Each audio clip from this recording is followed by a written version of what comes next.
Brian, no smoking inside. Oh, okay, for sure.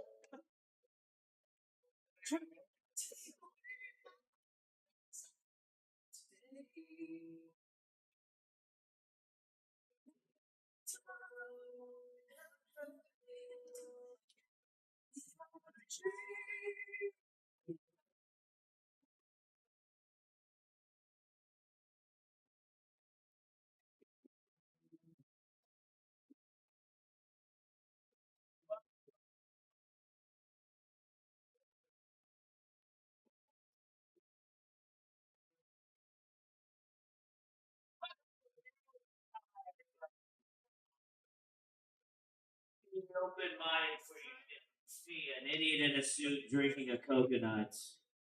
It makes no fucking sense.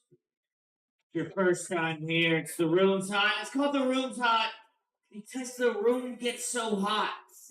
And I mean laughing wise, I mean entertainment wise, and I mean temperature wise. Isn't that right, Aiden? Aiden was here one time. He has been to almost damn near every single one of these. And he's one of the reasons that I wear this suit today. I started hosting this mic, and I used to get drunk. I still do too, but I used to just get drunk and yell at everybody and say, "You didn't think this was a good show? Next week I'm going to wear a fucking suit." And then I would come back forgetting that I yelled at everybody. And people would come back, "Where's the suit?" And then here we are. Aiden was one of those who was yelling at me. Like, wear the fucking suit. But anyway, we are here. The room's hot. Accidental chaos. I guess no smoking inside. Talk to the coconut guy. Get yourself a coconut. Coconut. Yeah, it's a new rule. You gave up smoking though, didn't you? Well, it's good for a night. You're welcome for keeping you honest. Alright, we're gonna start this thing. Well, are we on the live stream? Assuming that's a yes. Give it for Will Martinez live streaming this whole thing. We're gonna kick this thing off the only way I know how. A man that used to open up every Thursday when it was Renegades of Fun with shout out Pete Getty and Coke. This man opened up every show then. He's opening up the one now. It is his first time at the Rooms of Hot. He is a legend in LA. Give it up for Eli Russo. Hello. Holy shit, there's so many great comics in this room. Please keep it going for yourselves, every last one of you. God damn, here, I'm in good company. I went on a date. Within 5 minutes, I accidentally closed the windows on her fingers. There was no second date. Don't date me. I don't recommend it if you don't have to. It's a bad decision. I put the window locks on because I don't trust myself. I'm irrational, and I'm sad all the time, and if we're at a party together, I'm going to steal all of the deviled eggs, and I'm sharing none of them. No, they're my deviled eggs. Get your own, Christ woman. There's no women in this here. Why would there be? We're in a rape alley right now. Let's keep it going for the rape alley. Make some noise! Woo!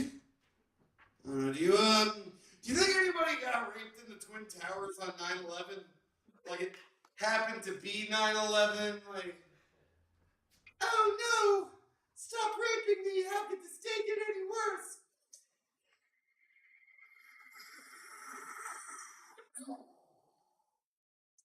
Then,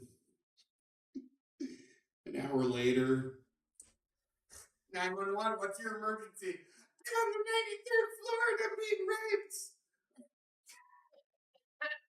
Inhaling all these toxic fumes, but the rape, oh, woe is me.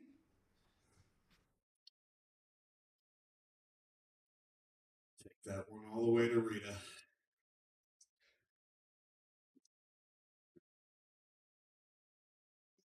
And, I get self-conscious about showing women my penis for the first time. Like, not like it has to be consensual. I'm not trying to louie these bitches. Although there's an idea, take my career to new heights, and beat some of the other things I've done to get with women. But I'm self-conscious about showing women my penis for the first time because the number of women I've been with is in the low double digits, and I've always been very insecure about that. It's like I don't like the last woman I was seeing last year. I was seeing someone who outright told me she's been with 80 guys. 80. What does my dick have to offer that 80 other dicks don't? Can't use my penis as a skirt rack. Definitely can't use it as a vacuum cleaner. Sure as hell can't use it as a scented candle. Believe me, I've tried. Like women enjoy lots of smells, like birthday cake or tropical breeze. But you know what smell they don't like? Upper West Side Jew balls. They're not smelling my penis and thinking, ooh, I should go to Zabar's and pick up some bagels. Put on when Harry met Sally. What is the sex act where women smell your penis?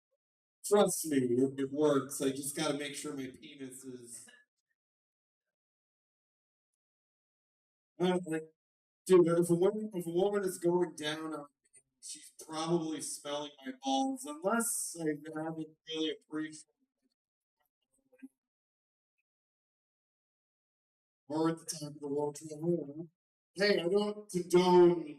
I'm not raping anybody on top of the World Trade Center. I just posed a hypothetical if any women have gotten raped at the World Trade Center on 9/11. Like it happens to be 9/11. There wasn't a another terrorist who just like decided, you know, I'm gonna run around the Twin Towers and rape everyone. Praise Allah! Okay. The fireman, the fireman raped all these women on the Twin Towers. Hashtag Me Too.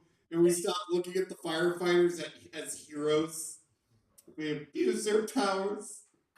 I have had it with these straight white firefighters. And a woman told me, or a friend was telling me his new trick to get women to sleep with him. And he was very, like, he was just like, okay, so here's what you got to do, Ian. When you go on a date, you put some baby powder on your neck. That way, and at the end of the night, when they come in for a hug, they're going to smell that baby powder and they're going to think of babies. And their hormones are going to go crazy and then they're going to fuck you. And I'm just like, stop talking, dude. This doesn't work. Does not work in the slightest for a lot of reasons. Like, first of all, women are smarter than men. They're more emotionally mature than men. Women being that emotionally mature, it's one of the incredible things that make women worth being around. And I think we should give women a round of applause. Make some noise for women. Make some noise for women. Yeah. So that's one too many, am I right?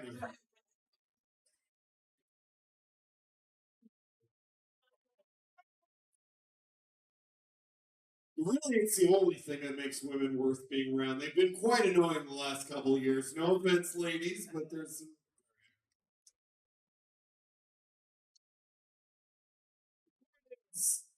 They're going to smell that baby powder and think, why does this dude have a rash on his neck? Not, oh, fucking. Can't do that blowjob act out on Taylor Tomlinson. Not that she would let me try. I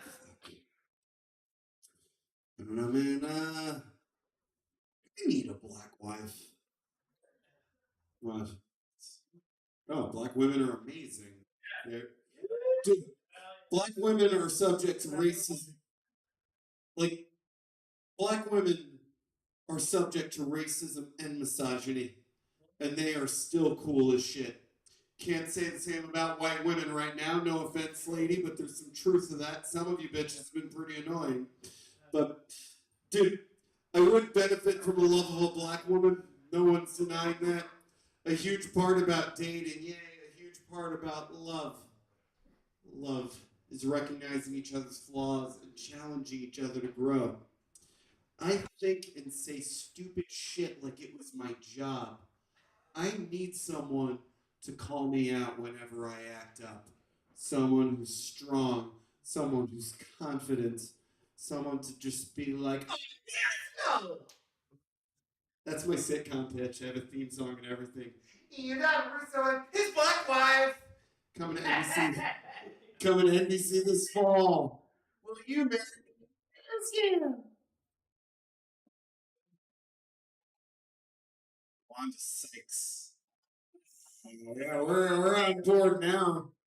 Take this right to Hulu now that they canceled this fool.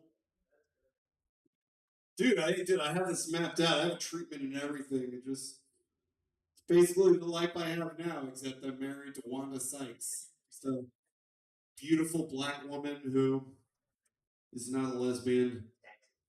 Sassy. Dude, I need a sassy black woman in my life. Like, dude, someone make me cornbread and hit me.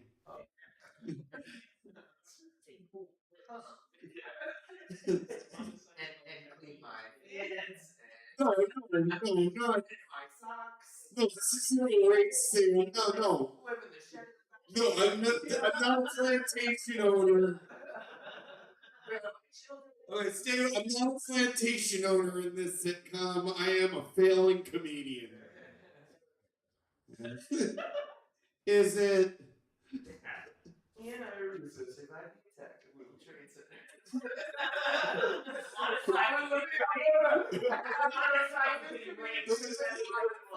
The pilot is just me being accused of raping all these women in the World Trade Center. I'm a former firefighter. That whole situation, and nobody's paying attention to it because the towers went down. I'm just like, no, something else happened.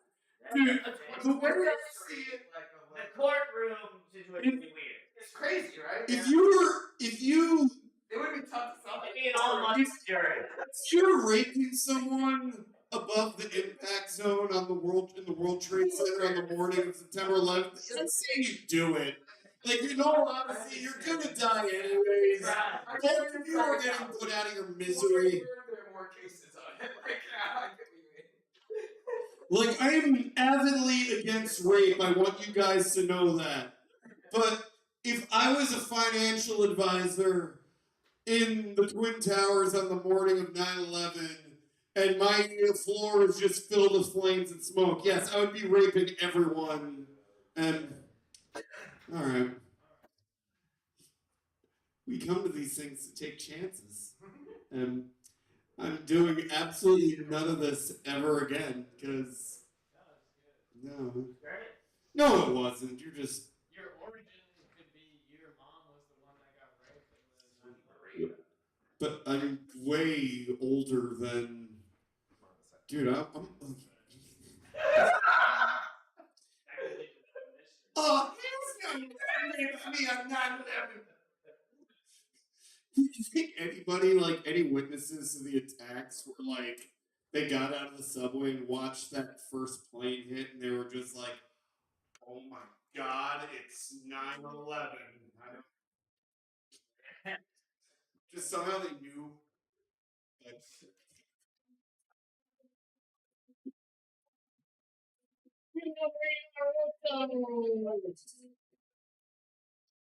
gotta give you my thoughts about that whole situation. I think that, like, because it would be incredibly difficult to have, like, your court case for your wife who got raped on 9/11. The whole jury would be like, Jesus Christ. Really? Is it really about your wife? And I think that would make the greatest origin story for some white guy who then joins Al Qaeda. Because he was so pissed that his wife raped didn't get any justice. So then he's training right now for 9/11 2, everybody. 9/11 2 is happening soon. And the only other thing that I thought about was I would love to see a Family Matters episode where it's 9/11 and they're watching the TV and then it pans to Steve Urkel and he goes, "Did I do that?" That would be a great episode. Give it up for Ian Russo. This next man coming to the stage. I think everybody in the crowd might get some souvenirs from this man. This guy's been at the Comedy Store. Don Barris and him are homies. He's on the Ding Dong Show regular. Give it up for Jeremy Lopez!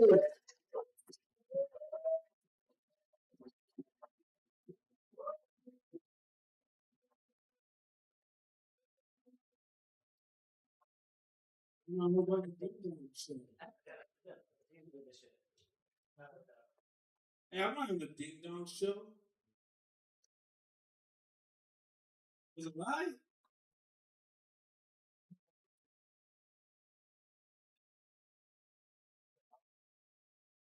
I hope so. I hope so. I didn't even go to the Comedy Store. You want to go to the Comedy Store, buddy? Yeah. Where did you go? Yeah, lady?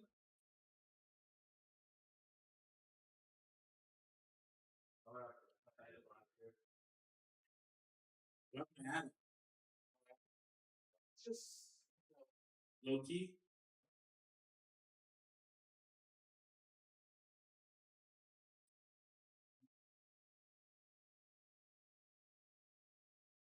Somebody got raped in the Twin Towers right before. You really think that happened?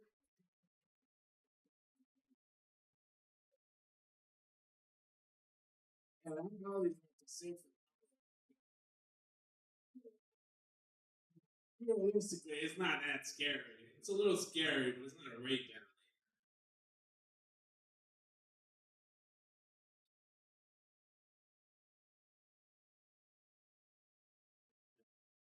What happened? Honestly, what happened? Movie notes? I thought he got beat up by that black guy. I heard. It was a great one. He got beat up by that black guy. You know what? He's got it with Ian Russo.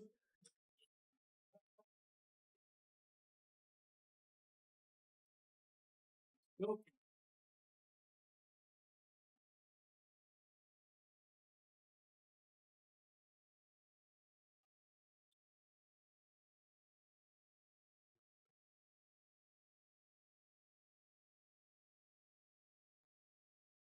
So, you want one? You don't want the white drink? You want a full one? I got one in my tummy. You got like the house is like outside. Like the bag to give it to you. You got like 3 minutes.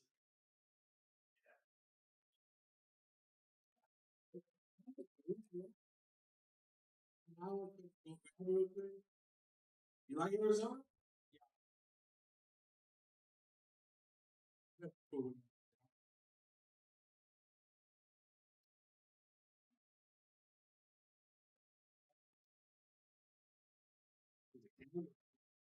This way.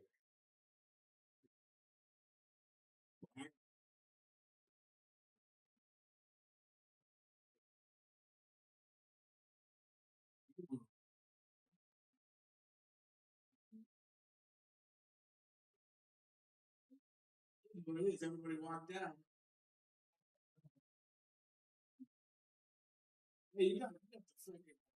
I don't know if that was you.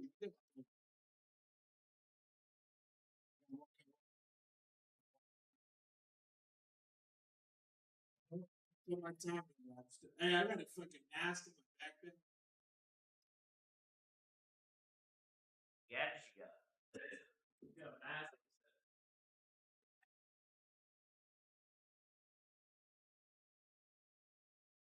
Put it on.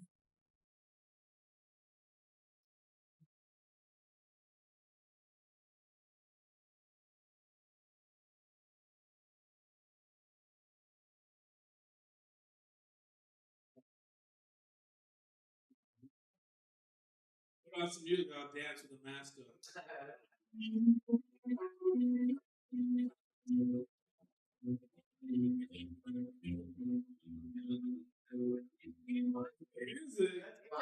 It's not bad. It's fucking Halloween music.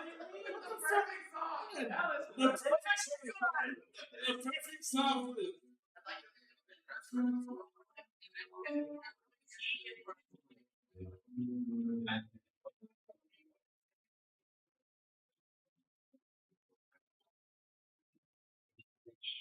Now fuck it. Man, that shit was hilarious, dude.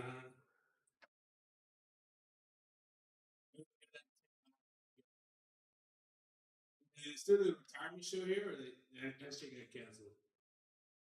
Nobody knows.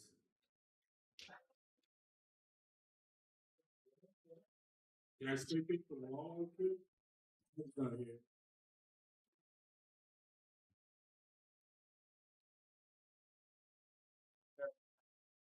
Still make time. Running out of material. Hey, this guy was saying he likes the preacher people. Anyone ever listen to like preacher people? Like when they're on the street? Street preachers. Is anybody? Do they like? I drive by them, but I never listen to them. You know what I mean? Did anyone listen? Did everyone like pull over? Like, hey, let me listen to them. They're good people. Go down the street to. Hey, how did that fucking chicken place got canceled? Anyone know about that? He got fired. He get fired for it. Stealing chicken.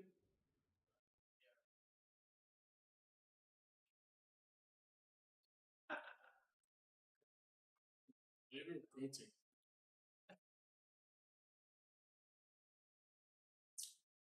Is that lion's jizz or what? You guys, I hope you guys will come up here and kill it. And fucking everybody's gonna be like, oh my god, this place is a shithole. You come here every fucking week, and I bomb, but I still come here because I love it here. And I will never go to the store. And I'm not no fucking Don Barrett's fucking dog shit. What the fuck? Fucking retarded or something? What the fuck? That's not good. What the fuck? Not a fucking Subway Surfer, whatever the fuck. Fuck that.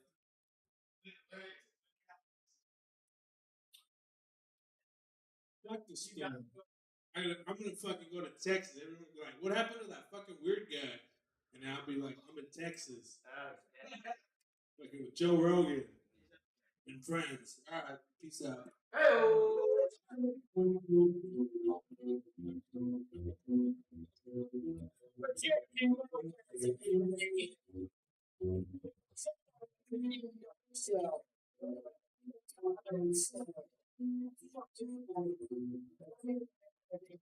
Okay, that is what they would do. They would come on stage and be like, I'm not a member of that. This is Ding Dongy. I'm being Ding Dongy by saying I'm not a member of the Ding Dong Fest. Give it up for Jeremy Lopez. Next man coming to stage, I believe it's his first time here. He is the supplier of the coconuts. He told me earlier, my God, this guy's funny. This guy's amazing. He told me earlier that he was talking to a palm tree in the middle of Los Angeles. And he was just telling the palm tree jokes and making it laugh. And the palm tree laughed so hard, coconuts started falling out of its limbs. And he said, my God, I got to bring these coconuts to an open mic that I've never been to. And the coconut tree caught on fire, and he goes, the room must be hot. Yeah. Tell him what you do with your coconut. I had sex with her. What do you... Of course. I mean, Pete, I thought it was a don't kiss and tell kind of coconut party. I had sex with the coconuts. I don't know if you ever looked inside of a coconut, but my cum, my past tense of semen, the past tense of semen came. I looked at my came, and it blended in with the inside. And my sperm yelled at me, and it said, this is the biggest goddamn egg I've ever been in. I was like, "That's the only egg you've ever been in. You ruined my balls before." All right. This next guy coming to the stage. He's amazing. He brings coconuts. I'm very interested to see what he has to say. The shaman of love, everybody.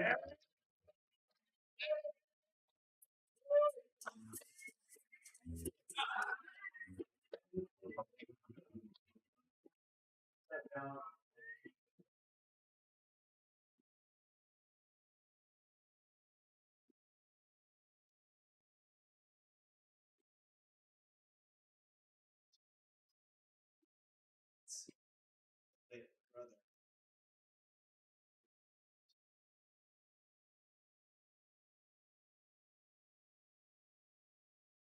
Am I too small to sing for your life? Too soft for your deep soul? But for our human race, I'll die. For your life, I'll fight and die. Burn and turn in the walls of prison. Burn in the church of life. Hurt, break my heart. You're in my heart, not on my shoulders. Who has come?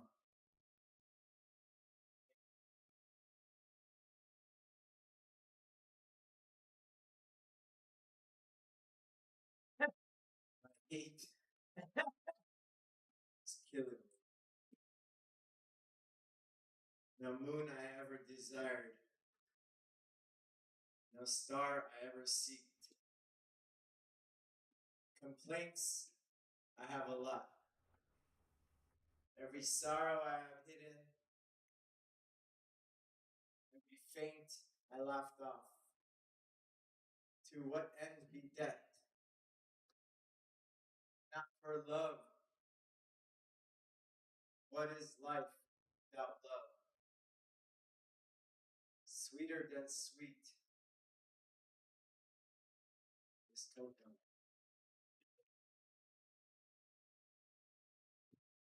Let's live our life with happiness, not with worry, pain, or hurt. When love is always in my heart, your eyes make me go crazy. This world, you are the one for me.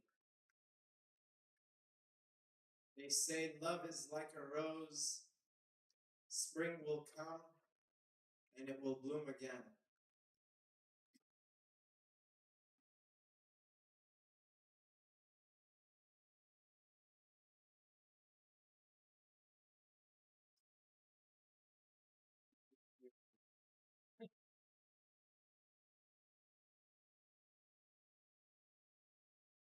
Truth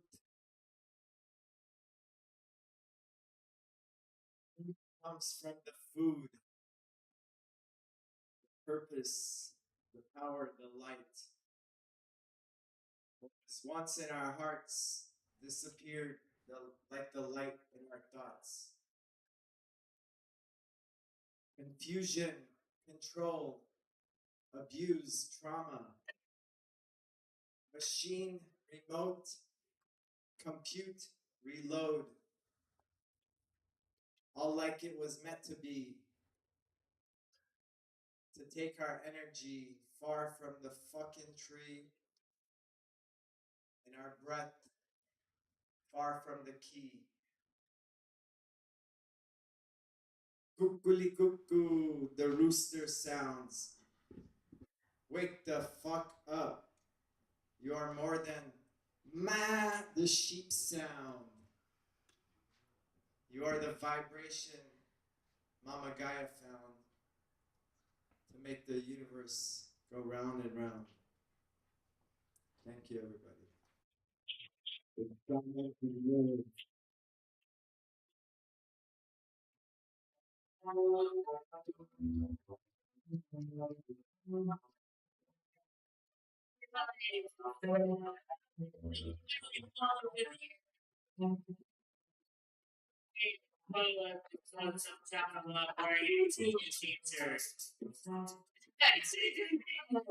Those concerts.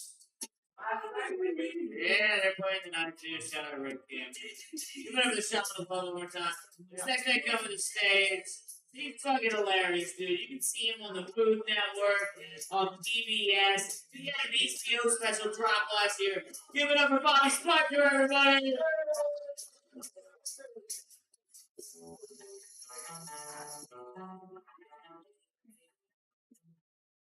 Lord, that was wonderful poetry. But I could probably just sit here for 7 minutes and be okay as far as funny goes. This is fun to go after poetry. I feel like I'm more vulnerable now, so I appreciate that. I am pretty raw though,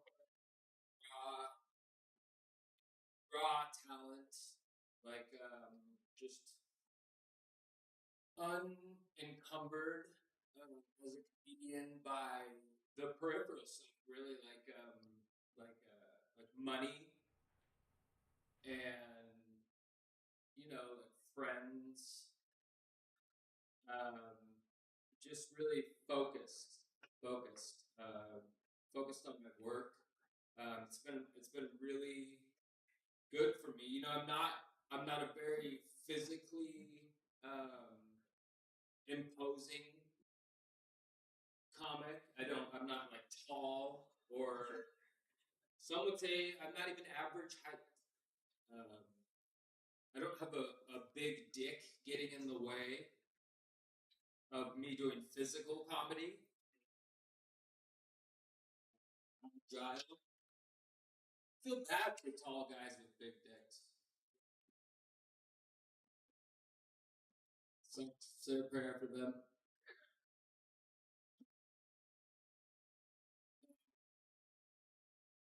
Speaking of big dicks,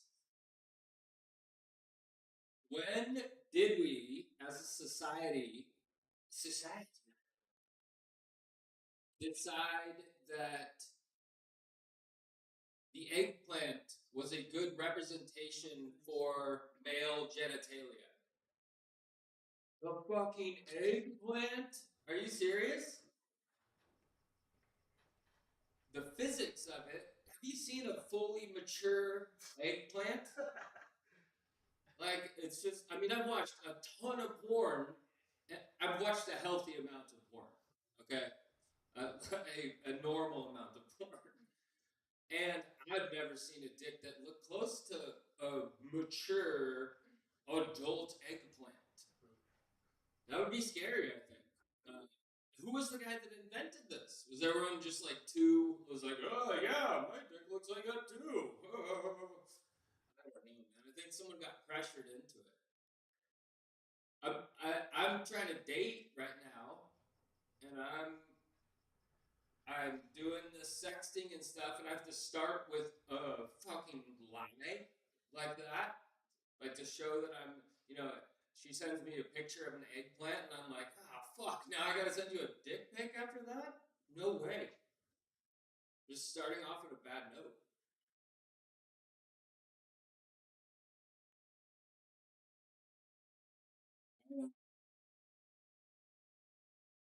Was lying in the beginning. I don't have any money. Do you remember? I don't know. I think last time I remember doing this is probably like 14 or 15 years old. We would like offer our friends money, or you would say do like wild things, like how much would it take for you to do this or that, and you're like, how much would it take for you to suck a dick, man? How many millions? It was like $15 million or like something crazy. good for like a Costco membership now. You know, or like a Netflix for a year. Speaking of Netflix, that the Queer Eye show. If I did have to suck a dick, I would suck one of those guys' dicks. They're so lovely. Well, I wouldn't. Not the black guy. Not racist. Not. I wouldn't start with the black guy. I don't want to like come out, you know, in the big leagues right away. You know. Let's start with the Asian guy, probably tan, right? Not again, not racist, just he's smaller in stature.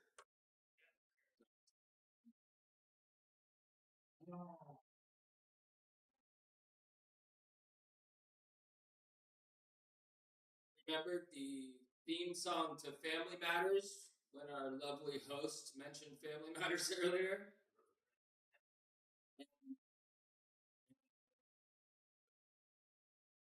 I'd like to sing it for you now.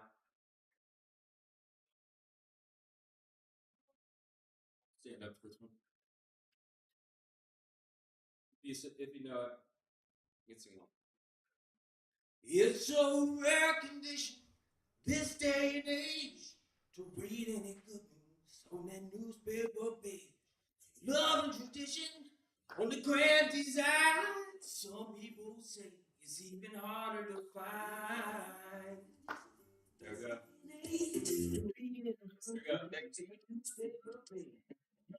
Hey guys, I'm gonna end on this. I don't want to separate the room. I don't want to end on a bad note. But and this is fucked. But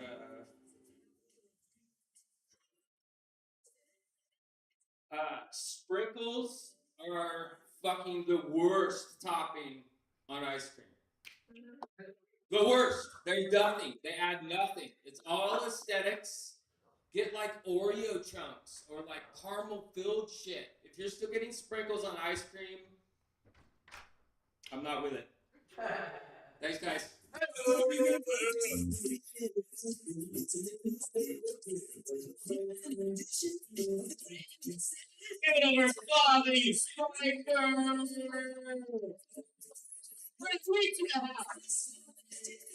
my God, you're a family sensitive. Brendan, you probably know the words to all family. I feel like most mixed guys love Family Matters. I don't know why, but I think that makes sense. It is like a white-black show. It was like, that was like, Family Matters was for like me when I was like, I don't feel comfortable watching Martin. Family Matters and Fresh Prince of Bel-Air. I'm like, all right, I'm okay with this. I don't feel guilty. Give it up to Bobby Spiker one more time.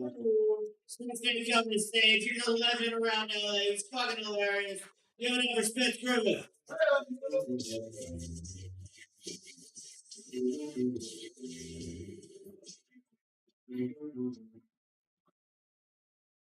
I don't have a song.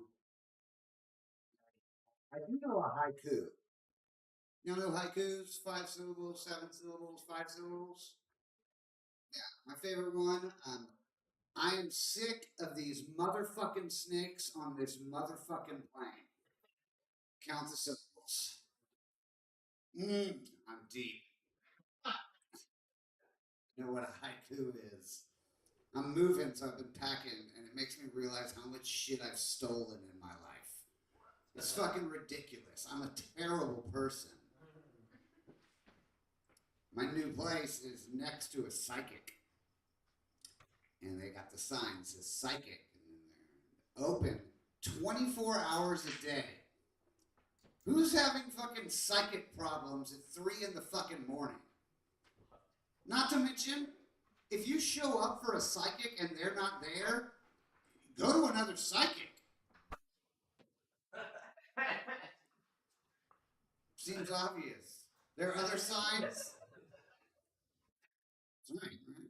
They have another sign and it says, the solution for any problem That is a bold fucking statement for a place that's open 24 hours a day.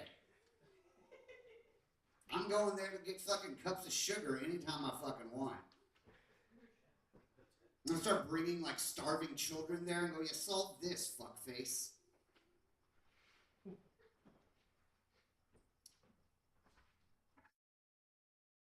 Does it count as rape if it's a psychic?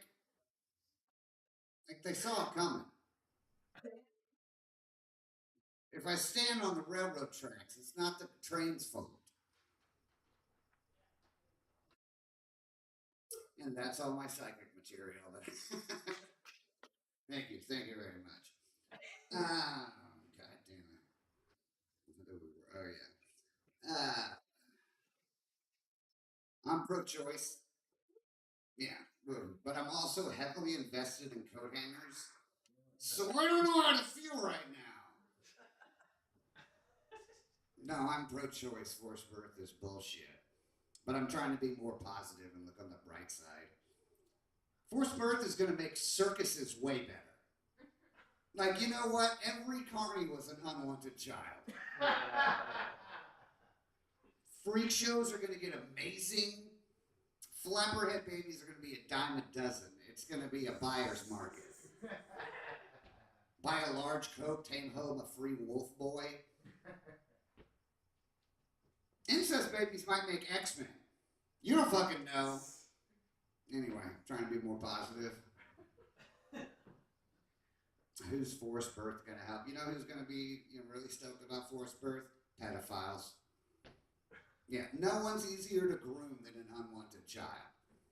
Just a little pat on the back and an attaboy, and they are yours. They're called gimmies in the biz. I'm not in the biz. I've never solicited a child for sex. Just take them. Why am I going to fucking try to talk you into this? I just grab you, throw you in. You're a kid. I can pick you up easy. I'm not going to write you letters to try to get you to go somewhere. Waste money on a candy bar.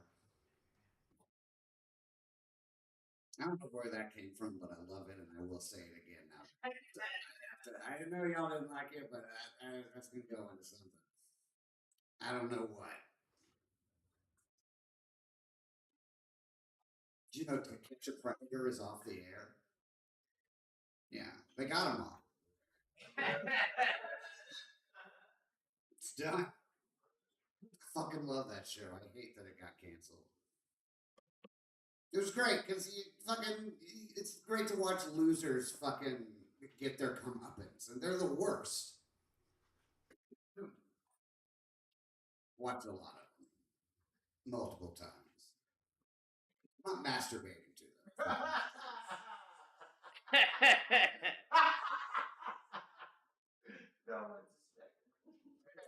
But if I did, I'd use my left hand because it'd feel more inexperienced.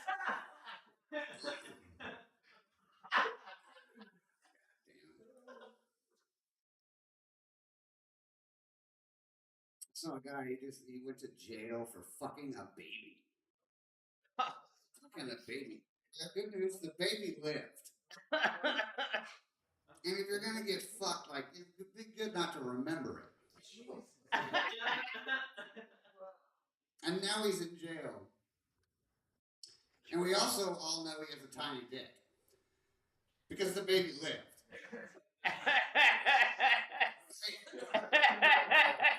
I would never in a million years even think about saying I have a big dick.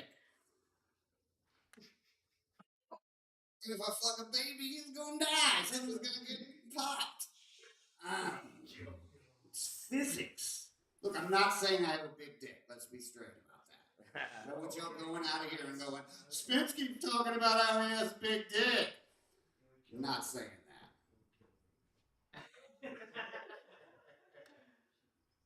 I just saw a commercial for a pill to straighten your dick. Have you guys seen that?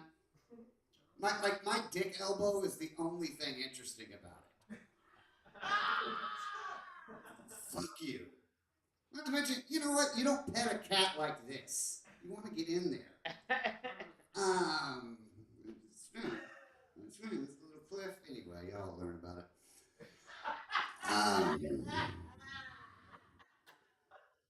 When I first started fucking, you know, it was a cliche joke that, you know, you can never find the G spot. So I'd like be swarping around and shit with every guy. I don't know why I said it. It's right there on all of them. It's just the deepness that changes. I wish someone had told me that when I was a kid. Wouldn't have had to kill so many of my girlfriends for laughing. Yeah, no, I didn't kill any. Starvation did.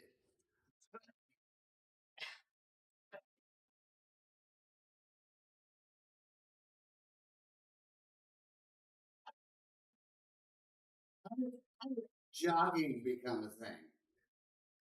Yeah, I think I was thinking I can't. This is yeah. There was nothing gross. There's nothing horrible.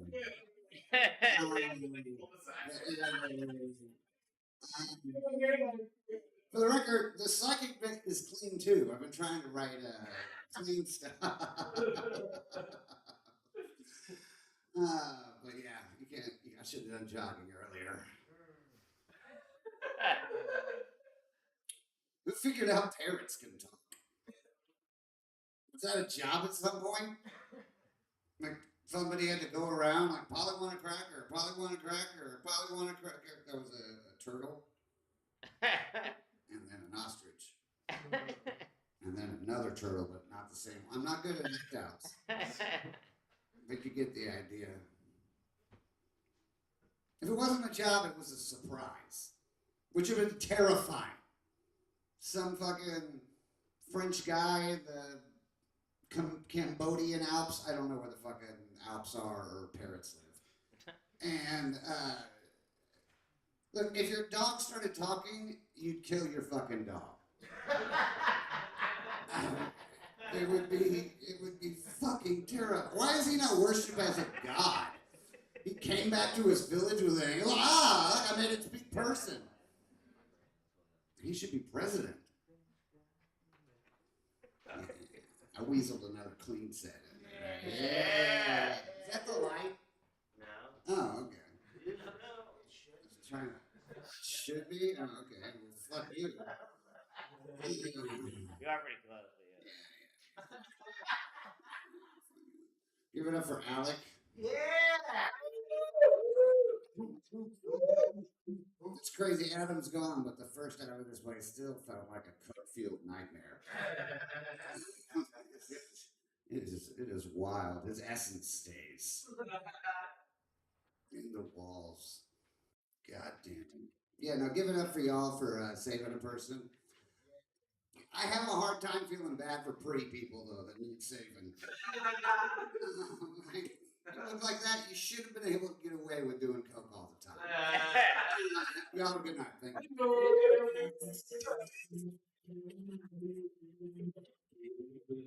You remember Smith Griffin? You know, something I think about is like how like sad it would be if your girlfriend was like, no, you got a baby dick. It's like, no, I could kill a baby with this dick. This isn't a baby dick. There's no way any baby out there could handle how big my dick is. There's no way. I could kill a baby with this dick. I swear.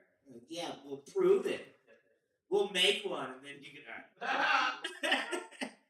I'll make one right now.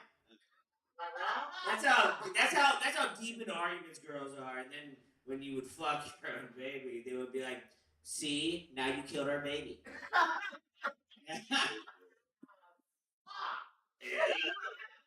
That's what weed does to my brain, everybody. Give it up for Spence Griffith.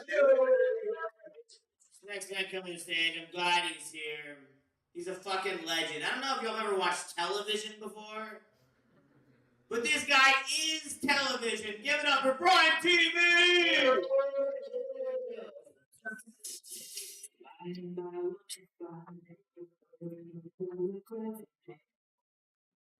All right, I listen. I know, guys. my name's a little bit lower on the list, but I had to beg Alec to put me up here because y'all make it hard to bring women to this place. Like I was, you guys make it very difficult. My old ladies out in the car, like, I gotta get her the fuck out of here before you motherfuckers start. Jesus Christ. Not even you, bro. They were like, yeah, my Russo's been opening up since the beginning. And I'm like, I haven't seen him in a year, and it's good to see that nothing has changed at all with his act, bro. Like, geez, thank you guys, man. Shout out to Accidental Chaos. We're still doing it with love, man. I'm gonna rework that 9/11 joke real quick if you guys would be down to work with me on that. I think it would suck to get mugged on that. You know, because at that point, then it's really, really low on the bar. It's like you're getting the shit beat out of you. They're taking your wallet. You're like, no! And then they go run away, and you get up, and you're like, man, today is the worst day of my life. I can't wait till I get to work and tell all my friends about how I just got mugged. Bam, towers go down. A little bit easier than being like, then I just start raping women at the top of the tower. It's like, come on, bro. Like, you can do a little better than that. Fun fact about 9/11, Steve Buscemi was a firefighter, and he actually stole a bunch of blue jeans. It's a true fact. Firefighters stole blue jeans during 9/11. Not even a joke, legitimate fact. They found an actual fire truck filled with blue jeans.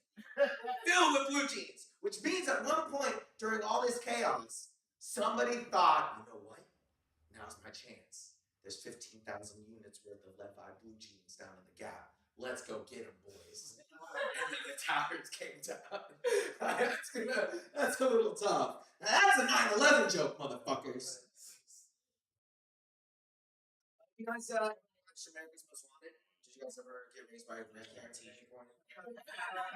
get raised by enough grandparents or, you know, whatever. You're going to watch Unsolved Mysteries. The dude who used to take care of Unsolved Mysteries, his name was John Walsh. All right? And the reason why John Walsh was in charge of America's Most Wanted was because John Walsh's son was abducted when he was a baby, when he was like 6, and they never found John Walsh's baby. And so he spent 25 years on the air doing America's Most Wanted, hunting down motherfuckers, bro, all in the spirit of his baby, bro. And I was like, damn, that's pretty fire, right? So I recently checked in on John Walsh. Guess what? America's Most Wanted is back. And guess what? He's hosting it with his son.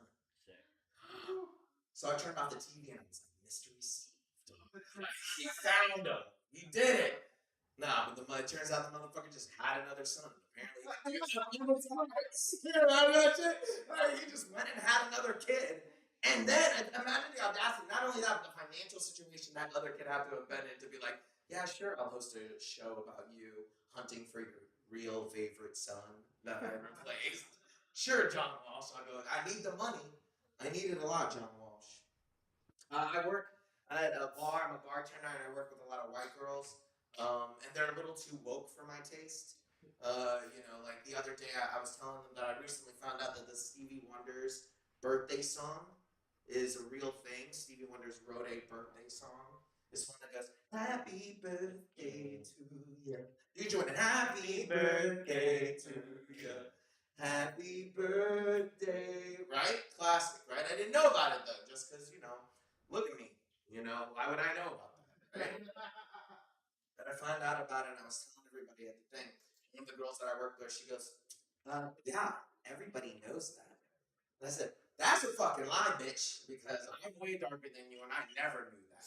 She said, well, maybe you haven't been going to enough black birthday parties. And I said, the capacity of this bitch. You know what I mean? So I looked at my black coworker and I said, hey, man, can I ask you a question? What do you sing at your birthday at your house? And he goes, happy birthday to you. I said, aha, bitch, I got you. I said, I knew it. I told her. I was like, you don't know what you're fucking talking about. He said, why? What's going on? So I explained to him. I said, she thinks all black people sing the Stevie Wonder's happy birthday song. Can you believe that? Can you believe that, racist bitch? Not all black people sing the Stevie Wonder happy birthday song. That's fucked up, bro. That's racist thinking that. You know what I mean? That's what I was trying to get her to understand. You're racist. You're part of the problem. Black people can sing any birthday song. It's America, bro. They're allowed to sing any birthday song they want. I watched Steve. Where's Brendan Weeks? He didn't support me on that. Where you at, Brendan Weeks? Oh, he left during all my black guy material. God damn it. He can only half support you. Yeah, but I mean, that's why I sit on that side of the crowd so that he can go. Yeah. You know, That is the black side. it's great. Speaking of watching movies, I've been watching a lot of top 100 lists of stuff. You know, I'm currently making my way through like the registry, the National Registry of Films, not AFI's registry. That's the poser list. That shit's whack. You want to go for the real shit, the shit that Congress said deserves to be put on a fucking spaceship in case the motherfucking aliens come down. You should HOTT's Falcon. You know what I'm saying? And then they fall asleep about an hour in. And you don't want motherfucking shit. So I'm watching the fucking movies, and of course on the list, fucking E.T., bro. Yeah. Goddamn classic, extraterrestrial. E.T., bro. Wonderful fucking movie. I forget how fucking good it is. 14 minutes into that bitch, and you're fucking hooked. You're hooked on that sexy ass alien, dog. You just want to see that little fucking head pop up, bro. You want to see that neck stick out a little bit, dog. You know what I mean? What does that alien mouth do? But the one thing that really got me thinking about it is like, what's the prologue to E.T.? Because there's a lot of mysticism that happens, right? E.T. has the power to reverse time. You know, there's like a time singularity that E.T. does. It's how he brings the flower back. It's how he comes back to life. He somehow freezes time in some ways. He's able to restore things. And in one point, doesn't even affect the whole world. You have to think about that. That's crazy power from an alien, a baby alien who was left on a spaceship. A baby, a child. Loser. So do you ever think that Elliot later on, 20 years down the line, like his girlfriend gets really sick? You know, she gets like ovarian cancer or something like that. And like he's at her bed. It's like beep, beep. And she's like, honey, I just want you to know that I love you so much. And Elliot keeps going, no, baby, I swear to God, I built this machine. And he pulls out the machine that he kept from 30 years ago. And he's going, I'm trying to get a hold of my buddy E.T. He can reverse this. He can reverse this. And every night, Elliot goes out in front of his house and he's screaming, E.T.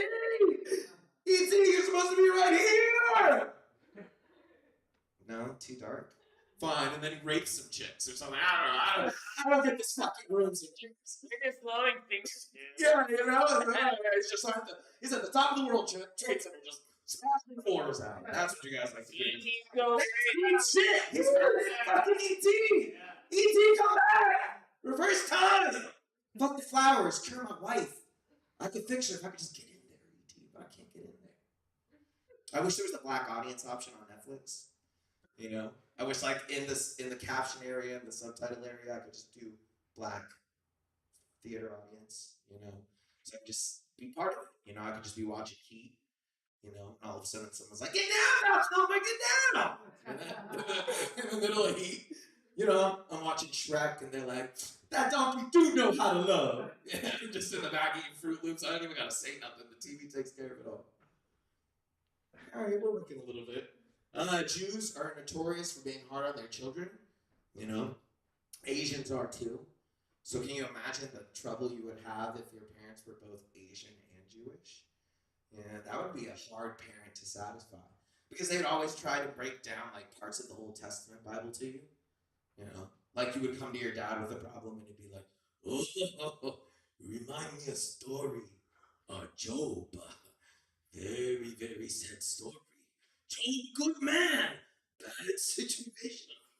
But God, Yahweh, good man, Job. Everything that Job, hard times.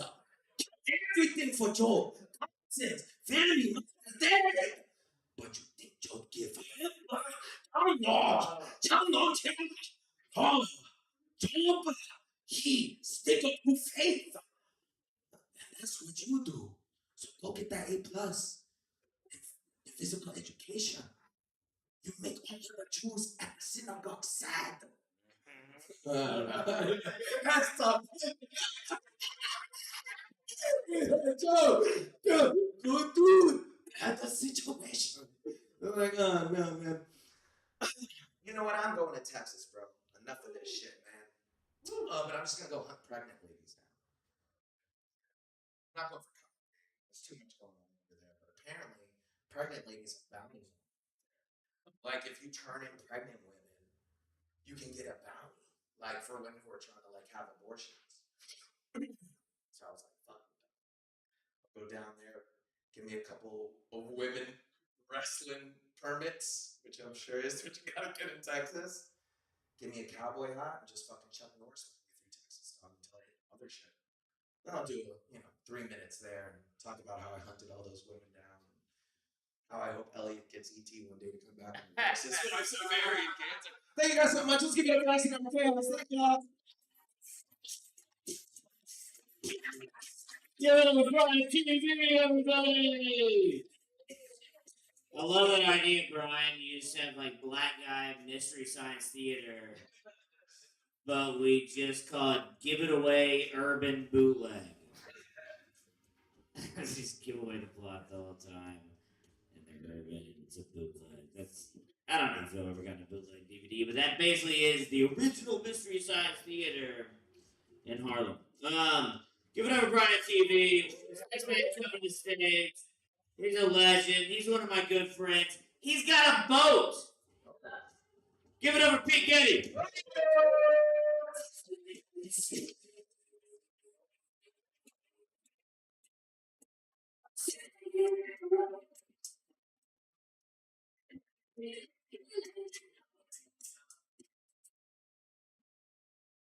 Those were also all lies.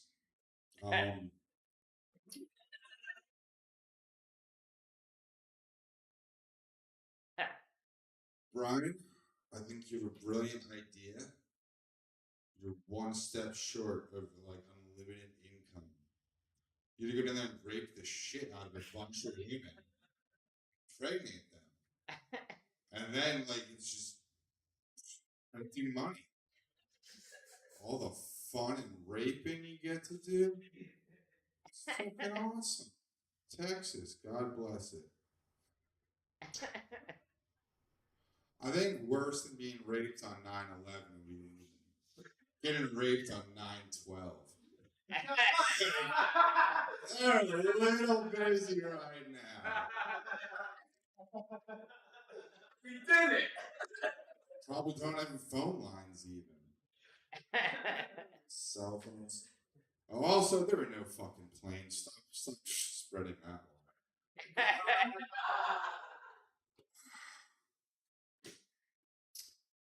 I had to hop off Instagram because I'm convinced the world's flat now. And yeah, those algorithms can fuck your shit up. They're just like, you agree? They give you shit that just confirms what's going to make you go insane. Yeah.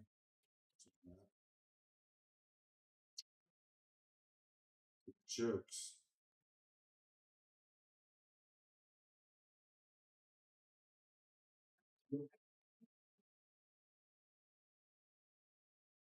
There's bombs over Baghdad for a second.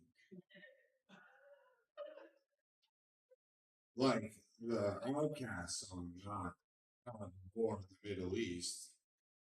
Remember the good old days when Trump was president and there was war in the Middle East?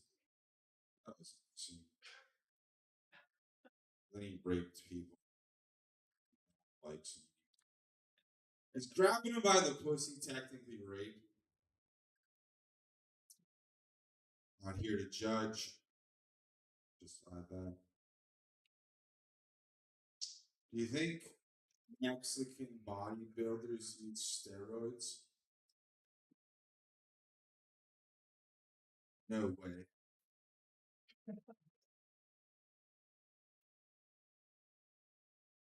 Anybody drink wine in here?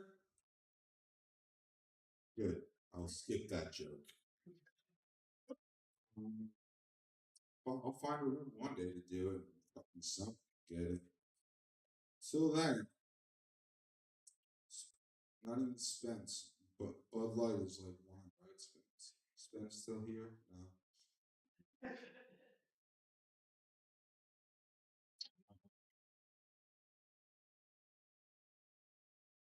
Used to work in a warehouse. One night, a bunch of shit went wrong. Nothing worked. Later, we learned that it was a full moon that night. No wonder things were so hairy. I guess like gonna be a child to get that one. Child at heart.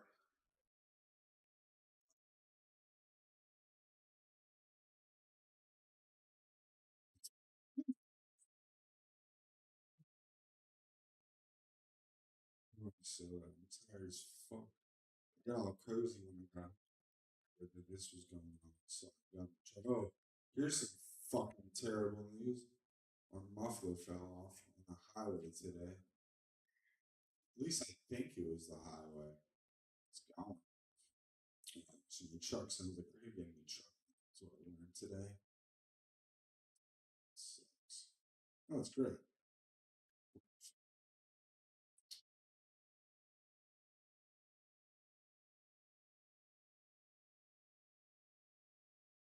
A lot of rape jokes.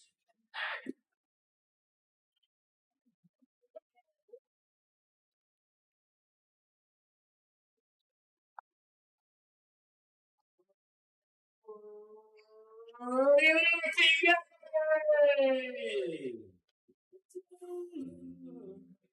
know he did say that. Yeah, that's pretty good, right? He did say that one thing about. Clearly, I hate that Ian Russo's winning because before he left, he goes, "I'm so glad that I had created the theme of the night about everybody talking about rape in the Twin Towers on 9/11." I go, you consider yourself that big of an impact on this night, and every single person has talked about it, and he was right. His autistic brain could see it. Like it is. It is. It was Spence talking about earlier. Is like how if same thing Pete says, like if you get rage, that's like the biggest thing, and like it takes away from the fact that 9/11 happened. And I've felt that same thing for years about the Boston Marathon bombing. You know, there was a winner. There was a winner of the Boston Marathon bombing, and he literally won. And there was no woman winner because the bombing happened in between by 2 hours of when the man won and the lady won, and then the bombing happened. But you know, that guy just went up to his wife and was like, "Won the. I've been training my whole life for this." They're like, "Yeah, but there was a bombing, all right, and it took away from his glory." Much like the raids on 9/11, give it up for Pete Getty. Next man coming to the stage. Do I want to bump him? Yeah. Give it up for Brendan Weeks. I'm just kidding. He's outside. Give it up for Aiden Dennehy. Yeah.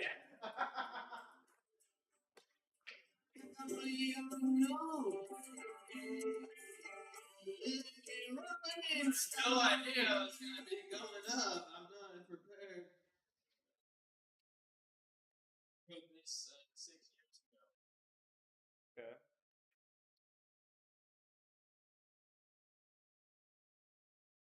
Beautiful, big titty, buck naked women don't just fall out of the sky, you know.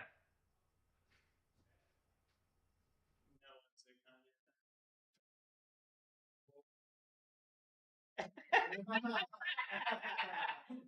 It just wasn't fun.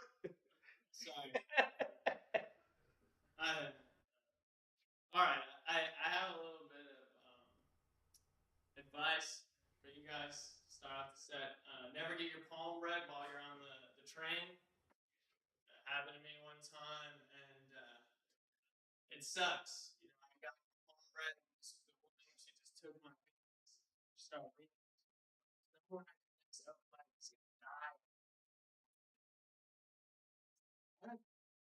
Just kept going. She's like, skin from their head to the toes with toenail clippers, and then their eyes are going to be scooped out with grapefruit spoons and fed to some birds, and then they're going to be hung upside down by their raw, skinless ankles and placed in front of a space heater to turn them into some sort of internal organ scarecrow. that sounds pretty crazy. I don't know about you guys. I wouldn't want that to happen to me. But biggest fans, all of you guys. I hope none of you die like that. That was fucking suck.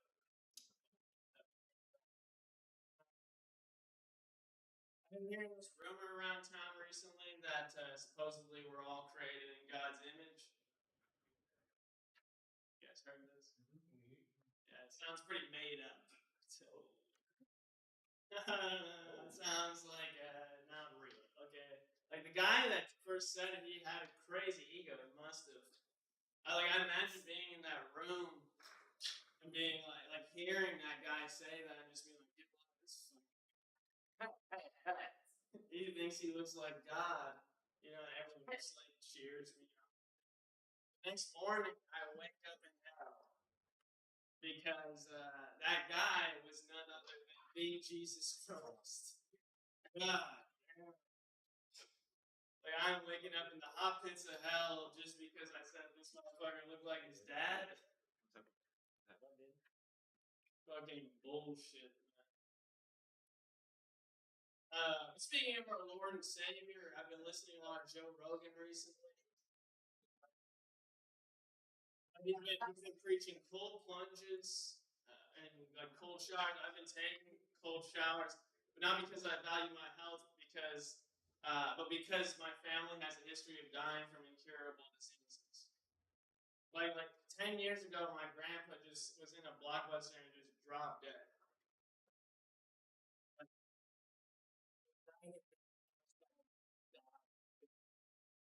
He used to sweet people in blockbuster for what's the better farm. Yeah. Gary Busey was in Black Sheep. Oh, that shit. Yeah, Gary Busey. That's a star. That's a star. That's a star. But yeah, no, I'm trying to prevent that. That's why I take cold showers because it builds mental toughness, and I don't want to die from being a dumbass. Thank you, Jerome. But actually, my grandma did die recently. I went to her memorial. It wasn't like too sad because my family's full of alcoholics. So like they turned it to like a party pretty quickly. Like my uncle was doing like keg stands on the tombstone, like beer pong with the body of Christ. It was honestly a really good time. But then the priest started chugging the communion wine, and he was just like preaching up there. It was kind of a drag. I had to give him the light. I was like, bro, wrap that shit up. Kept going. I played him off with saying Amazing Grace because I'm a good Christian. I think that's like the least that I can do. But I do love my grandma. I was thinking about maybe getting a tattoo to honor her, but I'm worried because I'm scared. What if the tattoo artist just makes it a little too sexy? Right? Like, I don't need a voluptuous version of my grandma on my chest forever. That sounds. I don't know. Am I the only one that like feels bad for Lee Harvey Oswald? Yeah, I'm the only one. Here's a Patsy. I don't know. I feel bad. Like, imagine like you worked your whole life to do something to put your like name in the history books, and everyone's just like, no, you couldn't have fucking done it. Like, you can never do that shit on your own, man. Like, I have goals like that. Like, I want to be the first man to die during childbirth. Thanks, Steve. I know you. I'm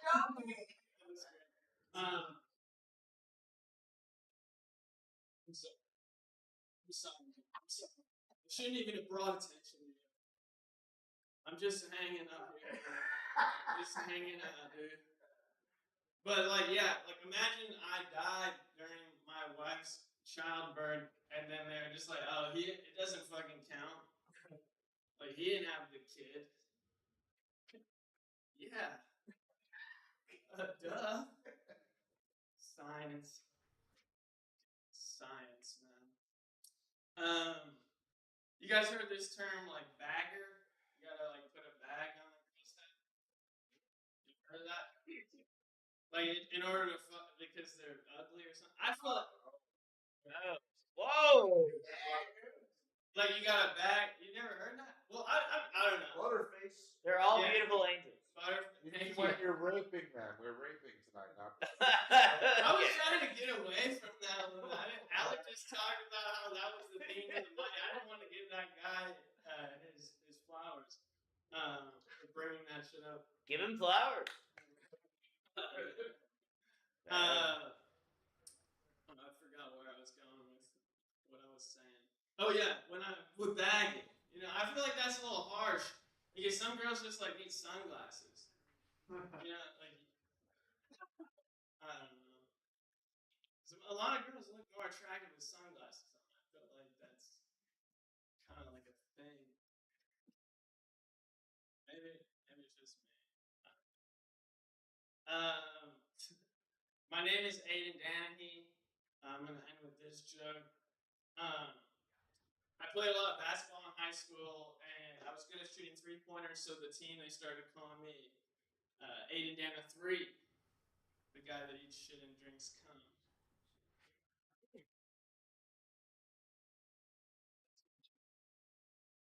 It's a joke. I wanted to see it out like that.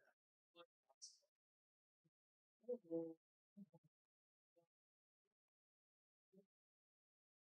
used to call me AIDS because I was a terror to the gay community or some shit.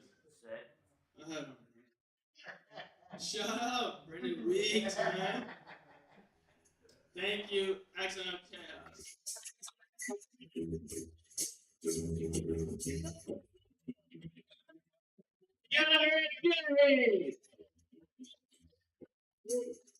Like the first I don't know, like 20 times he came here with an ongoing joke where I bumped him every time. He would just be like, I'm having fun, I don't care. And that was worse than bumping you, calling up Brendan Weeks and he's out in the alley. And then you walked out to go grab Brendan Weeks. And I go, no, it's Aiden, it's you now. Yeah, that's alright. Give it up for AIDS, everybody. Next man coming to the stage. You can see him all over town. He just did a show in somewhere. He is a fucking legend. He looks like every independent movie director of all time. Give it up for Brendan Weeks.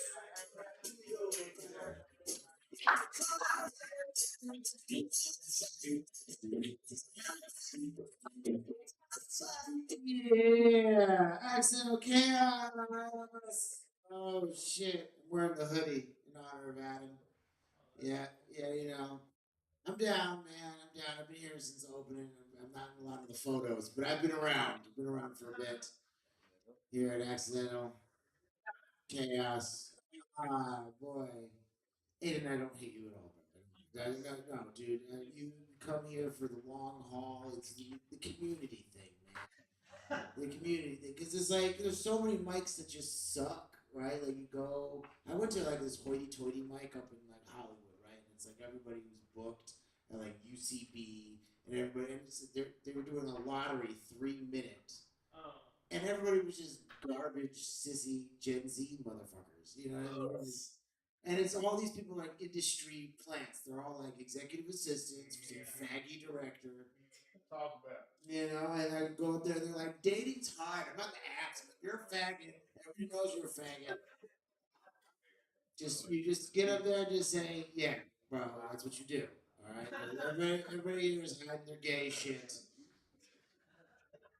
Just be gay, bro. Everybody knows. All right? I don't know, man. Where's Adam? This place has lost its edge. All right, I was gonna come in here and expect to do a lot of cocaine tonight. All right, where's Adam?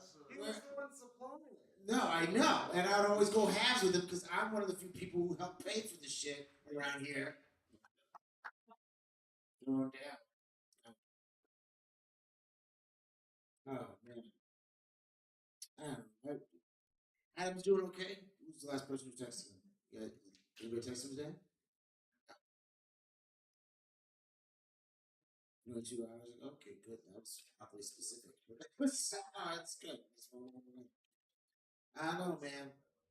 I haven't done drugs in a month and a half, so that's good. Right. A month and a half of just smoking weed. Right, just smoking weed.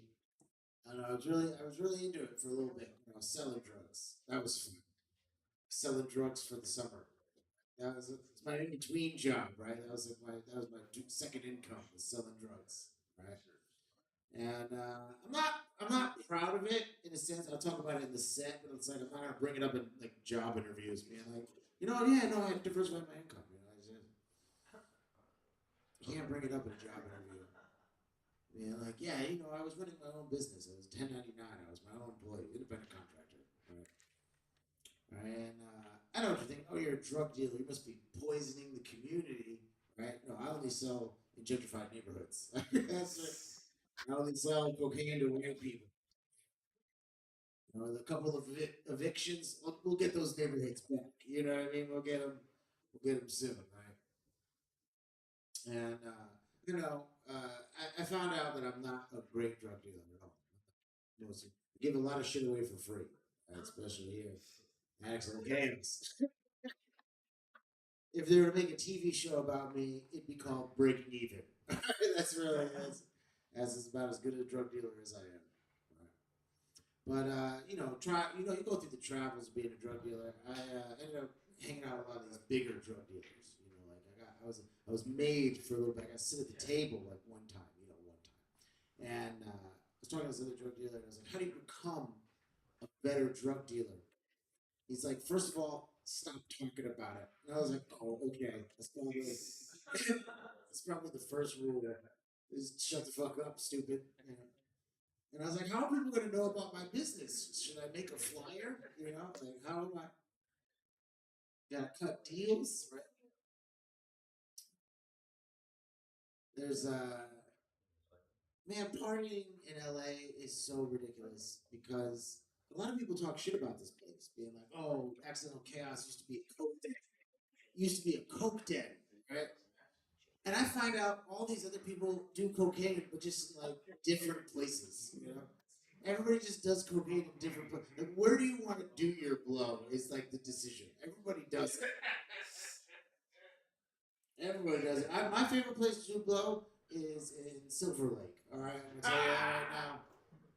Because half of those people have jobs that are mostly paying for the blow. All right, that's how it works. You gotta go hang out with industry folks who make six figures. They make six figures just by sending emails, and you're like, I understand why you're into drugs. Your life is pointless.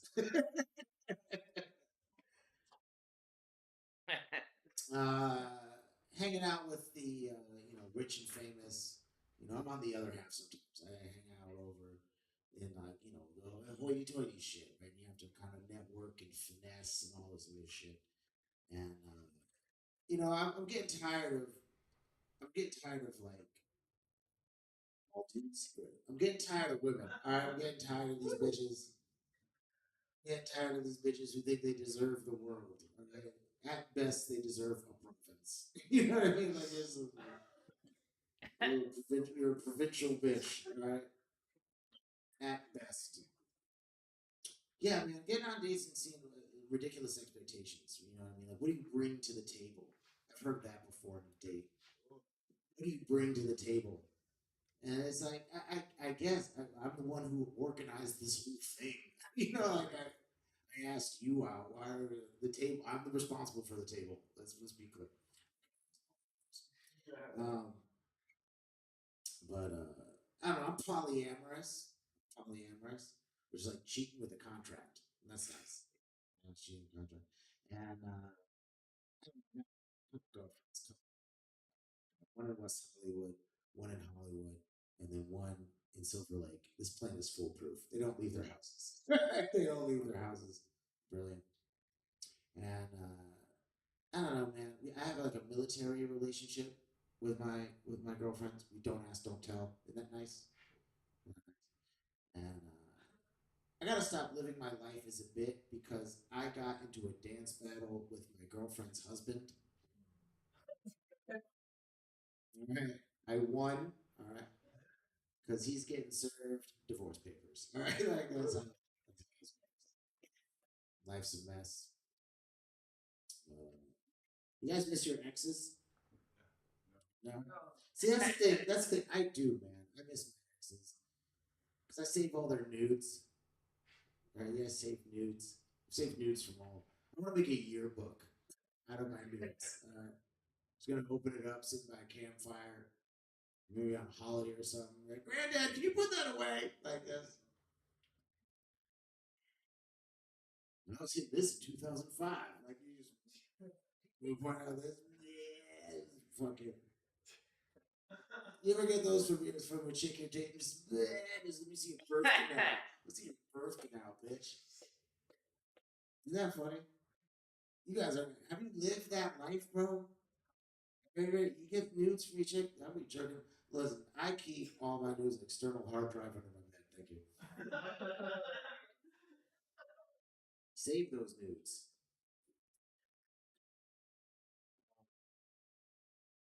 Like LA, like it's useless platitudes about multiculturalism.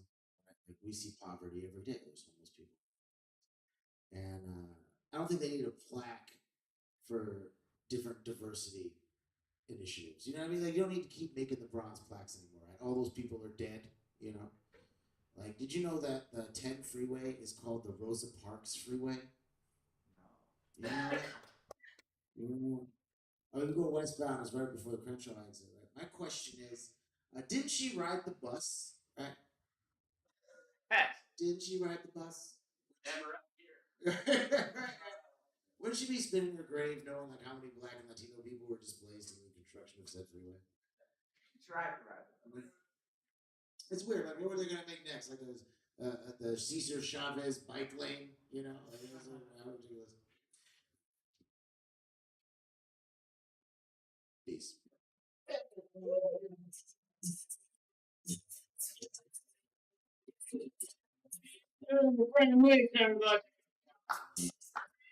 We just shot at a bike lane, dude. Rosa Parks rode a bike. It would be a tandem bike. She would ride the backseat. Huh? Hey, whoa! She could be in the front. Yeah, that's true. She would be pedaling. I'm on the bike. She would be flying everybody. Everybody. The triangle and the quadruple. Whatever, Brandon Weeks.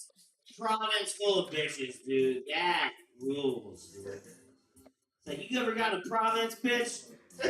You ever got one of those bitches from the Province? It's really all the Coke's material is. It's just Puerto Rican girls with fat asses. But dude, it's like, Province bitches with fat asses. I'll be dying Coke, that's what I'll say. Whatever, Brandon Weeks, one more time. This next man needs no introduction. He's fucking hilarious. He's a fucking legend. Give it up for Hendrick TV.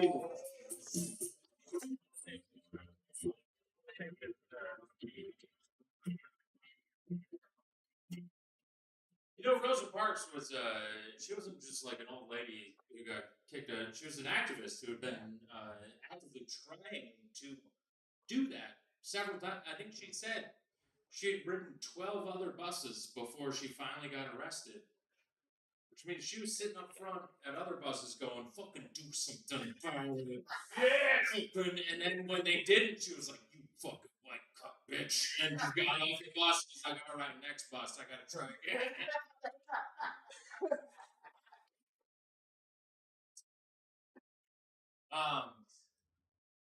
Anybody else here ever passively steal valor? Anybody ever do that? What's that? When somebody goes, oh, that guy was in the Marines, and you just go, and I don't, because I wasn't. Yeah, as it's stolen valor is when you pretend to be a soldier and you're not. But it's the funniest thing to steal. It's also not illegal. It's not illegal. You can totally steal valor all you want. Yeah, yeah. I mean, as long as you don't like claim benefits from the government.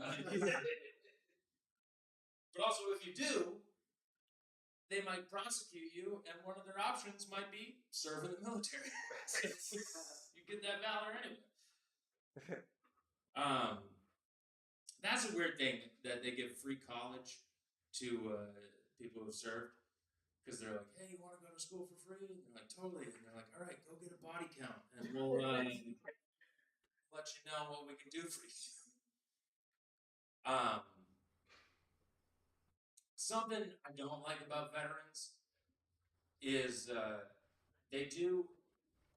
You guys seen the videos where the veterans come back from war and they like dress up as somebody and surprise their kids or some shit? I saw one. It was a dude was the catcher for a Red Sox game, and his son was throwing out the first pitch, and then he like caught it, and then he pulled it off, and he was like, "Oh my god!" They should stop doing that, dude. That's not cool.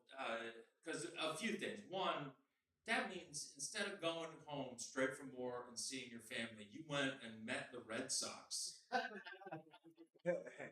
like waited for your family to like park, like pay for parking, get in, like wait for tickets, get in. The whole time they're thinking, my dad's still at war. Yeah. And then also that kid, he probably knew he was throwing out the first pitch, told all his friends, and then he rips the mask off and he just starts bawling in front of Boston. He had to go back to school the next day, and they were like, "Look at this fucking fag! You fucking Fenway! Who are you, fucking Ted Williams? Get the fuck out of here!" Just go home and see your family. Don't surprise them at all. The surprise is you made it home from war. That's enough of a surprise. Yeah.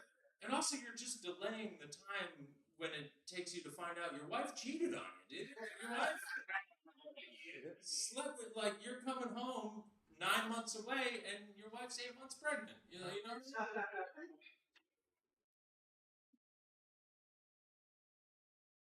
At this point, it does seem kind of selfish to go to war. Because there hasn't been a good one in a while. There hasn't been one where the guys come back and go, "That was a great job we did over there." World War II, that was the last one. They were fucking lucky. God, that generation, what we would have called them if it wasn't for World War II, they were not nice people. Luckily, the Nazis came. I wonder if they ever think about it in that way. Woo! Thank God. We were not nice to blacks. Like, if that was all that was on your resume, was you served in World War II and it was like 1972, they're like, "What have you done since then?" And they're like, "We tried to stop them from voting, but that didn't work." And by them, I mean women. No, that was. Yeah, we all have. Yeah. We all have suffraged. No, let them vote. Voting's not real. You know how you get new privileges as you get older? Like, what's the first one? 15, 16, you get driving? Yeah. And then 18, you get voting, and what's the other big one at 18? Drafted. Oh, no, it's prison. It's real prison time. That's the real one. And if that was the option, if those were even, and it'd be like, you can give up voting and it means you never have to go to real prison, I would 100% give up voting in a second. Because again, one of those is real. Then 25, it's rent a car. Or no, 21 drinking, 25 rent a car. And then one that everybody oversteps is 28. This is the first time you get to legally fuck somebody 10 years younger than you.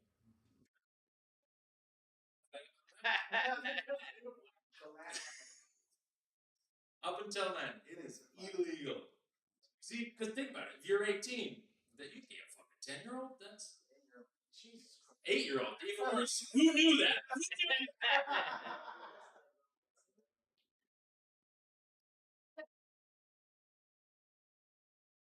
And then 29, it's 11 years. And then 30, it's still 11 years. If you're 30, don't fuck an 18-year-old. I realize I'm talking to the wrong. Yeah, no, this is the Delia fan club. And, hey, I've opened for him several times. He thanked me one time for opening for him. He said, "Thank you, dude." And I said, "Read a book, man." And he goes, "Yeah, but a lot of people wouldn't do it." I said, "No, Chris."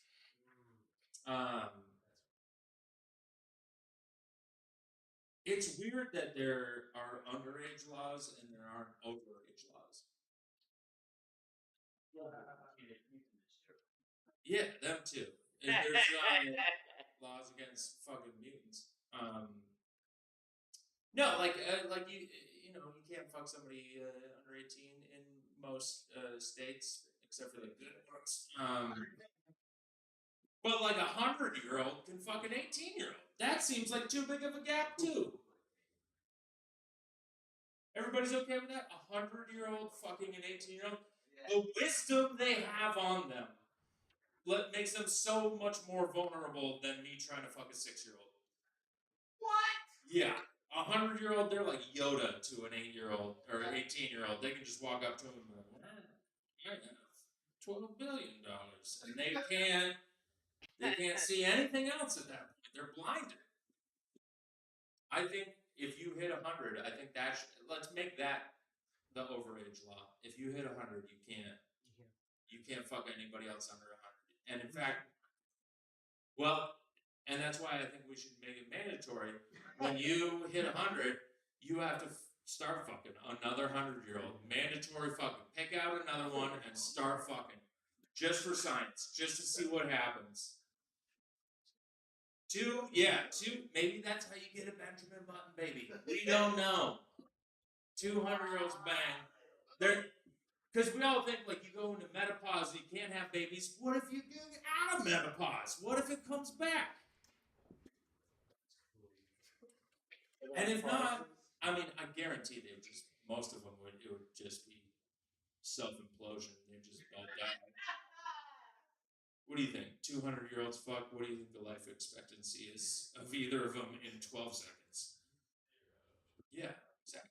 That cum is just, it's a mist. And for the woman, the pussy in the asshole is just one glob of goop at this point. Is she wet or is that diarrhea? I don't know.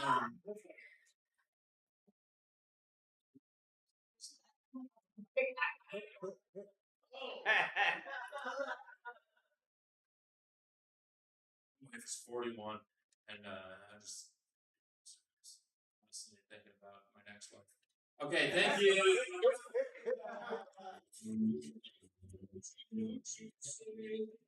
Get over here, Stevie! The 10-year rule should apply, dude. I mean, it's that crazy, dude. That would be like Joe Biden fucking Dianne Feinstein. And that's such a difference between an 80 and a 90-year-old. Joe Biden fucking Dianne Feinstein? They would just be wandering around the living room for 2 hours. Like, yeah, we fucked. Do you remember? No, I don't remember. I'm Joe Biden. Go to Randy Stevie one more time. This next kid go to the stage. Don't know if I know him, but by God, you're in the presence of greatness. This guy is so ridiculously funny that the room is going to shake, the halls are going to quake, and we are going to go to a wake because everybody's going to die in laughter. Give it up for Jay Jenkins.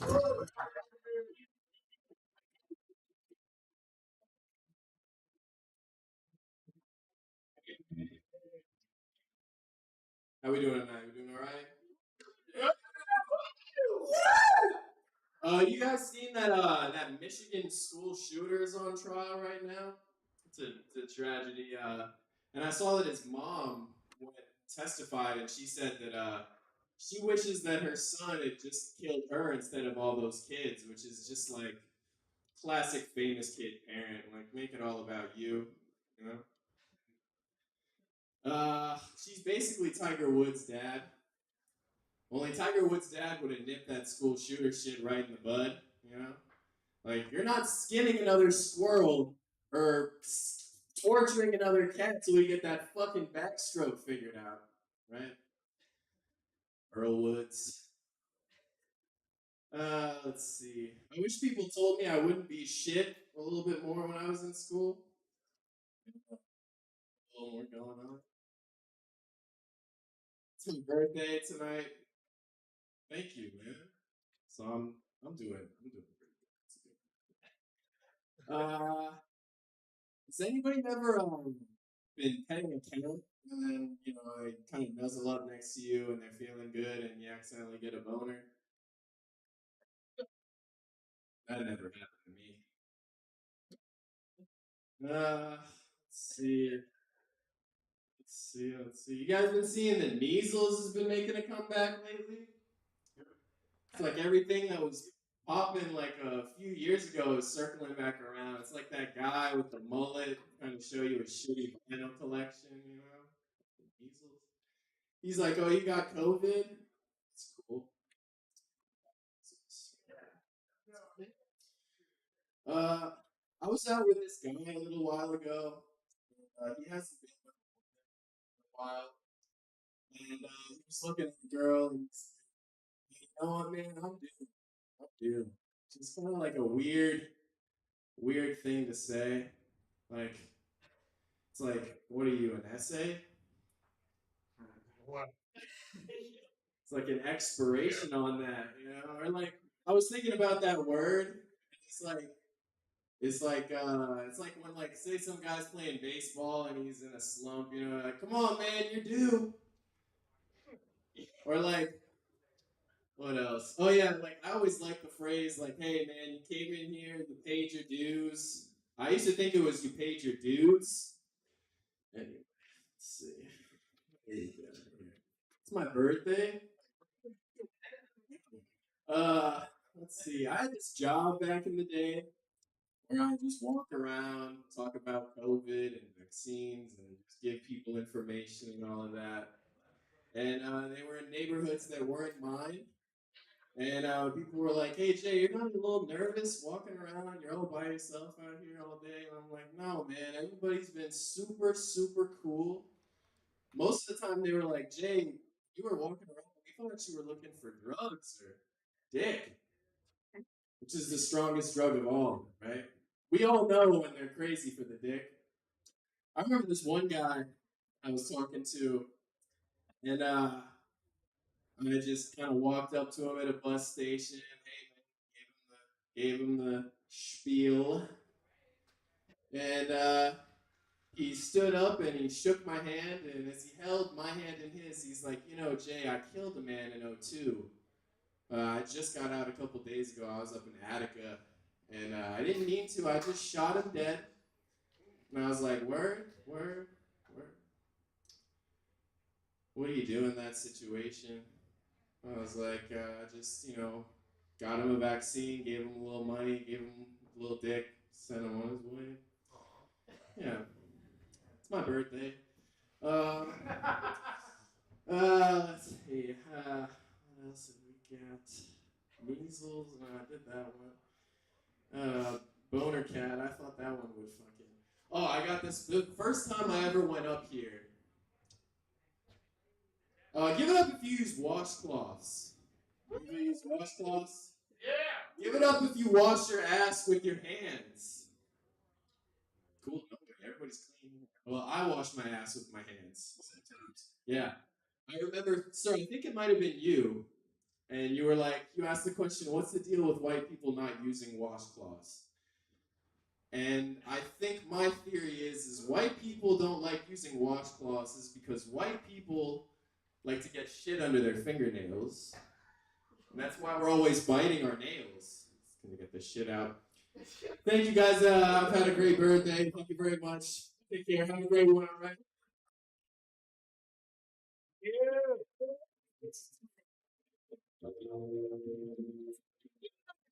Chicken! Fucking chicken! If you're here, you're having fun, and I want you to clap. One more time for Jake Jenkins.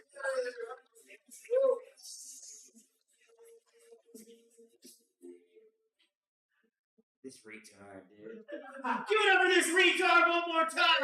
For Jake Jenkins, the retard. Wasn't your nickname in high school?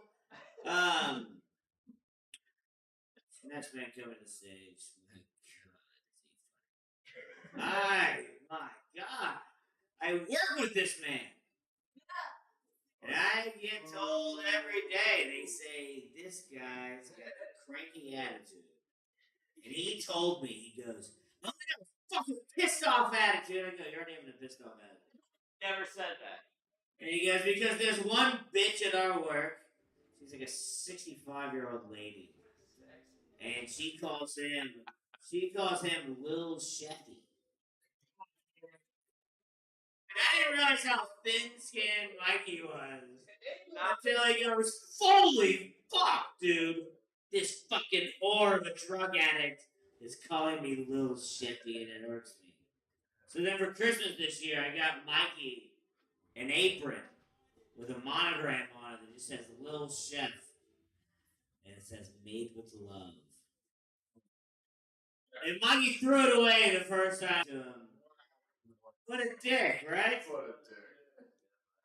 And I also got him a book that is titled How to Talk to People.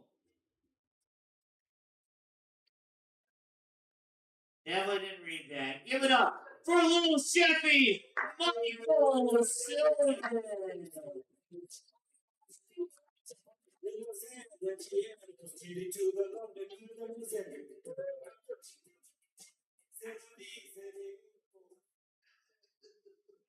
I really don't like that name.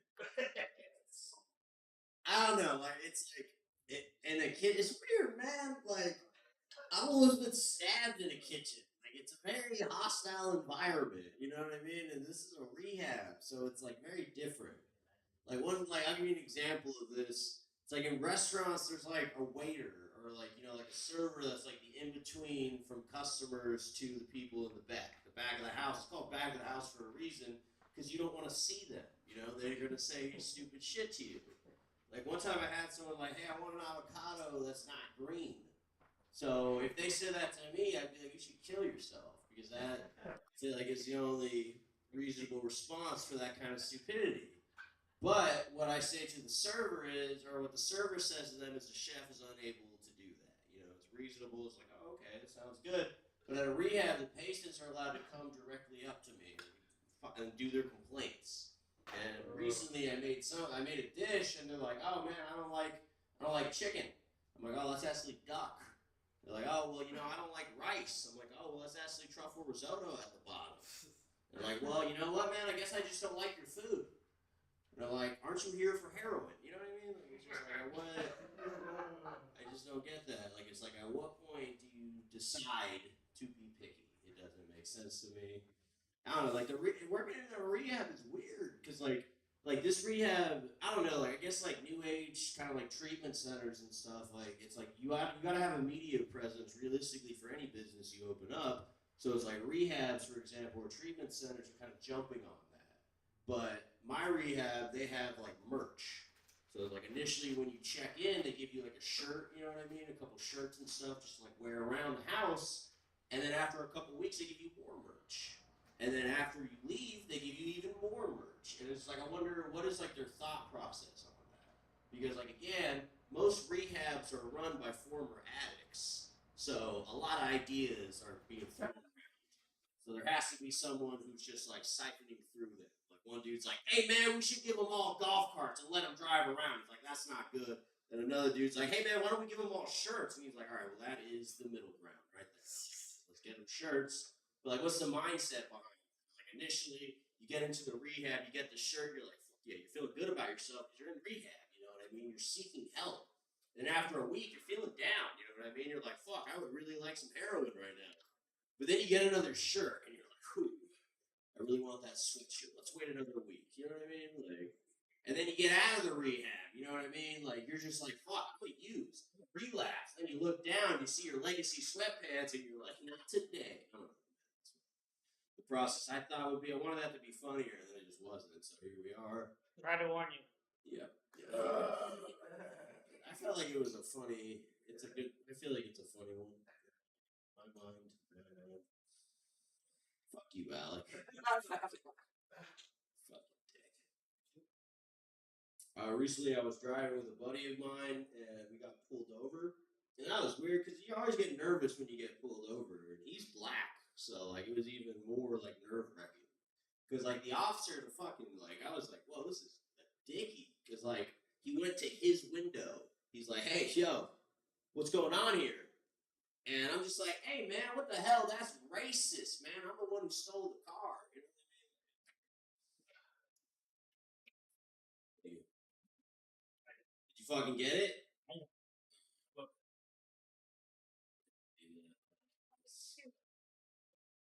You remind me of my dentist. But like, he has face tattoos, so it's weird.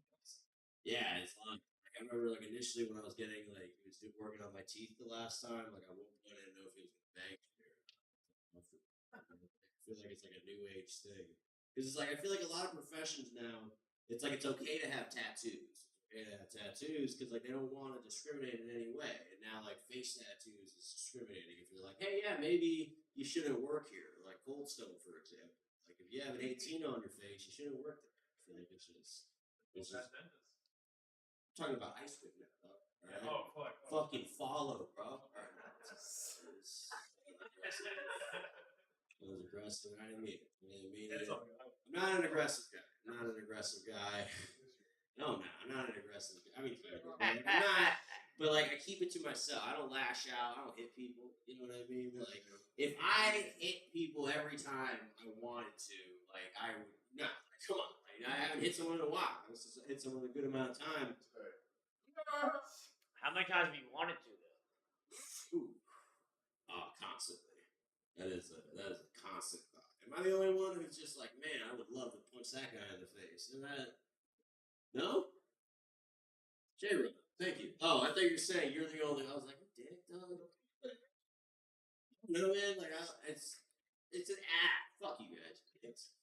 But no, like, I don't know. I consider myself somewhat of a calm guy. Like, I don't like laugh out. I don't like attack people in any way. But like sometimes, you know, you get frustrated. You have a bad day, and like you see someone mad dogging you, for example, right? Those who don't know, mad dogging, that's looking at you with the aggression of a dog. You know what I mean? So it's like, I don't know. I just feel some type of way. I said something. I was like, "So, bro, you got a fucking problem? Let's do this, dog." And they're like, "I'm blind." You know what I mean? Thought those glasses because it was sunny. You know? So, what about you? You're like, I was at an open mic. You know? Feel like a shit, Brennan. Brennan roofied me on my birthday. Woo! Good. That was weird. At one point, you guys remember that point like before quarantine when like during quarantine when you go into like a work meeting and everybody's nervous because you have the sniffles. And then you're like, hey, you have COVID. And you're like, nah, cocaine. You know what I mean? Everyone has a little chuckle. It's clearly a joke. But now when you say that, everybody's concerned.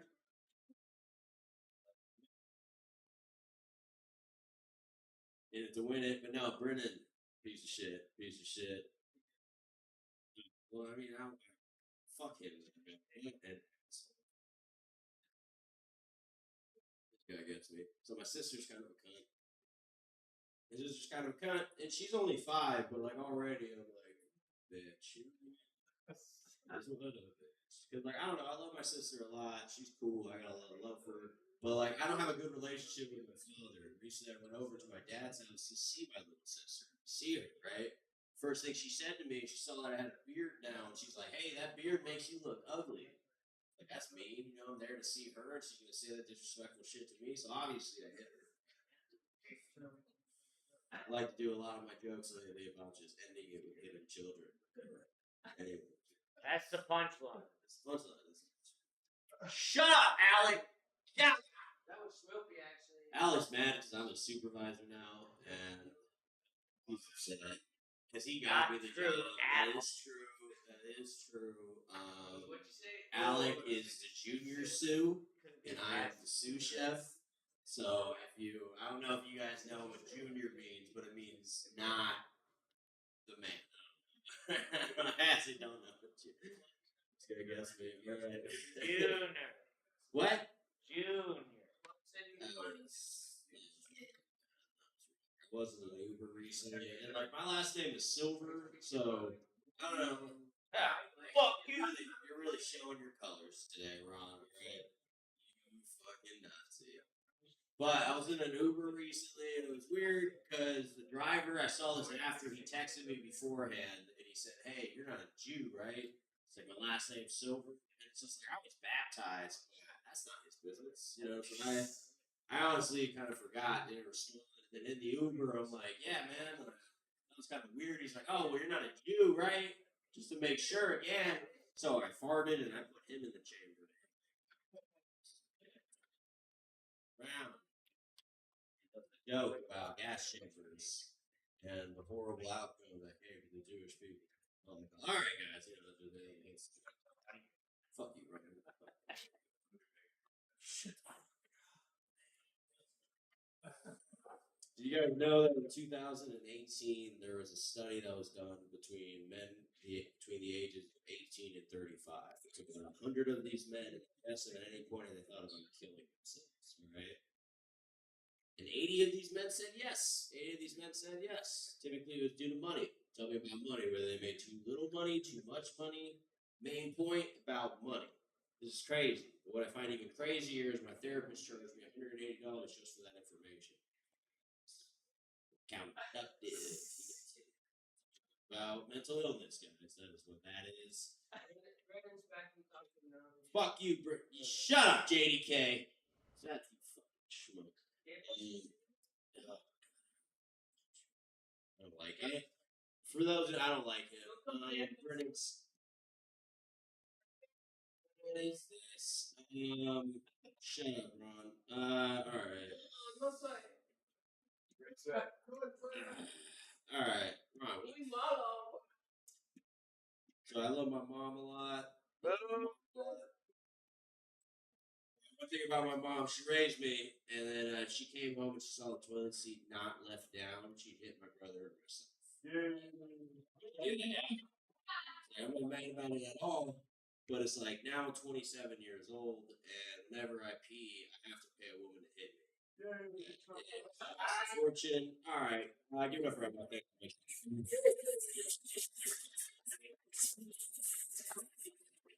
Give it up for what you say. The job. Let him live in his delusional fantasy that he's my boss. It's good for him.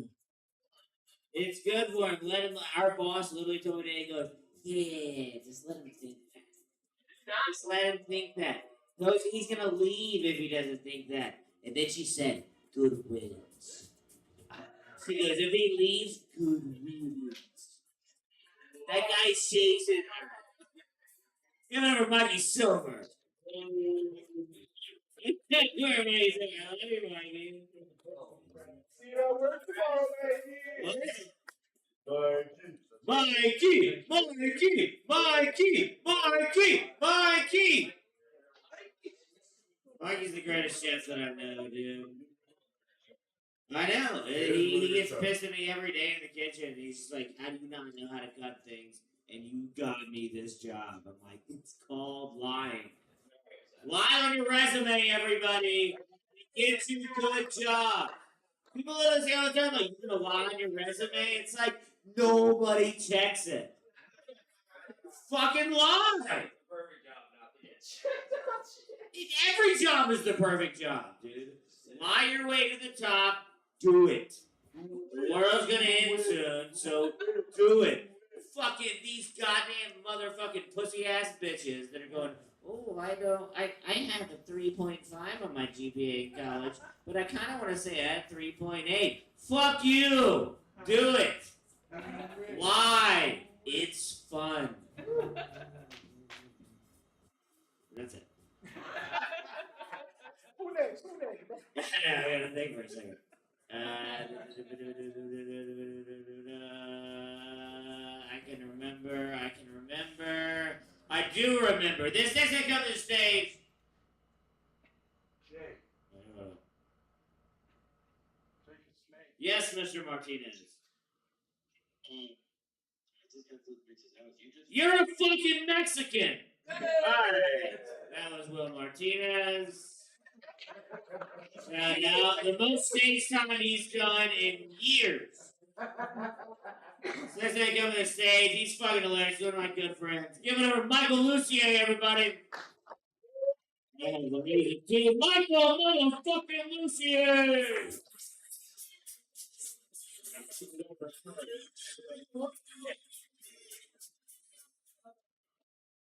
It's great to be here. I was here like 24 hours ago.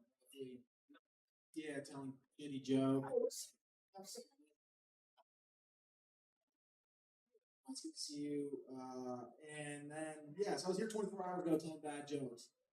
And 12 hours ago, I was in the emergency room. I got a kidney stone.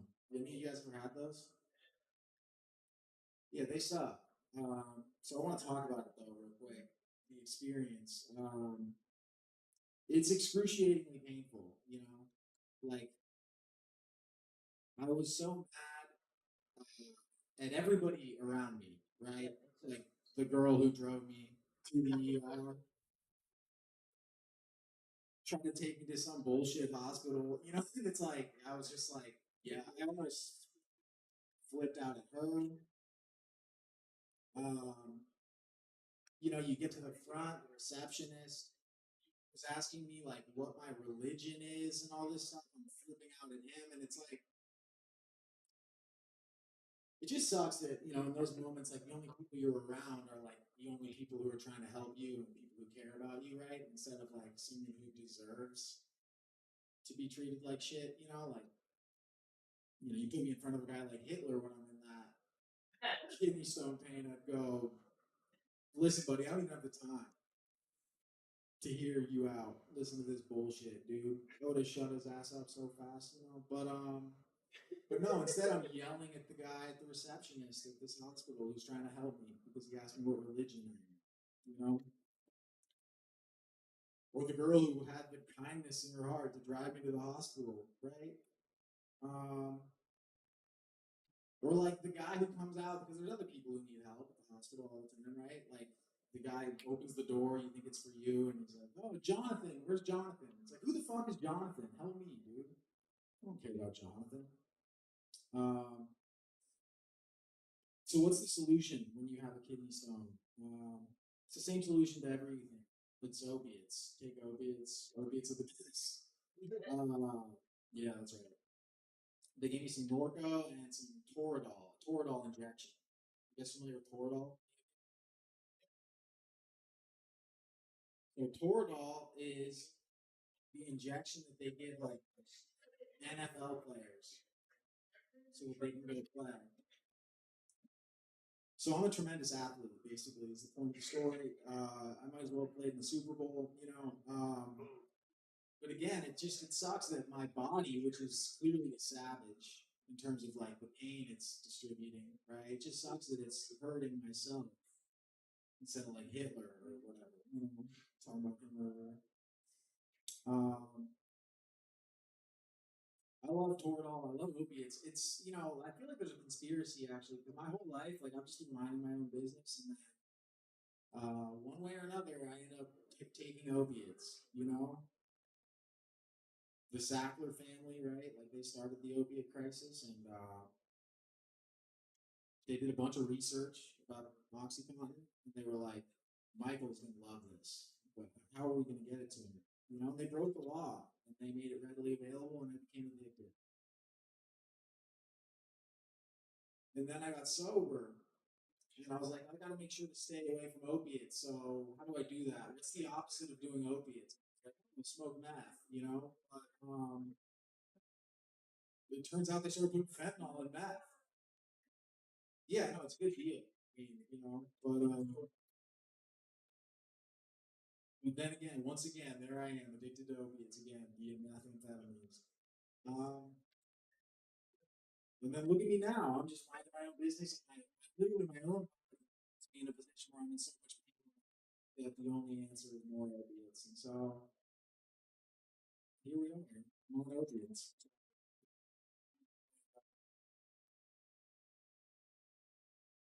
One other thing they were asking me my address. I was the receptionist, the guy I was yelling at.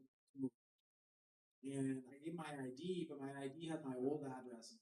And I don't really have a new one, you know? So he was like, is this address still right? And I was like, no, idiot, asshole, shut up. He's like, well, what is, do you have an address? I was like, no. He's like, so you're homeless? I was like, yes. And so then when I go to the pharmacy today, I look at the prescription and it says, you know, patient name, Michael Lucier. And it says address. It just says homeless, comma, CA. Homeless California. So I'm a resident of homeless California. Zip code for homeless CA is 111. If you're curious. And it's just weird too. The guy was just like tripping about the form, what religion I am, what my preferred pronouns are, and it's like you're gonna call me homeless. I thought it was unhoused. So, where's Alan? Is he in here? Is there something? No, I don't. Don't even. No, I'm not talking shit. It's just. Yeah. No. So, anyways, guys, what else is new besides the 8mm stone that is working its way into my bladder and then going to come in? No, it's not. I don't want. Big thing, life's great. You know. In fact, I would highly recommend getting a serious medical ailment because this Toradol injection, really good stuff. But so I ride the bus and give it up for the bus, guys. And just today, actually on the way here, this guy like was mad that the bus driver wasn't stopping at the right stop or whatever, and he was yelling at me. He's like, "You suck! You're not doing your job." He said, "You're an idiot. You're jealous, and you're ugly." It's like, nobody's jealous of anybody on the bus. Trust me. You're a fucking idiot, dude. Let's go! Woo! No. No, it's like the ads on the bus make fun of people on the bus. You know, like there was an ad for Mean Girls 2 on the side of the bus, and it said, "You still can't sit with us." It's like I don't want to sit with those girls. They're mean. What the whole movie was about. People who ride the bus are legends, though. Like Rosa Parks, we talked about her earlier, right? And think about how proud she would be if she saw the state of the bus today. You know, there's black people everywhere on there, front, back. There's a black lady driving the bus. Even, so. Careful what you wish for, I guess. No. And look, I gotta get out of here because I'm in a lot of pain. But I want to leave with a joke that this is what led to my level of fame and prominence. It says no. I want to play a game of Fuck, Marry, Kill with you guys. You know that game? Yeah. Right. But we're gonna play it with numbers instead of with people. Okay? So stay with me. The numbers are 10, 12, and 6 million. Okay, well, so what do you do in this situation? Well, obviously, fuck 12. So that's easy. So that means I'm gonna have to either kill 10 or 6 million. And I know what you're thinking. You can't kill 6 million. No one's ever done that before. That's impossible. And you're right. It's a really big number. It seems like unfathomable. I don't know how anybody could pull that off. But I think I'm gonna have to be the first one to try. because you can't kill 10, guys. You just can't kill 10. And the reason for that is, if you know how counting works, if you kill 10, then it's always 9. Right? And so, yeah, killing 6 million, that would be tough, right? It's going to be really hard, but I'm going to go for it. You know what I mean? Because as bad as that would be to kill 6 million, I think it would be worse if it was always 9/11. Thank you, guys.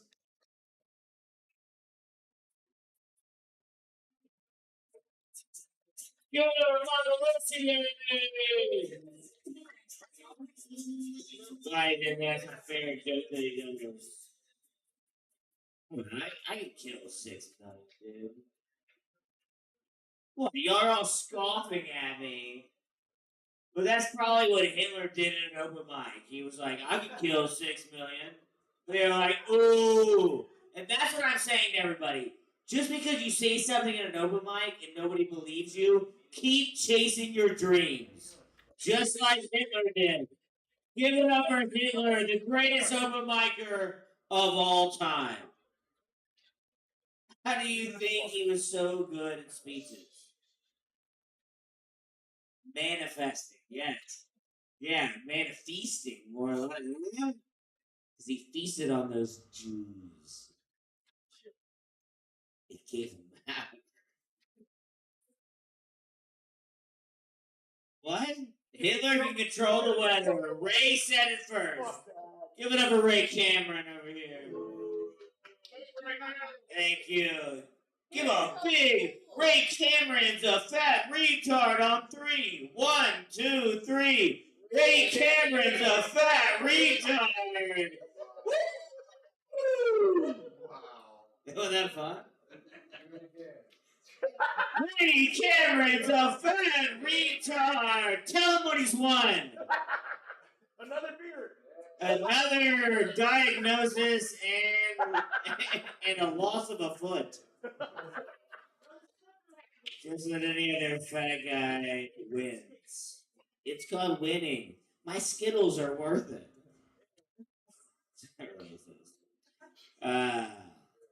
Yeah, thank you. Give it up for Ray Cameron. This next man come to the stage. He's a fucking legend. He's hilarious. You all know him. You all love him. Give it up for Stephen Marcus Relliver.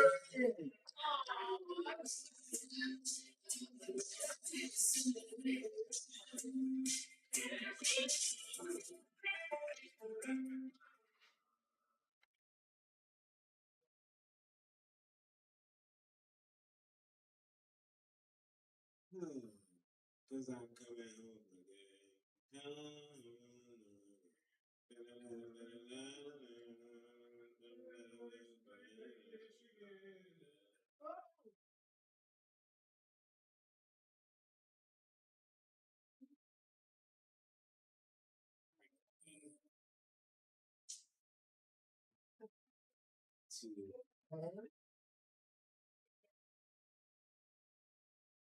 What was that about?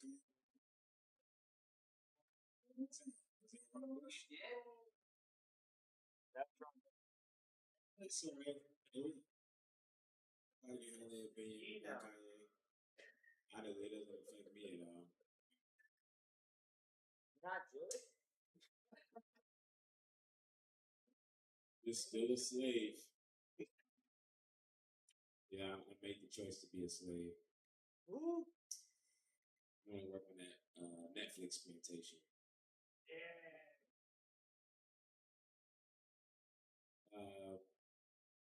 You guys think when the Emancipation Proclamation papers drop, all the people who are like racism doesn't exist, or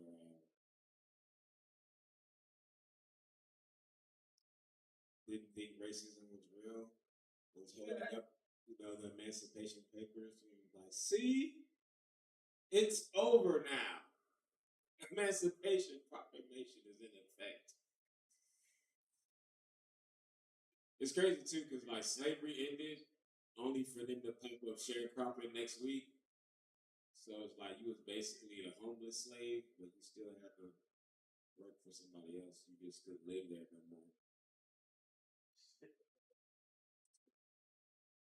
I just remember.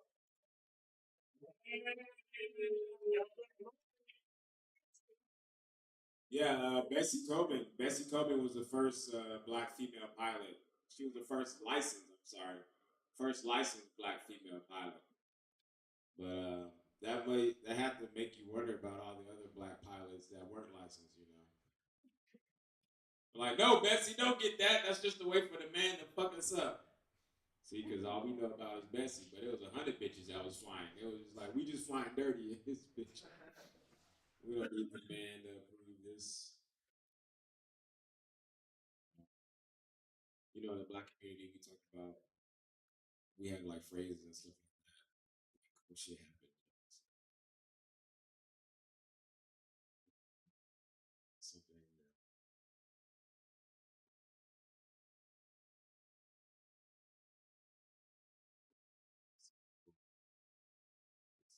black girl married. Not enough conversation around. That band Magic got everybody in here scared now. Never seen a T Rex, but we all know the sound.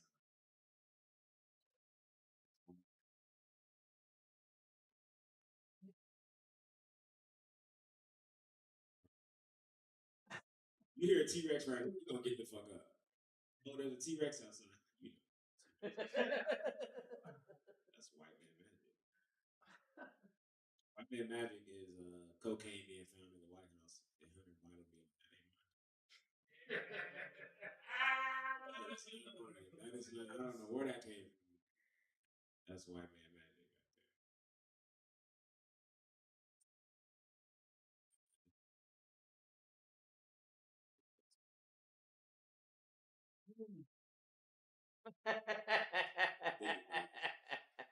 Fred Flintstone, he late to work every day.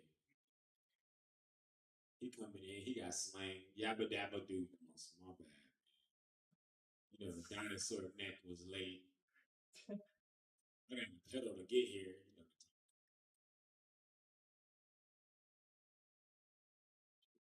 pretty white kids in here named Bam Bam and Yes. That's white man magic right there. White man magic is just taking over a country and being like, you know what, this country now.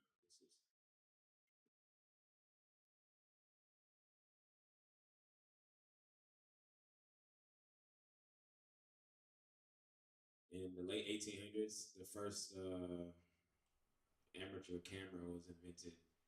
So it was like the first time you could take photos. And this is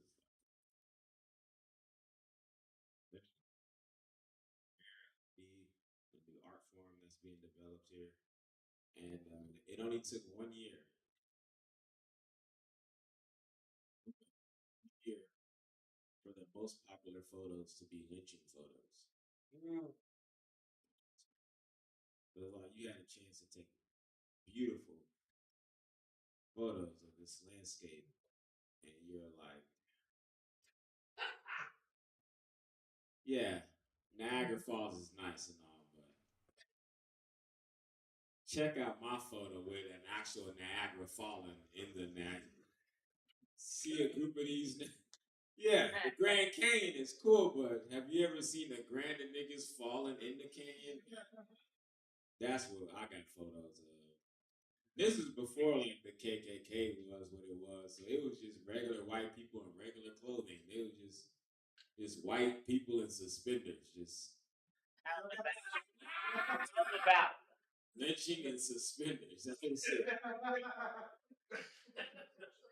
Face all out and everything.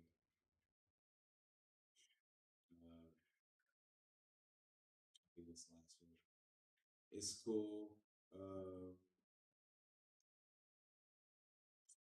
Man, it was fucked up too. Cause I was talking about like the past 2 years. I've been saying like, man, they don't want to give us reparations, and then California announced like some reparation fucking task force shit that they was trying to do, and everybody was all excited about it. They're like, look, they gonna give us reparation. They gonna give us reparation, and the whole team.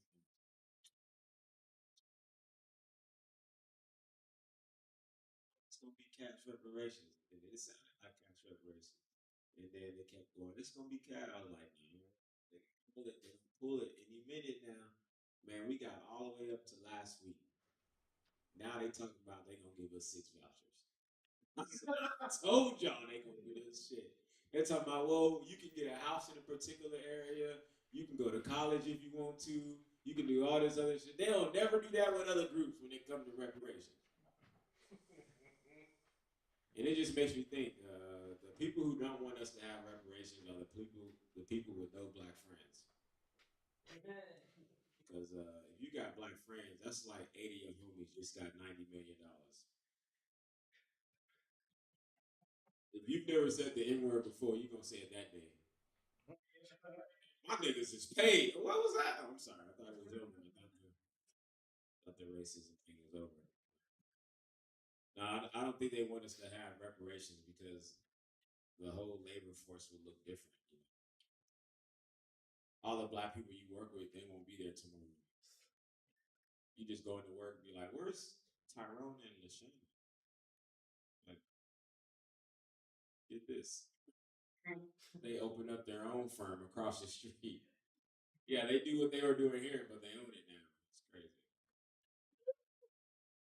Even the NBA would look different, man. They would have to have like Hollywood stars in the NBA just to keep it interesting.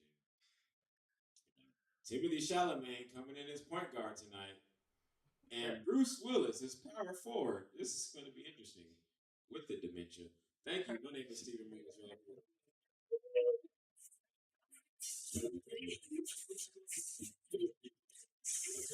Good over Steve Morris Roll for everybody.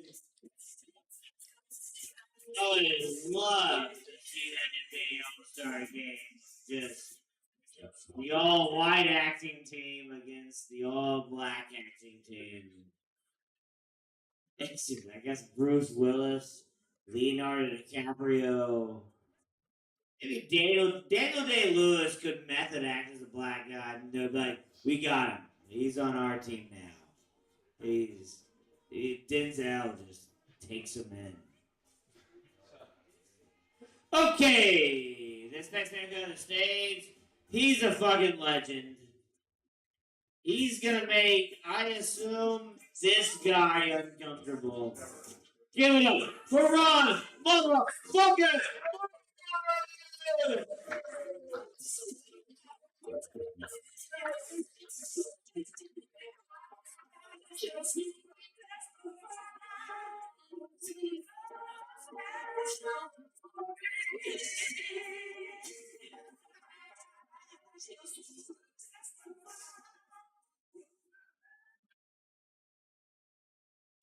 First of all, how y'all niggas doing? Appreciate Alec playing some old folk from the 70s and shit. I'm saying for it. Nigga getting on stage. But I don't appreciate you, we've met before. I don't appreciate you generally assuming that I'm going to make him feel sexually uncomfortable because he's a straight white male. That's poor. It's disgusting. I would never do that. I've never done that to you before, except for the first dozen times we've met.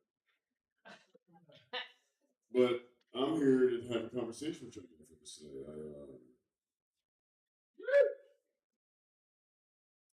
One of my boy toys is a beautiful Latin dude. By the way, I'm weeding myself off the white man. By the way, just to let you know. I am doing it. It's too much work. You never know how racist they are until you your first good argument. And you're like, God damn it. And listen, bro. I still love the white man. Don't it still tastes like chicken to me. I just go, a little skinny one like this over here. You know what I'm saying? Absolutely all day long, guys. Just so you know, they're little puppy dogs, but the Latin dudes have been treating me right. They cook. These motherfuckers cook. Latin dudes can cook, bro. They bring shit to the table, bro. You know what I'm saying? Yeah, sure, they got a little bit of an attitude. You know what I'm saying? But their Mima lives close by, so you can get like. Yeah, you can get like tamales and shit. You get all types of like home cooked shit. You know what I'm saying? Them motherfuckers are fed well. Fuck y'all doing? Bringing over potato salad and shit? Fuck y'all. Y'all little racist ass motherfuckers. And listen, don't get me wrong, I love the hate sex. You know what I'm saying? If you're a racist, I'll spit in your face and call you nigga. Don't get me wrong. But he comes in and he's singing pussy car rap. I'm dead serious. Have you heard pussy car rap? This is some genre rap. It's pussy car rap. It's women singing about the powers of their pussy. You know what I'm saying? And you guys know me. Listen, I'm a traditional homosexual. You know what I'm saying? I have PTSD from fucking vagina. I used to think I was straight, just like y'all did. You know what I'm saying? But PTSD for me is pussy. Pussy traumatic stress syndrome. You know, I'm stressed. I don't ever want to see a pussy again in my life. I'm a true homosexual. I was born cesarean section. I didn't even want the pussy when I was born. You know what I mean? I'm being dead fucking serious. I mean, listen, when I came out to my mom's Jamaican. You know how homophobic those motherfuckers are. You know what I'm saying? I told my mom, she was quiet for like 5 minutes and said, goddamn thing. I was like, Mom, she's like, told to think of it, boy, you know, you never wanted to breastfeed. You know that? That's how fucking gay I am. So when my boy toy is coming out the bathroom singing pussy car rap, I'm disgusted. You know what I'm saying? You don't need to. I started thinking about it. That's homophobia in a hetero-dominant society. Think about it, right? Do you ever close your bedroom to sing about how good your man pussy is? Shaking your cookie, right? No, you're not. Thank you. Listen, I love it, man. Listen, I'm like, listen, everybody's into their own things. Everybody's into their own things. You know what I'm saying? As a gay man and as gay people, we've had to adapt ourselves to the society we live in so we can feel comfortable. Even with sex. Think about it. Think about R&B. Every time you turn on the radio, music is homophobic as fuck. Every time you turn on the radio, heterosexual relationships, girl, guy, broken heart, girl, guy. Right? Pussy power rap. Fucking sing about your hairy butthole. You know what I'm saying? It's just as attractive. See, look at you laughing. You don't think so, right? You have somebody they prejudiced you against your own body, right? It's like the dick pic. Women don't like dick pics. Gentlemen, your dicks are beautiful. Don't you listen to them fucking disgusting ass bitches. They don't know what the fuck they're talking about. You try to fuck them, they have no idea what they fucking want. You know what I'm saying? Do you think they know what a good looking dick looks like? Hell no. I do. You know what I'm saying? Send me your dick pic. You feel upset. You're like, you know what? Nobody's fucking talking. Let me say something. Let him circle me for like 15, 20 minutes and shit sort of this motherfucker. You know what I'm saying? But you get some compliments. Every time I turn on the fucking, I'm sorry, every time I'm trying to get laid, I got some fat chicken eating son of a nigga. Paying for pussy. Baby. Yeah, you've heard, you know the R&B song. Oh shit. Fuck that, I want a gay R&B. Next time you're trying to get some pussy, think about it. You know what I'm saying? Think about it. Next time you're trying to get some pussy. Just for shit. This is dead. We got the rules hot fire going.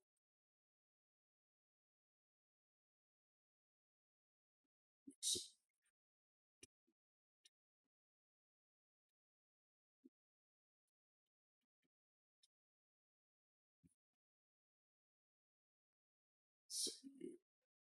the 3 24 fitness Johnson.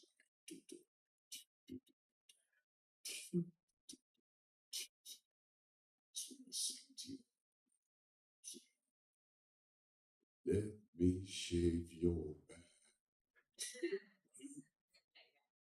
Maybe them armpits too. Yeah, you know, man. Shit. Keep on the dirty tube socks, nigga. Right? This shit is dead gay dudes. Gay dudes think that's hot. I'm like, that's hot. Oh, yeah, you know what I'm saying? Nigga come in here, this sweaty shit is back and shit, little sweaty, dirty motherfucker. I love. See, look at that. See how y'all are? Look at you. Exactly. You little homophobic bastard ass motherfucker. You don't want equality like I do. You know what I'm saying? You want to be safe in your little zone where all pussies breeze free. They don't want you. You know what I'm saying? Your dating sucks. You can't even get pussy. You can't even get what you want. Gay men, we get it all. We have it all. We have it settled. We have it settled. I want for nothing. It is LA is a buffet of behind. You know what I mean? Anytime I want. I'm sick of ordering guys on Grindr like pizza. You know what I'm talking about. Right? Come on. You guys wish you guys did. You guys wish you get laid like gay men do. Our first date is either in my bedroom, the living room, or in a Starbucks. I don't even want to know your name unless the fucking sex is good. All gay men feel the same way, right? I know 15 motherfuckers don't know my name. Like, that's that nigga. Right? You can tell pay for the pussy. How much money you spend on it? I spent 550 cents on myself. Give me a double espresso and shut the fuck up. And steam milk, bitch, shut the fuck up. I'm trying to see if I can give me some dick. If it's a good date, the motherfucker's jerking me off with his feet at the goddamn table. Right? No, I'm being truthful right now. Y'all motherfuckers sitting there talking whining every open mic I go to. All y'all motherfuckers bitching about how much pussy you don't get. Oh my god, damn. And you know whose problem it is? You know whose problem it is? Y'all bitches. No, not you. Y'all bitches women. Women this motherfucker kill. I'm a gay dude. I hear all I get all the fucking I get all the things from this dating so hard. Just how they get go. Like, you know what? First of all, like this hot guy. So then we were gonna get my phone number. It's like, okay, so go out. I was like, okay. So then he calls me. He's like, okay, where do you want to go? And I was like, okay, well, we can go anywhere. He's like, okay, well, why don't we just go to this shop? And this shop. I was like, oh, really? You're gonna take me to a pizza shop? This is the first day you're gonna take me to a pizza shop? I was like, no, I'm gonna go to pizza. Have you ever heard of Spagos? I'm gonna go to Spago. He's like, oh my god, Spagos is a little much. I'm gonna spend $180 for you on the first date. Like, fuck, I'm not gonna take a first date. What are you doing soon? I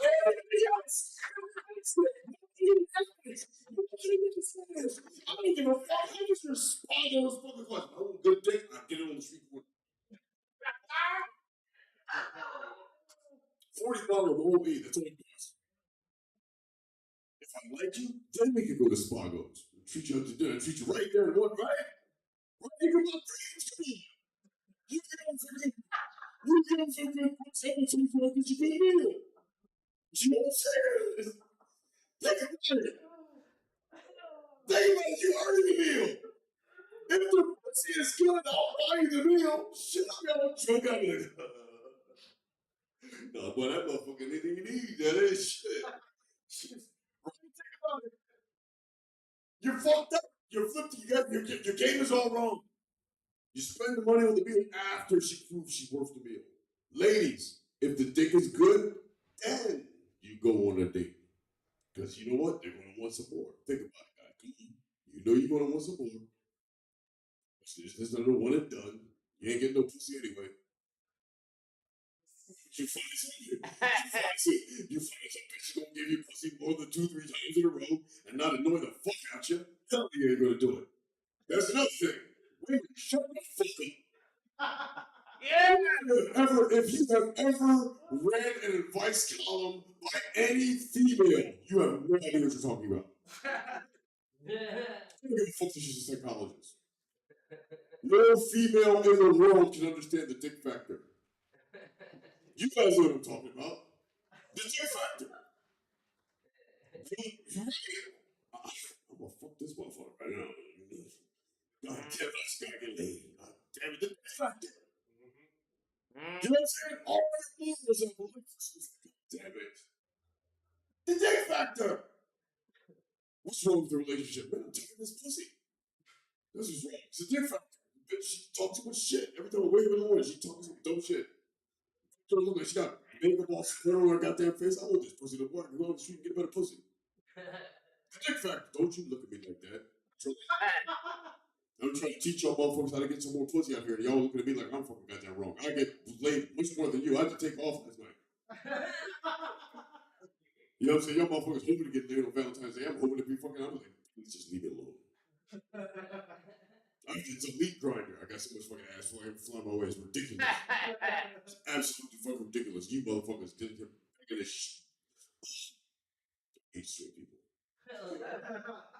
I swear to God, if I could just round y'all motherfuckers and put your little cages and have you breed, just feed the kids out, raise them right. It would be a better place. And by the way, y'all finally be getting some pussy. You feel all uncomfortable. You're like, this motherfucker, fuck him. Fuck around Bush. You know. You know, Jeff. Huh? You do know, Jeff. See that? Alex got actually, I can't offend Alec. When I first met Alec, keeps his little butthole gets fixed up when I was fucking with him. Yeah! And he make those little squeezes, like you like grab like a little pot belly pig and you squeeze it. He makes those little noises. Now he's comfortable. He's comfortable. I'm really impressed with that. Alec. Thank you.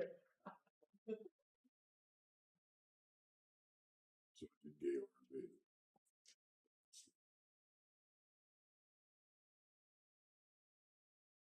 Wonderful. Yeah. You ever know that shit? You know what I'm talking about? If you know what I'm talking about, say goddamn right. Motherfuckers acting like the perfect shit. You know what I'm saying?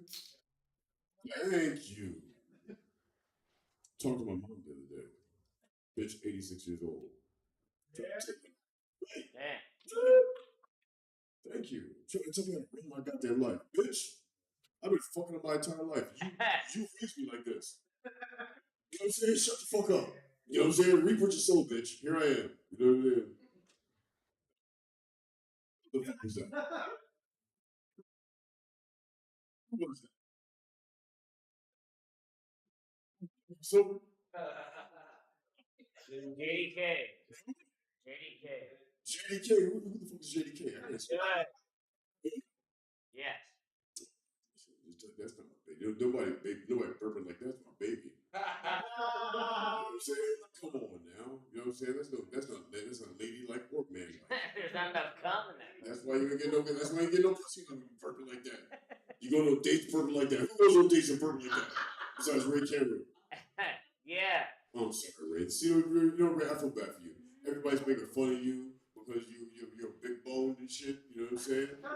Yeah, I don't like that no more. I don't like that. You guys leave Ray Cameron alone. That's right. You guys don't like that either. Absolutely have no plans on leaving Ray Cameron alone. Look at you. Oh, Diane, I won't either, baby.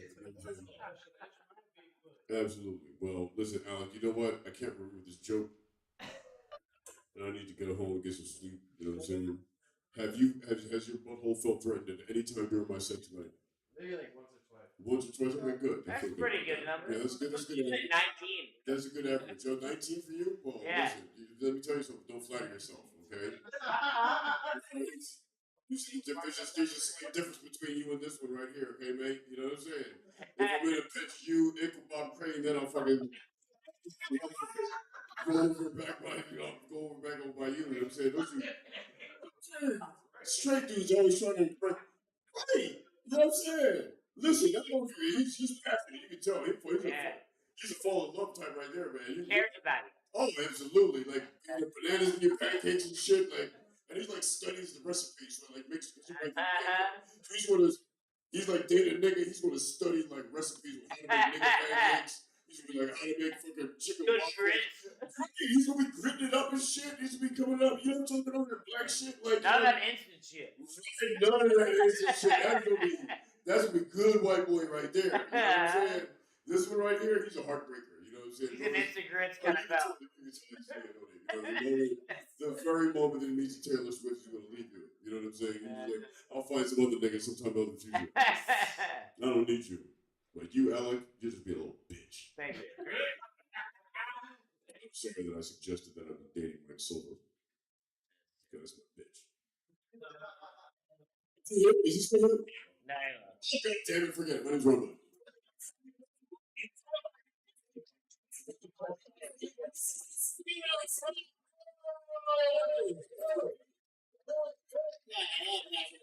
He's literally the Tony Robbins of gay guys. Says he convinces all the white people. It's like, you know, being gay is better than pussy. I've had the pussy. Being gay is better. You can rape all the white boys you want.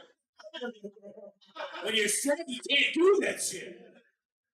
I always like every time I watch Rob Bush's set, I just want some guy to like some like white guy to like stand up and be like, "You got me. I'm sold. I am now gay for older black men." And then Ron would stop doing comedy. I think that's all he wants. Like fuck a Netflix special. All Ron's making it is convincing a white guy to have sex with him. He's the Tony Robbins gay stand-up, dude. That's amazing. Yeah, that was a gay sentence, dude. That's my. I told like Ron many a times. I wish I could do his act, but like as a straight white guy, and just yell at white women and be like, "I'm gonna fuck you after the show. I'm gonna fuck you right after the show. You're gonna like it." And you're gonna. That's what he does with white guys. You're saying, "Oh my god," but you're a bigot. If you think there's a difference, you're a fucking bigot. Well, fuck it. I would do it to a white girl in the crowd, but no white girls came to my show. But the gay black guy did. You gotta take it back. Whatever Ron was. Next man came and says, I don't know if you know who's coming up, but he is a fucking legend. My God, I saw him last week on Pornhub. Having sex with Ron Bush. But that was on the Food Network. On the food. Yay! Yeah, they pickled a couple cucumbers. This man is a fucking legend. Give it up for Roger Lopez, everybody!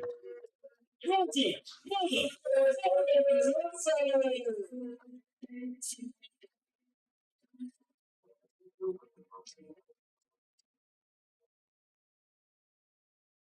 How dare you assume we'd be on Pornhub? We would charge for it. Yes, sir. We would charge. We would be on OnlyFans making bank, bro. Thank you. Bro, the duo we would make, bro. Girls would be like, "Damn, is that Latino gay?" I'd probably fucks man and women.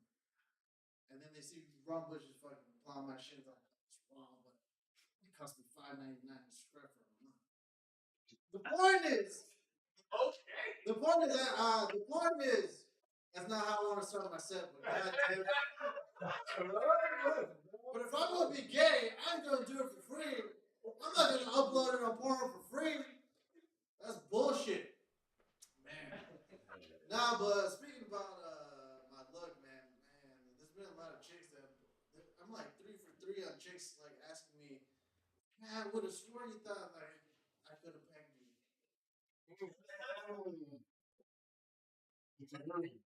It might be the eerie.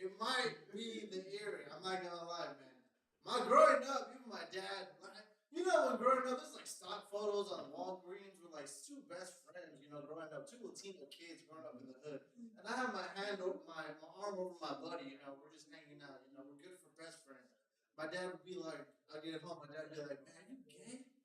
Are you gay?" And then for the longest time, my dad had a code for calling me gay growing up. I don't know if I think it's just a Latino Mexican thing, but like he'll look at me, and I'm like 10 years old, and and he's trying to call me gay but won't say it.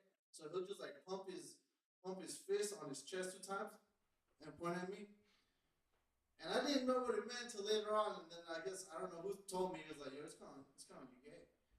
And yeah, it is so weird, man, so weird. And the point of I won't start my set now. So it's been like it's been 8 years since I've been cancer free. 8 years. Next month will be my anniversary, actually, of 8 years since I beat cancer, man. And I had a seminoma type 1A.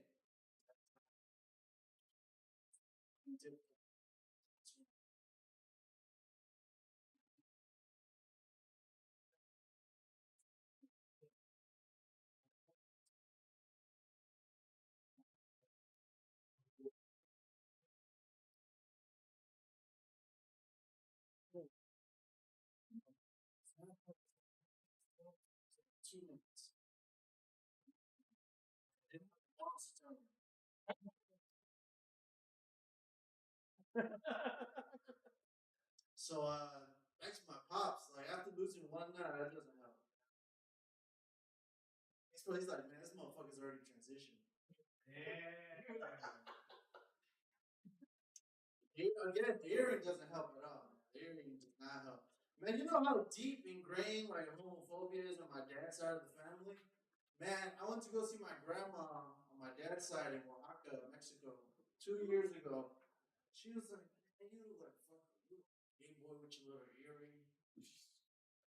And you can never get it right with her because she's like, "Man, I had my hair colored at the time," and she was like, "Man, you used to have it. You used to have it nice and long. I used to have long hair." And then even when I had long hair, she was like, "Man, you gay." There's no winning with these people. There's no winning. Until my dad finds out, I suck dick. Cheap.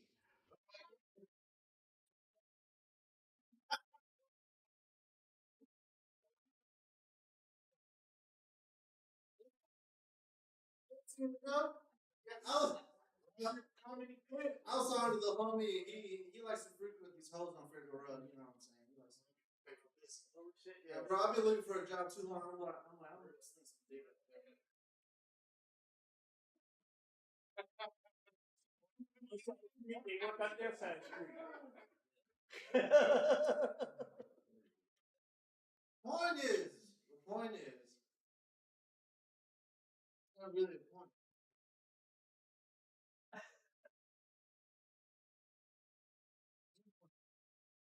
A lot of homophobia in the Mexican. I don't know why.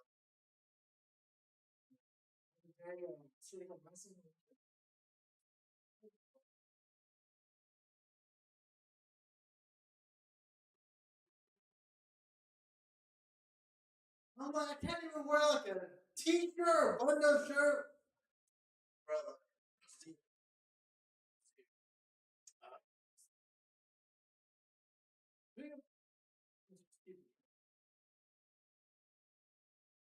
Once, it's probably not once, but he cheated on my mom. I woke up, I was like 21 years old, I go to college. And you know when you call your dad cheating, because like you see the neighbor, the homie's mom in your parents' bedroom, and for whatever reason she was like standing up, and my dad's just sitting like laying down still. And it's 10 a.m. I'm groggy. I'm about to go to chemistry. It's too early for this shit. The point is, for a while I was like, I don't know how to feel about that. But then I thought about it, I was like, growing up there was the hot mom that all your homies wanted to fuck. So at the very least, it was her. At the very least, it's like he's gonna cheat on my mom. At least he's fucking like the 10 in the apartment complex.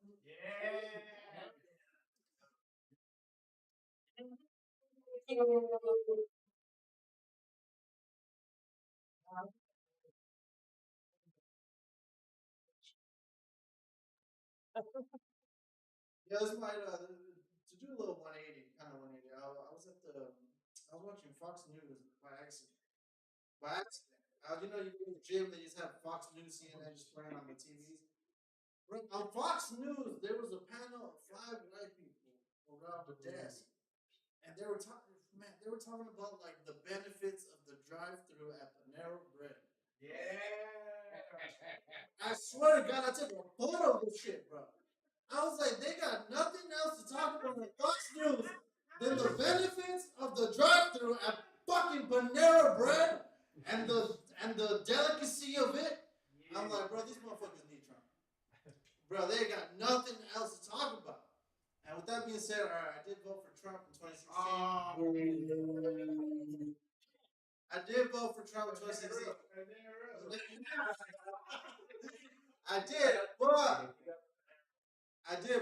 it's because I was unemployed at the time, and I heard he was kicking out my competition.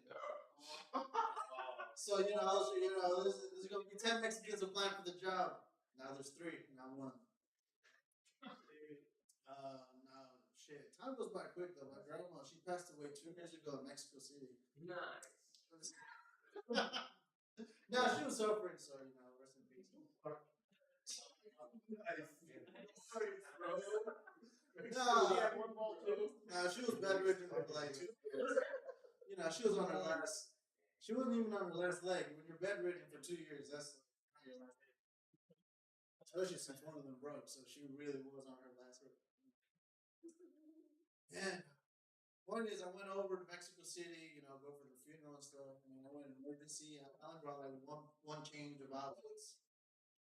Man, I go to the mall with my cousins. We get pulled over. We're in a taxi. We get pulled over by the Mexican federales.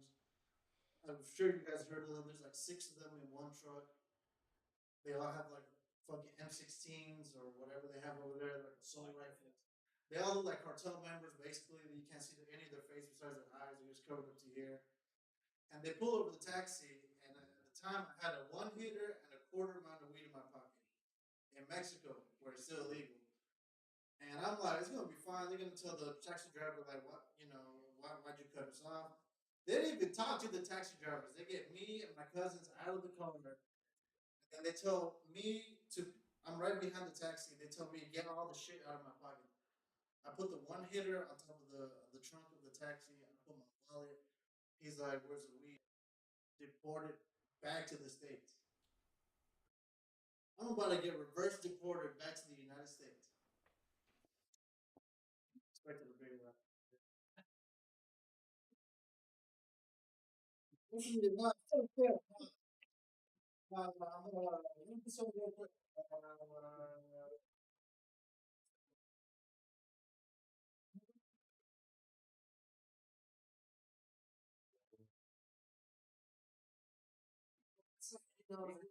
So we feel like I don't get the cash. Let's get all the booze out of it. Man, 3 months before we broke up, I accidentally crashed your car.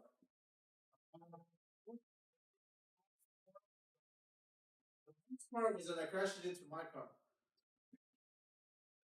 No, you didn't fuck with it yet. I got into the windows when I was high as fuck. Forgot I parked right next to her. So as we're heading down the driveway, I just fucking like making me.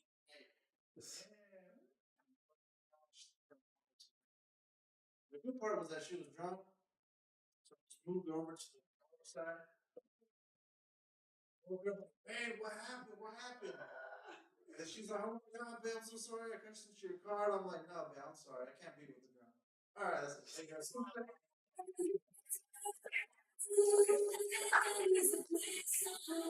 Run the little guys, everybody. He's got 1 ball. Good number 1 ball. And the lap of $100 right now. He's got 1 ball, but he's got a comedy of 2. Give it up for Roger Lopez. This next man coming stage, he's a legend. He's so goddamn funny. He's been itching to go up.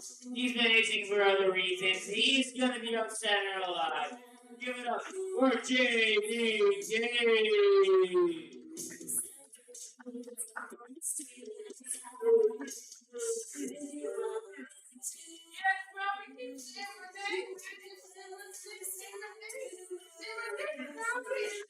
I guess it is their own government. JDJ.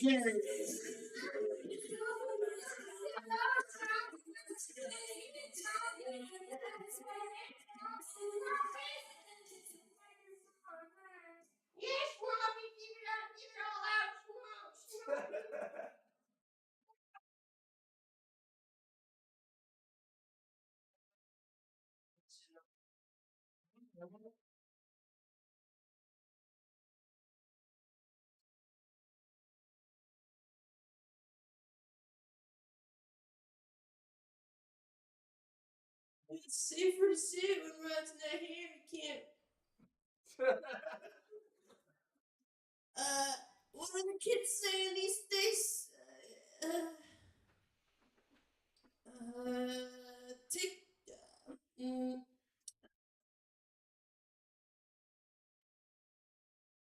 Well, you can't. It's on YouTube. I'm surprised you guys haven't gotten issues. I don't copyright with music. Say rape, right? You can. I mean, what are you gonna do? It's like technically on a live. I think you're fine. Right? This is being recorded live. You should be afraid of what you're saying. Right? Isn't that another principal concept? Right? Have you noticed? You've been here a while. You've been here longer than me. Does that seem to be the case? That's why. That's a good. It's a better excuse than saying they're too high or too low. You know what I mean? Though it's like you're on stage. You're it's like you know like you know what I'm talking about. How people say like a lot of things on stage. Like many people so powerful say things, but some would like really genuinely be attempting.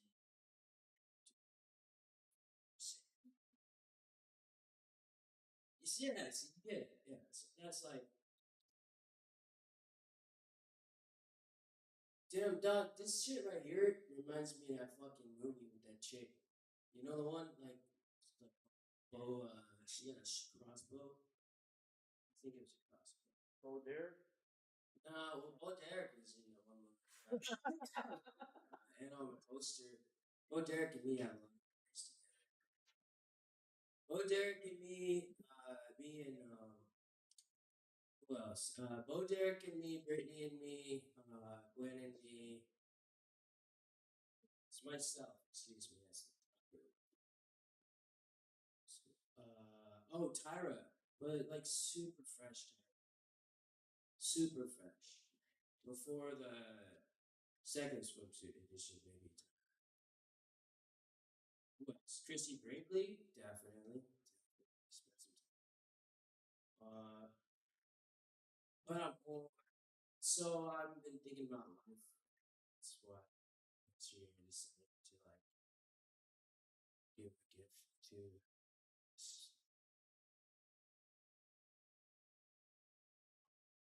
I don't know who's clapping or why. Oh, it's obviously you, Schmoops. You're a fucking creep. It's okay. Alex, you coming up next. You can talk about how you're clapping for me. Saying that I gave a Valentine's. It wasn't a Valentine's Day gift though. I guess I should make sure that that's understood first. Yes, yesterday was Valentine's, and I have been considering love, but I gave this child a. You see, I can see myself in him. So I guess once again, I should make sure it's understood when I say I can see myself in him. I mean that he also enjoys, and I see genuine. I miss that excitement from magic tricks. Oh, see, the rule of three would mean that I'd already come up with the magic trick, the third one. Because the whole point is obviously children. Right? That should be understood, obviously. Yeah, that's the thing. Shane Gillis didn't fuck children at all. Um, he said, I think. So here's the thing: I was only in New York for a little bit, and I'm no scientist, so I can't exactly determine if it was the food I got in Chinatown that made me fucking shit and vomit from both ends. But Shay commented about the Chinese food, and yeah, it's true. He did kind of use a cheap shot, fucking. But you see, this guy Mickey did like I was forced to watch growing up the movie. Like it's so she's like basically a whore, and to make herself feel better about being a whore, Well, she can't afford it unless she has somebody buy it for her. But she goes and stands in front of Tiffany's. The actress is wonderful though. You know, they probably would. So, how many people know about Hepburn's anyway? But maybe they know. People don't even know who Heigl is at this point anymore. To be perfectly frank, the attention's like people realize that. Yeah, like what's going on. You know what I'm talking about?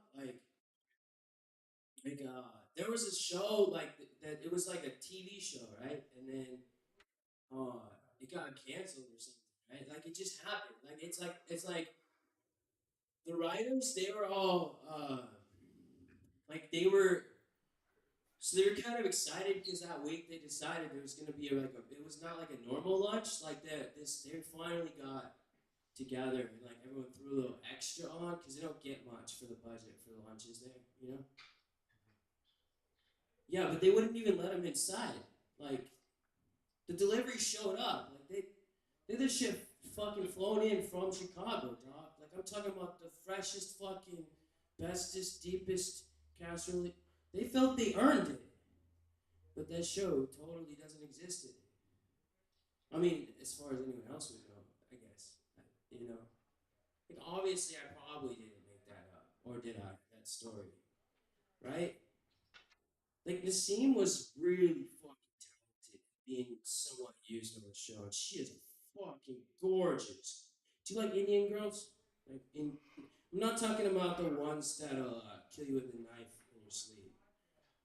I'm talking about the ones that their family might expect you to come with a dowry of gold. That type of Indian girl. I'm pretty sure Nassim's Indian, but she might actually be Iranian. So this is like really one of those dangerous things to say. But John Mulaney fucked her up. Not literally though. That was before he was cheating on his Jewish wife. Uh, Divorced now. I don't know. I think he fucking knocked her up, and him and Olivia Munn have a child at this point. John Mulaney. Yeah, you can clap for other people's children in their misery, because God knows how we are blessed without children. You know. Yeah, give it up for fucking not having her. Seriously, though. Yeah, no. I mean, my point, I guess, like it's just it's what it is. It's life, right? But also,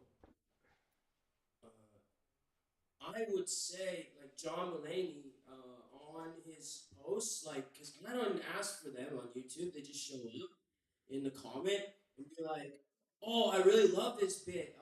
Is the next part where he talks about how he cheated on his Jewish wife after using her for material to get in better? Yeah, like that. Like I'm happy for Tomlinson. Like I get confused, right? I know who Lily Tomlin is. I really know who that is. She also got one of those awards that they only give to the ones that accidentally walk in on the. They named it after John F. Kennedy, right? On account of they didn't blow their brains out. Yeah, they call it like they didn't blow your brains out. Usually that's why you get the award. I'm not sure about that one exactly. Don't quote me on that one just yet. But yeah, Tomlin, she got that award. But this other bitch took over for Chris Hardwick, and yeah. Does anyone really pay any attention? They probably wouldn't even know. Like the guy that was up earlier, the one that wears a beanie to hide how much hair he's lost from his children. Like, poor guy. Henry, it's real funny though. I don't know how much he talked about the Nazis. Real good material. Yeah. When I bring them up, that's a good question. Just trying to figure out what I thought to say. You ever notice how people think that the Simpsons are telling the future? Do you notice that? Yeah, it's crazy. Like, unlike those other writers that were fake, the ones for SNL, excuse me, but Conan O'Brien, that's kind of what I was getting at right there. Late night TV and fucking people over. I mentioned fucking people over, didn't I? So, yeah, see, I'm not the best comedian, but you gotta like call back. You gotta make sure you're on somewhat of But yeah, so like anyway, not Lily Tomlin. She took over Hardwick's show. Um, she was talking about how, man, she's talking about female achievements, yeah, but wasn't this one actually off of the back of a guy that was like a knockoff from? Do you even know what G4 is? Like nobody knows anymore. Nobody remembers watching fucking what's her name? Oh god, what? Her tits, like she was in fucking pudding and her feet, and this is on normal like cable television. Yeah. Oh, what the fuck? She was the one. Martha that was Stewart. having, nah, the one that was having sex with he's a Jets quarterback. He was on Green Bay. Aaron Rodgers. Oh, what the fuck is her name? You know? Danica Patrick? It's hard to keep track. They're all like brown hair. Will do just about anything to get ahead. One of them is Olivia Munn for sure. For sure. I'm pretty sure. Danica Patrick? No, you know, Danica's. I want to give some time. She was the first, I think, of her kind in that sense. You know, speaking of first of their kind, someone was talking about earlier the black woman pilots back in ancient times. It might have been Steve Mark. I'm not sure. But my thought was like when they're digging up, they claim they found the body, I guess, or somehow they acquired like Amelia Earhart's like, parts and stuff. Like, and that's like it's really good to know that she didn't actually like get locked. I don't know. You think they would have looked as hard if she was the black pilot? It's kind of right. I mean, you get how man? How many years they looked for her? I'm just saying. I have a friend, and she's a female pilot, so it's probably okay to say this. Like, I don't think she'd be too. Okay. Yeah, and her friend is like in the Israeli militia, so she's a bit busy to come kill me anyway. You know. But yeah, no, it's just wonderful that you can know so many different types of people. And Valentine, it don't matter. I would end it by saying that if you're not aware, you can find me. It's not too difficult. Just go to your local 7-Eleven corner, and yeah. All right, you'll probably find me. And no, I'm just playing around. JDK stands for just don't know what you're gonna get. But tonight you got a pretty decent set, so I appreciate all you stick around. And here comes the champion, right?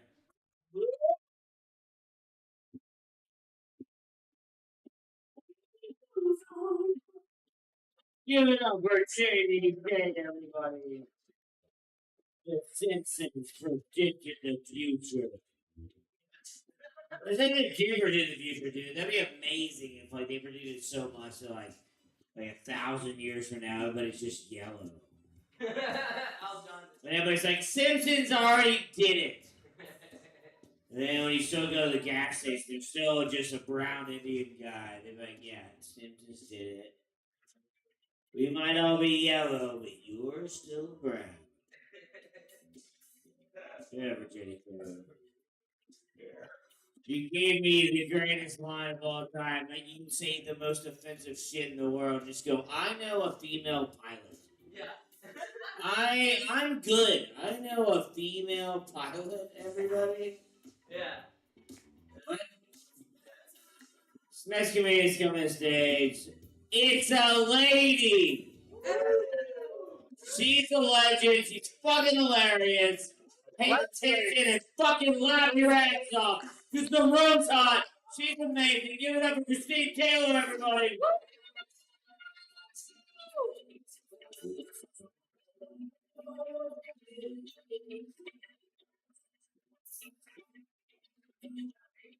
Give it up for yourselves. Y'all give it up for yourselves.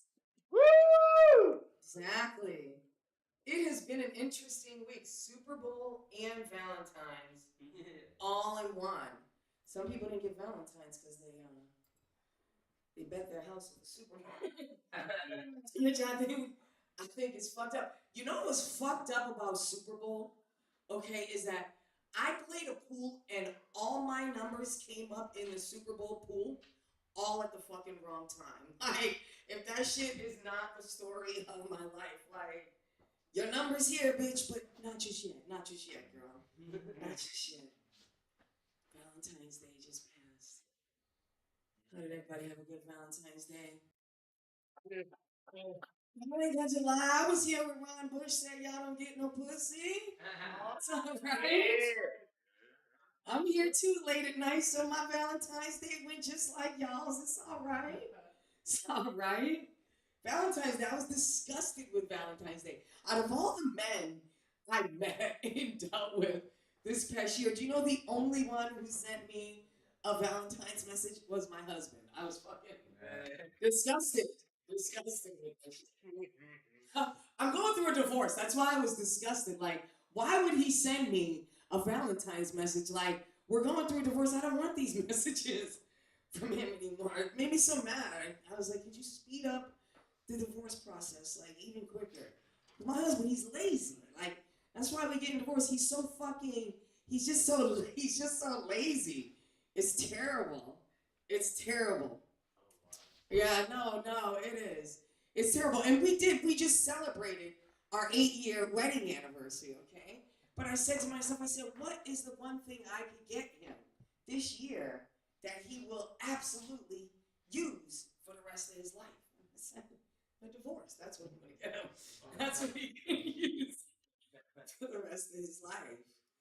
Like, seriously. And I was going to go celibate. I was thinking, I said, you know what? Maybe I'll just go celibate. And I said, no, Christine, like, you fly. Go sell a whole bunch, Christine. Don't sell a bit. Sell a whole bunch of that shit. Sell a whole bunch. You know? Valentine's. It made me, it really, it did. It made me think this year, like I feel like cougarism, y'all, it runs in my family. Like, it literally runs in my family. My grandmother was 23 years older than my grandfather, y'all. Okay? 23 years old. What a secret for them to have. And we didn't find out until my grandmother died. Okay, and we got the death certificate. And my mother came up to me like, you ain't gonna believe how old Grandma Sybil is. And I was like, what? And we knew how old she was. And when I was like, but she's 93. She was like, no, I mean how much older she is than your grandfather. My grandfather kept that secret. But the thing is like, my grandmother looked so damn good that she looked young enough to be 23 years older than my grandfather, right? And it made me think, like, no wonder I can't get a dude over 25 to come and talk to me. I'm about to be 49 this year, y'all. And I think I cannot get a dude over the age of 25 to come and talk to me. And I'm like, well, maybe it's the cougarism, you know? it's definitely the cougarism, you know? But my grandfather, he was fly. If a dude 25 comes up to me and he's 6'5" and in the army with a fucking fine ass uniform, then yeah, I'll give him a chance. But just a regular 25-year-old, no, I don't have time for that right now. But I feel like I knew when I was younger I was gonna be a cougar because I love to eat candy, and I feel like the candy that I ate kind of told that I was gonna be a cougar. I always saw my aunt; she always licked the sugar daddies. My aunt, she loves older men, right? She always licked the sugar daddies, and I was like, I'm not really into older men. I eat the little sugar babies. I said that's how I knew I was gonna be a cougar. The little sweet sugar babies. Being a cougar, I mean, it's been interesting. I don't want to say I always want to do it because it's been interesting. You know what I mean? And I always try to find like the differences. Like, what's the difference between the young dudes and the older dudes? And older dudes, like I don't like messing with older dudes because they've cornered the market in Viagra. You know what I mean? And I'm older, and I don't want to necessarily look at an older man's fucking gray hairs for 3 hours while he wants me to suck his hard dick on Viagra. There's only 24 hours in the day, y'all. You feel me? 24 hours in the day, and if I'm sucking an old gray dick for fucking old gray hair dick for 3 hours, now it's 27 hours. 27 hours now in this day, okay? That's a long ass day. Okay? The days get longer when you suck the gray hair dicks. They're longer days. You can't do that. You can't do that. You know, I always think I used to be the general manager of a restaurant, and I always used to have to read through the handbook, you know what I mean? And the handbook, it always has like rules or whatever in there, you know, and they always say you can't be on your phone. And all the time, you know, only as the manager would I be serious about not being on your phone. As an employee, I never gave a shit, right? But now I realize, like, it is. It's an important like tool when you're at work, because I know when I'm at work, I don't know about you guys, but I'm horny as fuck. You know what I mean? I have a high sex drive. I stay horny as fuck. There's times I'm at work and I'm thinking about sex all day, all day long. I don't know about you guys, but it's definitely like that for me. You know, and they say don't have your phones because this one time I was at work, y'all, and I don't know if you guys have seen. There's this alien that looks like super duper real, and it's on Instagram, and it looks fucking super duper real. So I'm showing my boss this alien, and all of a sudden this text message comes through, and it says, "You need a spanking," right? And my boss looked at me and she said, "Was that a question or a statement?" I said, "Well, actually, it was a little bit of both. Actually, I do need a spanking. Actually, I do need a spanking." Oh man. But then it's like at work, like seriously, I think about sex all the time at work. Even on my lunch break, it's like every time the chef asks me, "What would you like for lunch?" I always think in my head some good dick is what I would like for lunch, actually. Any woman who doesn't want good dick for lunch, I think is crazy. She's probably homeless on the street right now screaming, okay? And realizing she didn't want dick for lunch. It's the best lunch you can have. Best lunch you can have, you guys. Being older, you know, I give myself these gifts every year. This last year, I gave myself a gift, and I really love the gift. You know, I'm gonna re-gift it to myself this year. I gave myself the gift. I only let heavyset dudes eat my coochie from here on out. Only heavyset dudes. Only because I was heavyset before too, and I realized one thing. Okay, when I watch a heavyset dude eat, I realize they really enjoy eating that shit. Okay, they look like they're really enjoying that shit. They always go back for seconds as well. They always go back for seconds. I love when they lick their fingers. That's when you know the food is delicious. They lick their fingers. So good. Heavyset dudes only. Heavyset dudes only. Anybody had to be like a home health care provider? You guys do what, rehab, right? Anybody in like the medical field do like a home health care provider? I was my grandmother's 24-hour home health care provider until her last breath. And I gotta tell you, that was like one of the hardest things I ever had to do. But the easiest part about being her home health care provider was my grandma. She was really, really, really independent. She never wanted anybody to do anything for her, especially like wash her, you know, because coming towards the end of your life, you always gotta you end up being the parent now, right? So she never wanted me to wash her. I think that was a blessing for me, you know what I mean? Because she would always be like, "I don't want you to see my pussy." And I was like, you know what, Grandmama?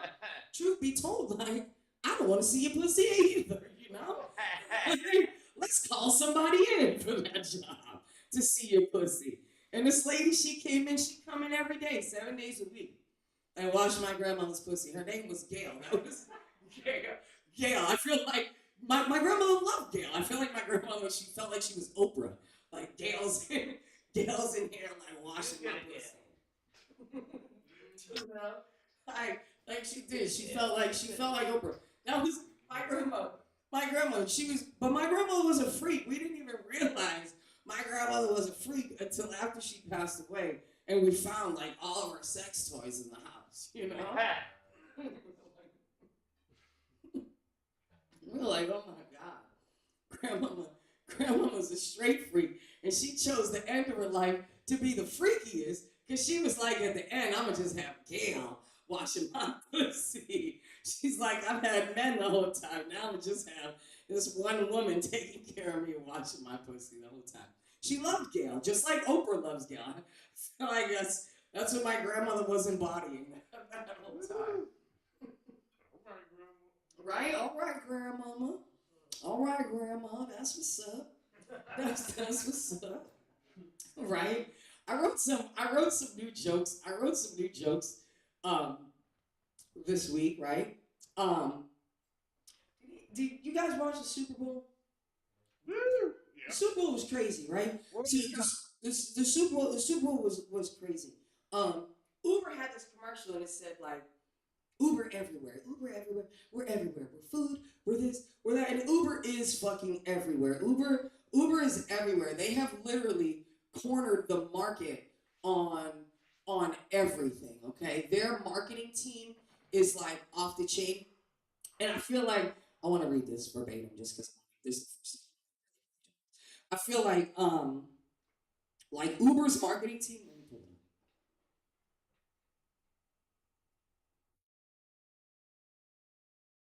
Thank you for your time. I need Uber's marketing IT team for my coochie, y'all. Okay? Because they have mastered the art of the search price. You know what I mean? I'm gonna call my coochie my Cooper. Okay, from here on out, it's like Uber but cool, right? You have to let everybody know. You know, because that's what Uber did. They let everybody know about this amazing product for like a cheap price. And once they reeled everybody in, they started jacking up the price. Like, nope, price of the Uber is a little more expensive. I want to do the same thing for my Cooper, okay? Like 5 p.m. 5 p.m. is dinner time, right? Cooper prices at 5 p.m. have gone up. You know, the surge goes up. If you can't afford dinner, you can't get the Cooper. And there's only one driver. So if you call a Cooper at 2 a.m., you feel me? And in Uber, it's like $100 at fucking 2 a.m. to get an Uber to pick you up and drop you off. If you call my Cooper at 2 a.m. to pick your dick up and drop you off, it's definitely quadruple that for the Cooper. Definitely quadruple. Cooper is expensive. God damn it. Cooper is expensive, y'all. That's why Cardi B says broke niggas don't deserve no pussy. You know that's right. Cooper is very expensive, actually. Cooper's very expensive. Last thing I want to say, I've been having these like Orange County cravings. I really do. I have like these like white women from Orange County cravings. I have them all the time. Like I just don't want to do anything. I just want to be at home, like on TikTok, making videos about nonsense and making a shit ton of money for it. I just want to like do yoga every day. I just want to have a trainer, but I don't need my trainer to be fine because I know me. I'll end up fucking him. You feel me, y'all? You feel me, y'all? All right. Huh? Yeah, I gotta charge you. I charge him for the Cooper. Cougars. All right, y'all. Give it up for yourselves, y'all. Give it up for Adam.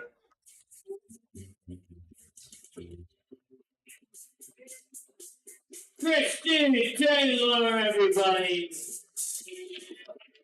Cover, dude. Is he subscribed? And then like Ubers and like it's always funny. Like I like usually sometimes you get like an Uber and like they like friendly with you. They're kind of like willing to share some insights on the Uber. And you're like, yeah. And I always ask them, like I've had like many guys be like, yeah, you know what happens? I'm like, yeah. They're like, I get a lot of girls doing this. Wow. Why don't you share, stranger? They're like, yeah, like I've had sex with girls while I drive Uber, and I'm always like, how many out of 100 do you usually get? They're like, 2 out of 1,000. And I've been many Ubers where it's girl drivers, and they've opened up this same way, and I'm like, how many guys do you think you fucked from the Uber? And they're always like, it's really just whenever I want to have sex with the guy. That's what I'm saying. Why women have it easier than men. Because they can have sex as an Uber driver more than guys, I guess is the point that I was making. Man, give it up for Christine Taylor, everybody! Give it up for Cooper. That'd be such a... They would just drive like a 95 Corolla, and they would just be like, this is Cooper. You didn't order. This is an antique. Christine Taylor, the next person coming to the stage. This guy, I believe it might be his first time in the room top, maybe his first time in Excellent Chaos. Give it up for Joseph!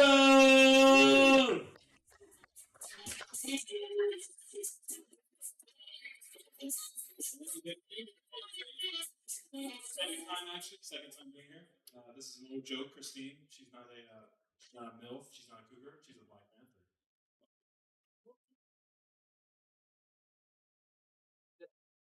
It's good to be here at Accidental Chaos. It's probably one of the funnest homeless shelters I've been to in a long time. Thanks for having me here. Thanks for having me here. This is it's a great place. It's fun. It's magical. It's like Disneyland, but just with more burpees. Thank you. Yeah, hell yeah. Also, if you guys are wondering, my gender pronouns are she/her. Thanks for noticing. Thanks for noticing. Um, everywhere I go, there's I can kind of pass as different women. If I'm in a room filled with white people, they say Sinead O'Connor. If I'm in a room filled with all black people, they say Jada Pinkett Smith. So it's pretty good. Keep my name out of your mouth. Woo. You guys hear me okay, right?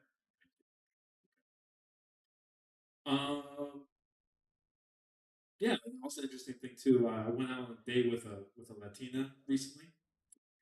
She happened to say I look like Vin Diesel for some reason. Which I'll take. I'll do anything for family. I won't deport yours. And the Vin Diesel thing is pretty cool. I like to think I'm pretty good at sex. Because when I finish fast and furious. Sometimes too fast, too furious. Uh, what's kind of crazy is that if I'm in a room filled with gay guys, because of my bald head, because if I'm in a room filled with gay guys, for some reason they look like Johnny Sins. You guys know who Johnny Sins is? Gosh, I don't know why. Um, yeah, I mean I can't see it either, but I'll take it. If you guys don't know who Johnny Sins is, everyone pull out your phone and go to Google and type in Johnny Sins cream pies black bimbo. I huh? Who? Pippin. Speaking about Johnny Sins. Hang on. And yeah, so Johnny Sins. Yeah, you messed up my act. Damn, jeez. No, you just said he sucks, dude. Shut up. Oh shit. I listened to you. Okay, here we go. Yeah, but it's another crazy thing too.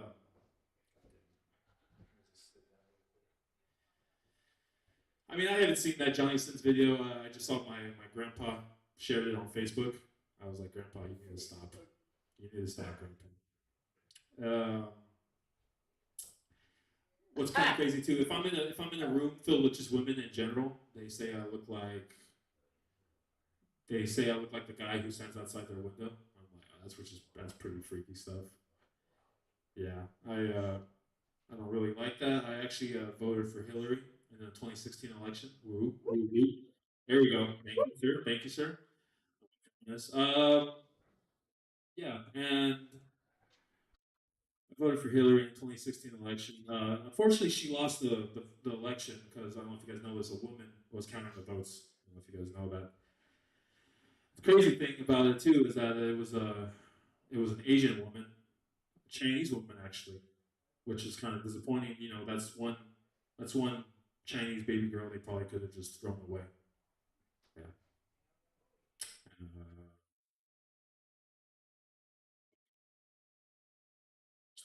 Now you know why I wanted to leave, bartender, because there's no one here. Yeah. He called me the bartender. The guy who was standing at the what else about me? Flash flight. I had to throw it away because it just got sad after fucking it for the 353rd time. You know what I mean? Rookie numbers. I love it. I love it. I love it. Only he can talk. That's right. I love it. I love it. It's true. It's true. And you act like you do too. But it's all fun. It's all fun.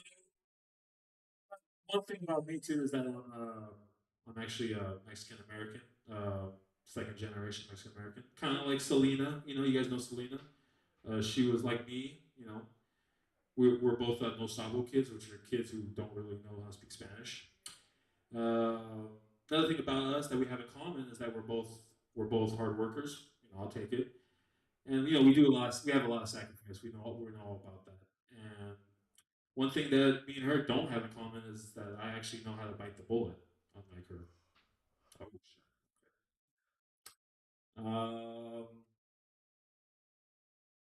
That's about my time. I think I had something else, but I forgot it. Anyone have any questions, sir? You want a question? What do you think about the war in Palestine? I mean, it's pretty funny, right? I mean, it's like someone said earlier tonight. It's dogs against cats. That's pretty funny. I thought that was pretty good. Which one's the dog? Which one's the cat? Come on, man.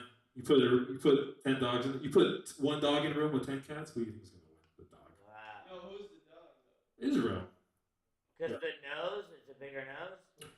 No, never thought of it. No, because they're stronger, better, and faster, and they have more teeth than Palestine's. I don't support Israel versus Palestine, but I had to do it. I had to bomb Palestine. I don't know if you guys know that. Huh? That's exactly what I just said. It is pretty racist, yeah. Well, you said Irish or Biden?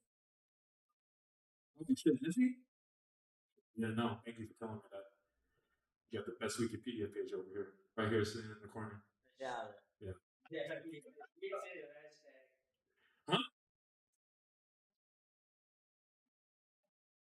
It's fine. Do you have somewhere to sleep tonight?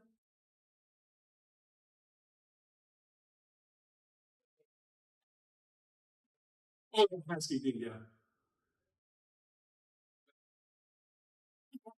Oh, yeah, I'm not the gay black dude. Oh, okay. No, unfortunately. I'm not gonna fuck anybody tonight. No guys tonight. But thank you for your time, guys. At Accidental Chaos. Maybe I'll come back. Maybe I won't. Maybe I will. No, I will. I will. It's a good time. It's a good time. With fingers. Thank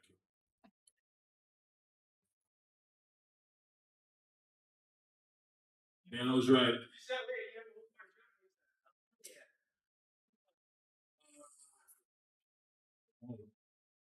That's why I should start writing shit down. I think I have it in my head as I'm driving over here. I'm like, oh, I got this joke. This one will kill, and then I forget it once I'm up on stage. This is my third open mic ever. Fuck it, I'm here for it. Could have been the greatest joke of all time. Huh? It could have been the greatest joke. Yeah, well, see, you're driving over here. Yeah, that's why I gotta start writing stuff down. Oh. Amateur night. Thank you, guys. My name is Joseph. Don't report me to HR. My gender pronouns are she/her. Make sure you gender me correctly, or I'll hit you with a lawsuit. Thank you. And thank you. Thank you, sir. I appreciate him always. Thank you. And that's it. That's my cue. Thank you, guys. Good over Joseph, everybody. That's amazing. That's how you fucking good. Is that right, Evan? We're gonna keep this going because maybe I'm gonna do time at the end. I think Lady likes when I do time at the end. This next man coming to the stage, he's outside right now, but I'm gonna yell his name loudly. What?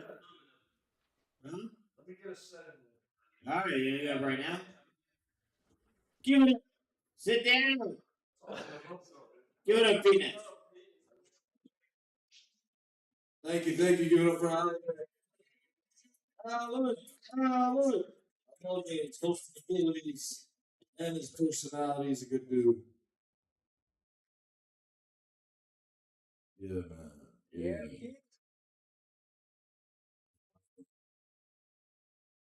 I'm gonna just program my brain to tell ghosts a certain way because somebody told me that's how you do it.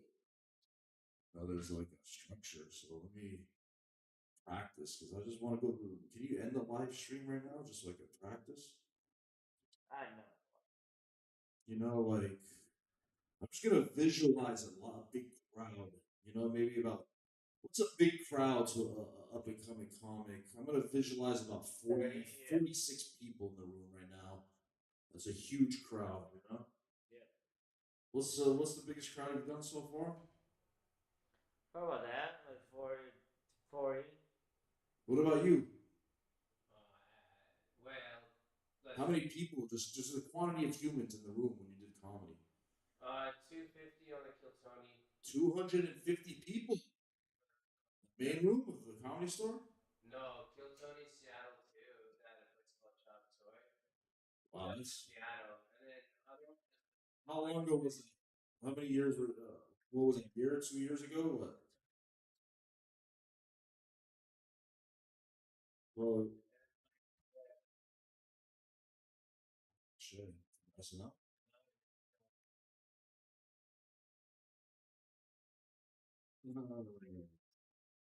It's pretty amazing.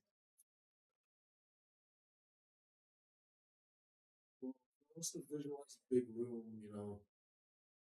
The most I've done is about 2 people, and I was not prepared at all. I just felt like it was a young, up and coming comic that got lucky to get on the show. And I went up there and pandered. They loved me. Just doing Chris Farley motions and yelling in the mic. And I was a hit that night. I think you know who was on that show? It was the guy from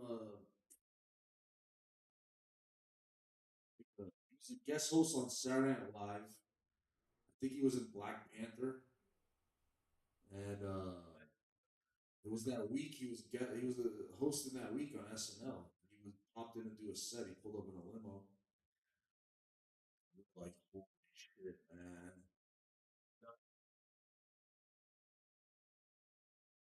Maybe, bro.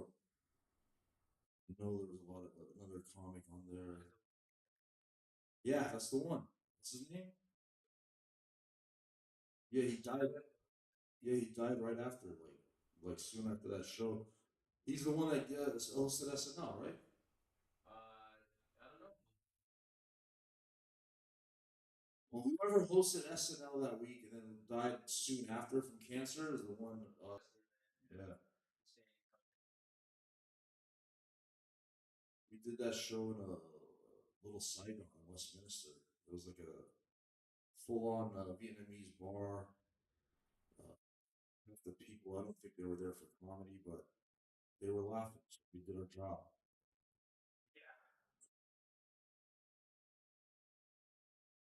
Let me see how to say this. I'm trying to figure out how to deliver these ideas. Yeah, it's a form of pandering. I don't like it. Not to people who don't speak English. Yeah, that is true. The best conversations I've had were just with body language. 70% of my customers at my job don't speak English. It's an inside on. But they speak We do body language the whole time. I'm moving hips and shoulders to communicate, and they come in to buy like cigarettes, lottery tickets, and maybe a monster. So it's become a routine of just taking her, just how can I help you, sir? The worst is like the foreigners. I don't, the ones that don't speak English but don't use body language. Just people in general. There's some people that are just stiff people. Very stiff. That's how they live their life. They walk around with their shoulders a little tight, necks a little tight, little steps, baby steps, like Bill Murray. And you could do that. Yeah, you got the reference. Congratulations. Give the man a fucking balloon. He knows what about balloon. You know the character Bill Murray plays in Kingpin, the douchebag. yeah. That's how he. That's how I think he is in real life. Because it just showed him like giving autographs to people. He was taking $20 a autograph, and he was adamant about getting the money. And one guy only had like $3, and Bill Murray's like, "That's all you have?" And he gave him the money back, told him to get a job, and then come back. And he didn't sign it; just walked away. The guy probably fucking lost his mind. Thanks, Dan. To be a, there's Bill Murray fanatics out there that probably, that guy probably came. He might have killed himself, man. Billy Murray. If I ever meet him, I'll call him Billy.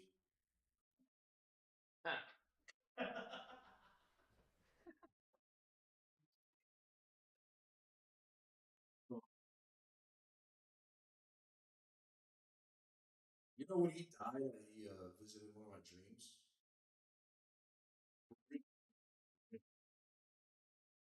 I was a kid, I thank God I took him to my dream. He died when I was about 6 or 7.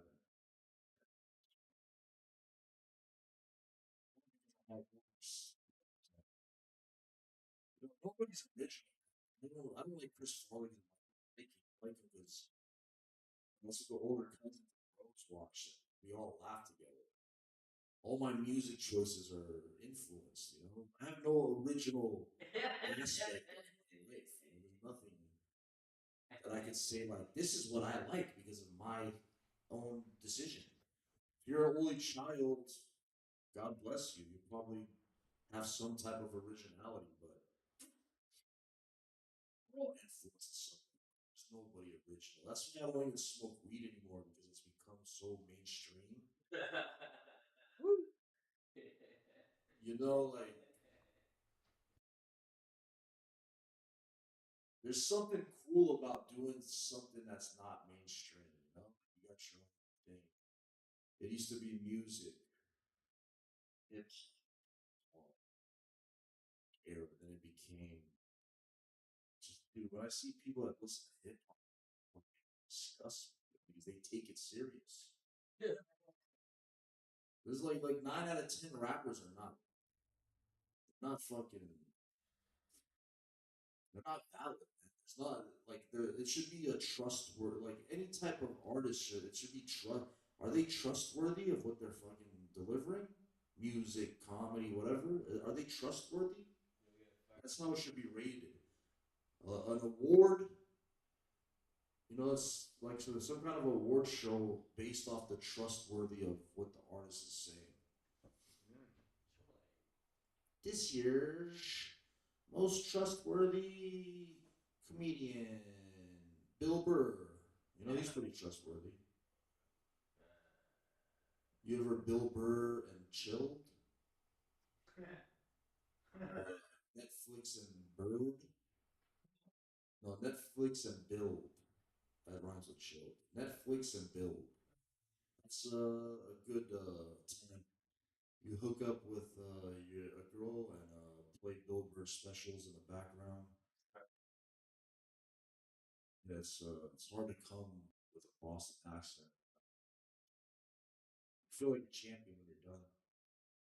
So the people that live stiff lives, they're stiff, and it could be an advantage if you're born and raised in like Ohio, but when you're coming from Vietnam, living in Southern California, it's a disadvantage. I'm looking at the people, they're looking at me, and we're working together off of body language at this liquor store. I could get them cigarettes and whatever they need, but sometimes there's a foreign person who comes in with, they don't have the ability to use body language. They're just real stiff. The Spanish lady came in, she's like from a different South America. She's not Mexican, she's like Peruvian or something. Because, no, she's not fat, but she's wide. She's like 5'1", but skinny and wide. She doesn't move. She comes in. She doesn't speak English at all. I can't work with her because she doesn't give me body language, and it's hard to like look. I'm like, how can I help you?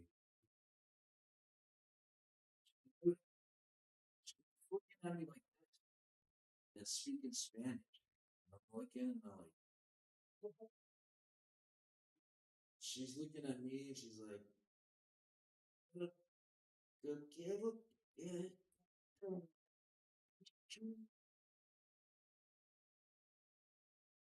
Excuse me? Okay.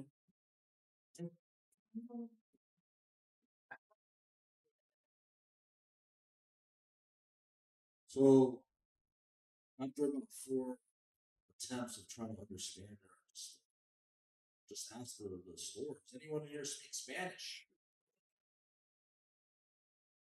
I know Spanish vaguely, but it has to be with the body language for me to understand. But does anyone speak Spanish? And my cousin, he works with me.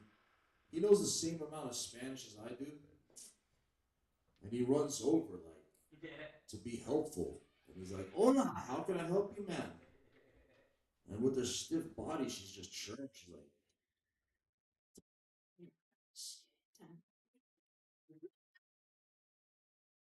was just fun to see the panic on his face, you know? Couldn't help her. And it was like I don't know, what would you, it was like an echo because I said, what I did, he literally just reenacted it. Because after about 3 attempts, he's like, does anyone speak Spanish? And then the ground opened up and she took an elevator to hell. As she was going down, she was,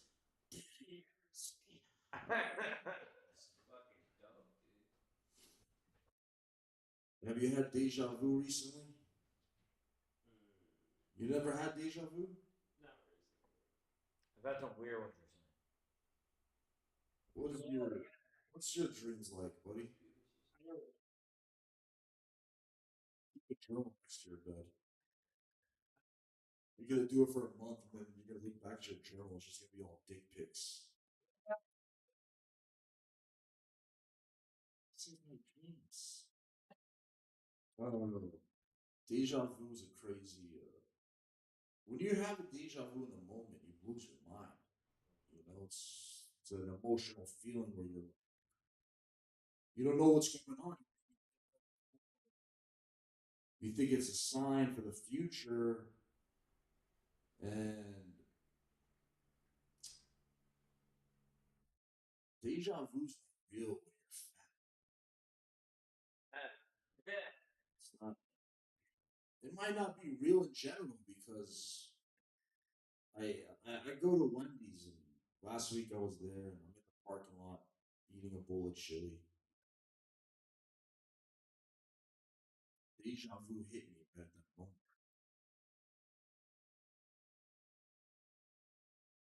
How am I gonna have the feeling of deja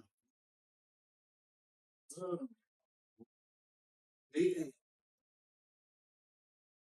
I went from the peak of the emotion of just like, I don't know what this means, coming, what is, am I a time traveler? Have I been here? Am I subconsciously warping through the threads of time right now? And then, you know, as I wipe the kidney bean for you know the little beans in the chili like off my face, and like I mean, it. I had to call out my own experience and be like, this is not real because I come to Wendy's once a week for the last 4 years. Eat chili alone in the parking lot. Deja vu's not real. We find one more thing and we'll get the fuck out of here, man. Yeah. And I always give a lot of advice and try to give someone advice and it rhymed by accident. Did he kill himself?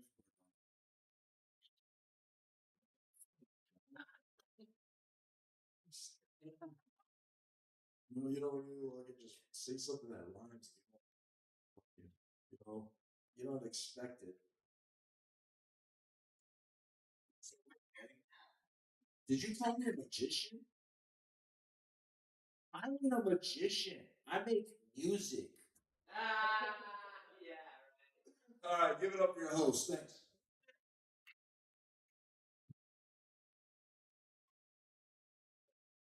Give it over to Pete Nash. I apologize about the music. I just had a 12-inch sub in about 4 minutes.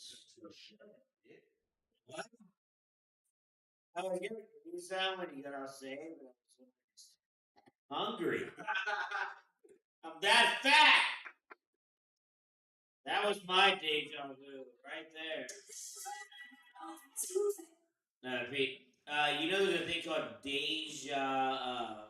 rave, I believe is what it's called, and it's like deja vu, but it's you feel like you had dreamed it before.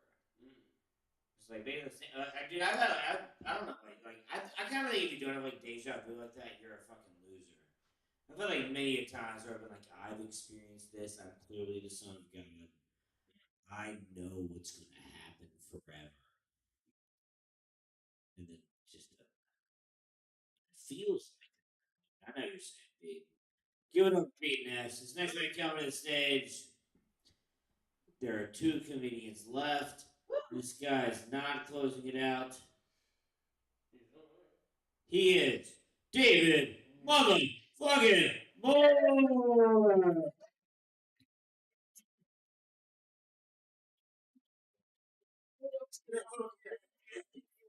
Give it up for Accidental Chaos. Give it up to Ray Cameron for letting me go ahead of him.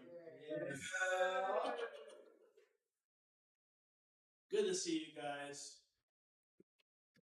All 5 of you. I love you guys. Thanks for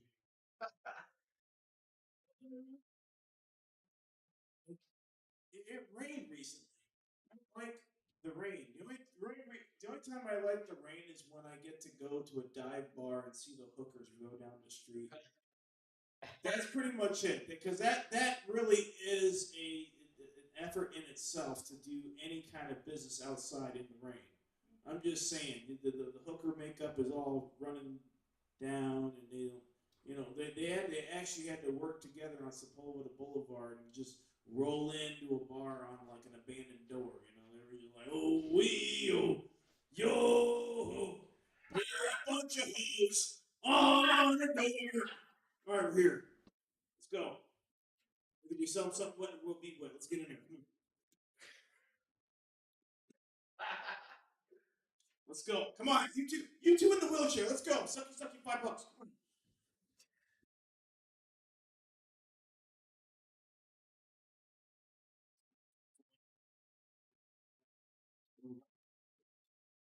Come on.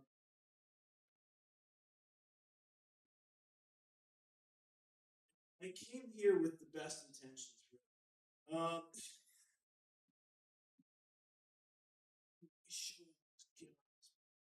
great so far. Doing great. Thank you. Some positive feedback. Appreciate it. Don't get enough done.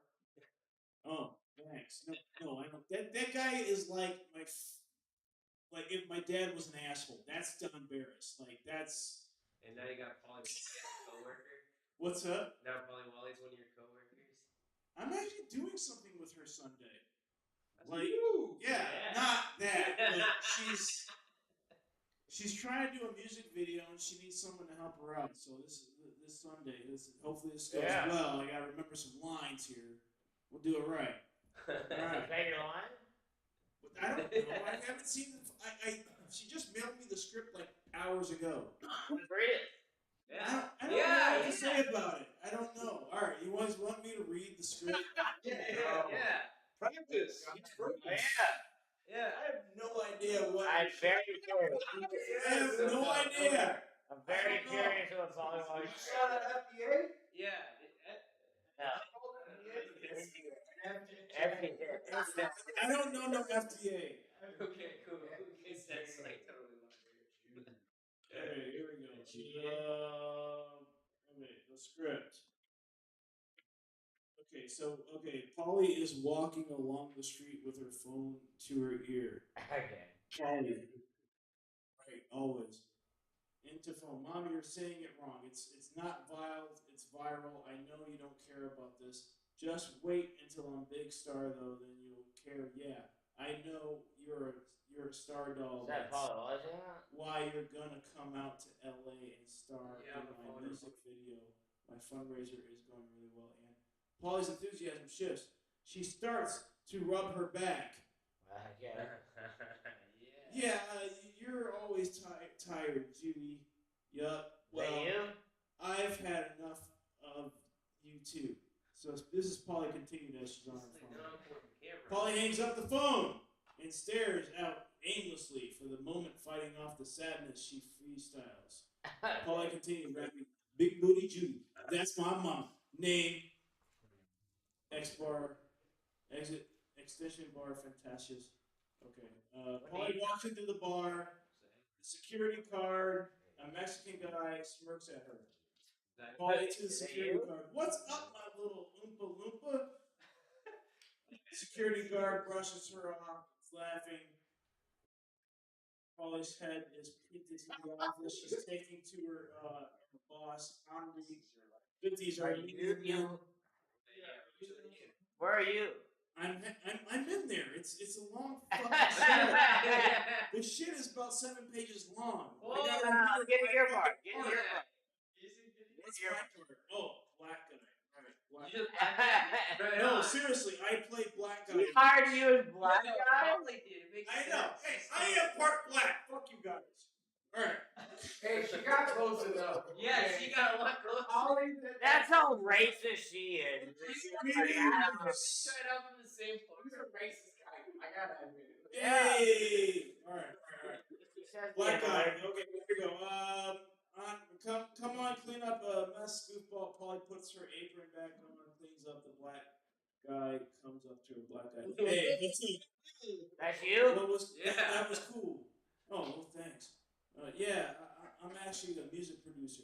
Oh shit, really? Yeah, you're like the female, little Dicky. I dig it.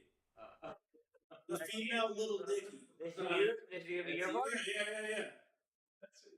Whoa, thanks, bro. I would love to work with him one day, but I know a guy connected to him. For real? Take my number. Let's record. Okay, cool. This is how every porn has ever started. Okay. That's not nearly black enough. You're not blacking it up Okay, enough. chicken wow wow. Are you the one that said that? Bound to a wow wow? No. I don't say that. I'm just doing some commentary in between. Polly, okay, cool. Yeah, I have this song I want to record. It's called Honda Civic. He glances at her with an awkward smile. Polly continued. It's a love song to my Honda that broke down. The song Weirdo Spice plays to fade out. Okay, John's bedroom. Polly's with John, the black guy from the bar. That's you. He's mixing her music on his laptop. Polly has her phone in selfie mode as she records herself jamming out with her music in the background. She lip syncs along to it. Polly singing. My Honda Civic Hybrid leaving me soon. Transmission about to go boom boom. As the music continues to play, a text on her phone pops up. We see the message from damn it. Hear this text message? Self-centered girls that put their ambitions ahead of everything use men and are used by men. I love you and I do not want that for you. So please tell me where you are living at. Polly stares at the text and down. Her song continues to play off screen. Polly continued, off screen recorded. I'm so sorry, Shawty. My Civic Hottie, you told me you were through, but I still be driving. Polly stares out, zoned out. She starts to message her neck and temples. John, okay, I'm exporting. John turns to see Polly tense up. Hey, what's up? You alright? Polly, yeah, I'm good. John, I got this CBD oil if you want for your neck. It's gonna develop, dude. Relax. Keep your dick in your pants. It's coming. All right. Is that it? I'm learning more about the black guy. Yeah. Everybody keep their dick in their pants. Yeah, Yes, what about the black guy? I'm the black guy. I don't believe you. Yeah. I don't know who this John person is. I'm pretty sure I'm just the black guy that gives her a number. You're at 6 That's what it is in a nutshell. That's what it is in a nutshell. All right. I'm gonna do some impressions. This is Shaquille O'Neal talking about his shakaroni. You making my shakaroni? I don't like it. I don't like it. Why are you making it? I'm gonna sue you. I'm Papa John. Okay.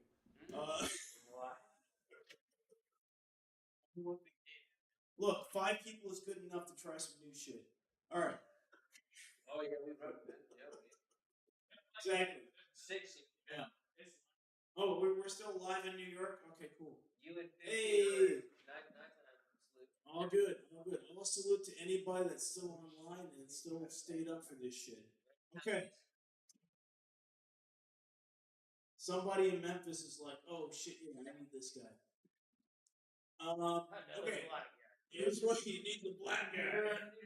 Well, hey. There's one Jew in LA that needs a black guy. There's one Jew in Memphis. One black in Memphis that needs a Jew. I'm playing black guy this Sunday. Okay, this is Matthew McConaughey and Lincoln Lawyer. Your Honor, that is not all right. I rest my case. We find defendant not guilty. Okay, this is Pearl Jam's Eddie Vedder if he worked at a Pizza Hut. Jeremy's Pizza, can I get it to go? What? Did you burn it? All of those impressions are very good. It's still better than my Alec Baldwin impression. Everyone just hit the deck. I'm just saying. Look, it's just a little bit. Okay. All right, that is my time, everyone. Thank you. Yeah.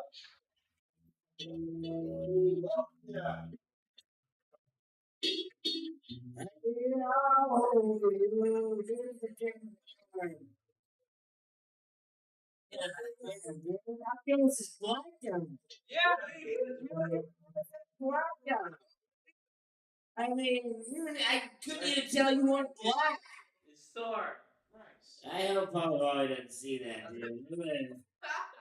You just read the script of being a black guy. First of all, I don't believe it. They can't read. Yeah, that would be the real black guy impression being like, I can't read this. And then you did Shaq and it was a wider voice. Your Shaq impression was a wider voice than the character you're playing. Oh, that's gonna be exciting. She actually hit me up and I have work on Sunday, and I'm wondering if she was gonna ask me to also play the black guy. I'm blacker than you, I think. I'm probably blacker than you more. Our last comedian closing it out. Go ready! Hold it!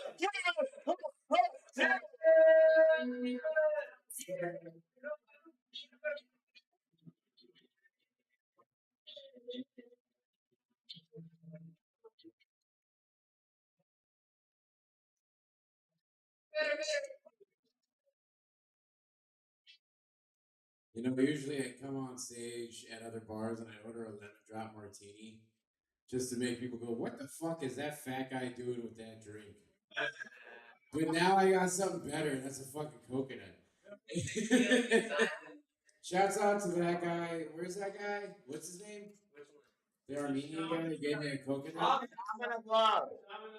Shaman of Loves. That's cool. You're Armenian, right? Because your shirt says I'm fucking Armenian. I'm from Glendale. I know, bro. Sika's guy. Yeah. I don't know why I came here today. Here's my issue. I saw Tool tonight, you guys. Tool is the best band of all time. Oh, I don't care. Pete was talking about how he's never had an original thought. Here's my original thought. I like Tool, and if you don't, I don't give a shit. How's the coconut shot? It's good with the shot. Oh, we got a new item. Coconut milk tastes a lot like milk. It's crazy. Whose? But basically, here's the thing. My life is crazy because I don't really live in the moment. I live in the future. Hell yeah. I'm always excited about what's next to come. For about 5 months, the next thing to come in my life was going to see Tool. Hell yeah. And now that's over and I'm depressed. Now I'm like, man, there's nothing to look forward to. When I was a kid, it was stupid shit. The end of school year, going to Disneyland. Now it's like, just now I can't go to a Tool concert without being depressed. Because I saw one of the best shows of my life, and now I'm here. It's fucking crazy. Dude, people are gay. During the Super Bowl, I went to an open mic that didn't have a single TV in it. So I didn't even get to watch the Super Bowl and listen to people complain about the Super Bowl. It's so weird, man. I fucking hate comedy. Comedy's getting worse. A lot of people just talk about what they hate, and I hate comedy. That's what I'm going to help with that. So many people were just shitting on the Super Bowl.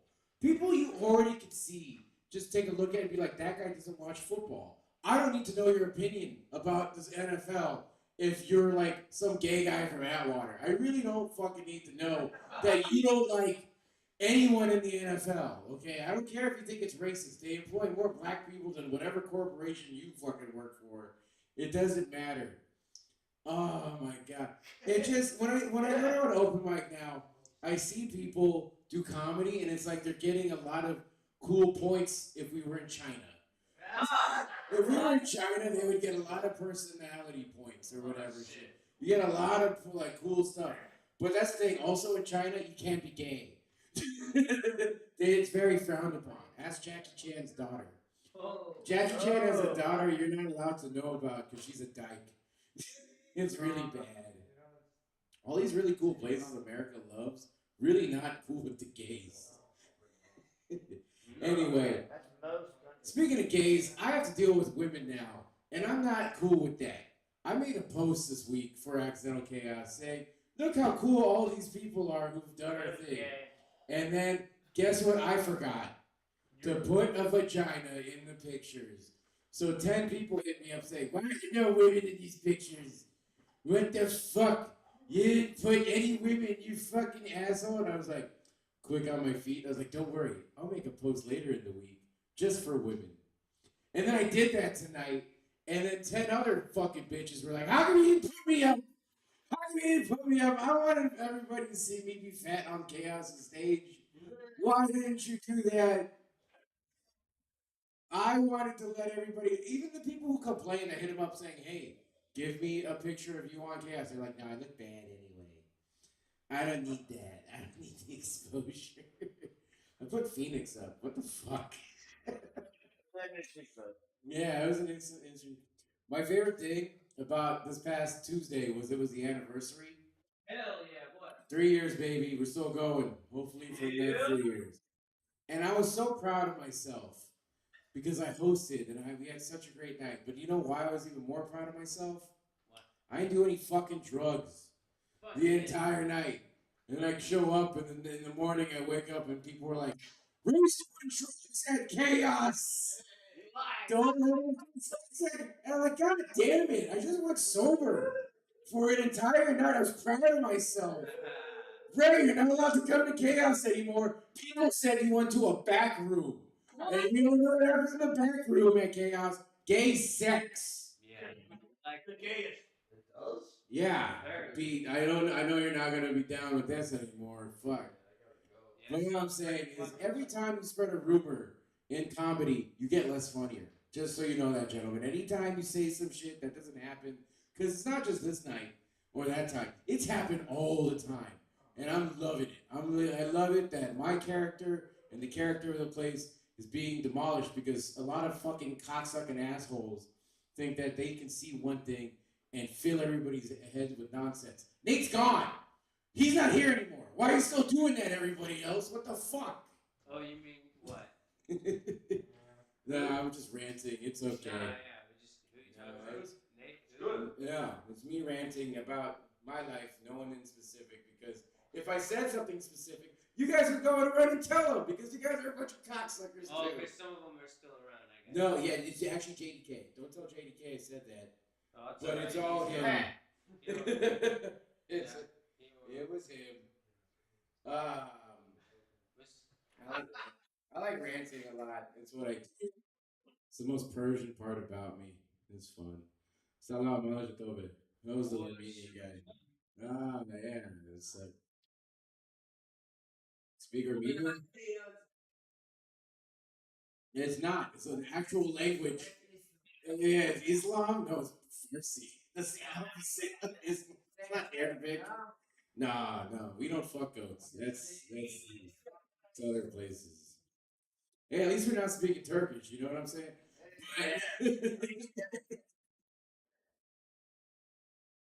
This coconut's good, by the way. I was amazed he just took out that fucking butcher knife or that fucking thing, that cleaver, and I was like, yeah, we're doing some cool shit at Chaos tonight. We're filming. Fuck that Jew. We're doing a Cannibal Corpse fucking video tonight. Get that butcher cleaver. It was weird. Going to Tool tonight was so fun because I saw people who looked like me, and then they had the hottest bitches with them. It was so the biggest like divide in like neck beard. One time I saw a guy at a Tool concert. He was 7'8". I'm not kidding. He was 7'8". He looked like the Hunchback of Notre Dame too. He's like, I was with my friend. I was like, did you see that monster? He's like, don't point at that. I was like, this is the one time a year he gets outside. And you're not going to let me say, look at the monstrous creature? If this was 1,000 years ago, we would worship this guy as a god. This guy would be writing for the Bible. Yeah. That's a good coconut. I went from Coke to coconuts. Only me. Only Ray. That's what OnlyFans is. Only Ray. My OnlyFans would sell out, and it's disgusting. I gotta lose weight. Being fat sucks. I love being a fat guy because I make fun of fat women, and they're like, "You can't do that." I'm like, what are you talking about? I'm one of you people. Because they're brave. All right, I like doing this joke, and because you guys are such a great audience, I'll do it for you. Did you guys see the last Batman movie? Yeah, The one, Batman? yeah, the last Batman with the guy from Twilight. Yep. That would have been the perfect time for Hollywood to do the thing that nobody would think they would do: make Batman gay. And we were just waiting for the next gay superhero. Do it with Batman. Piss off all the nerds who actually like Batman. Ruin them, and it'd be perfect. It already has the fucking Riddler. That's the gayest fucking supervillain of all time. He rhymes at you. Yeah. And he's like, did you find it, Batman? No? Well, you're being a pussy like a cat man. Oh, shit, Batman. You got played. But it's perfect because in my story, Batman and Riddler were hooking up when they were teenagers. But Riddler was like, some gay little twink. And the Batman was like, Bruce Wayne. He's like, I'm a fucking jock. My parents are dead, but I still got their money and shit. And they're fucking each other secretly.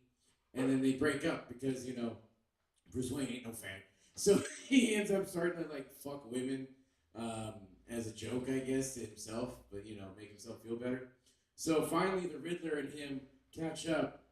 And he's like, no, Riddler, don't stick your cock in my mouth. And he's like, Batman, it is my time to shine. And he's force fucking Batman. He's just railing Batman's mouth, just skull fucking the shit out of him. And Batman is choking. He's like, and Riddler is just like, yeah. But his cock won't go all the way. You know why? Because the Riddler's dick is also shaped like a question mark. I love that joke. It's fun. Anyway, I'm sorry to Alec who had to tolerate this. He probably has to go to sleep. Thank you. Have a great night, everybody. I love you at Accidental Chaos.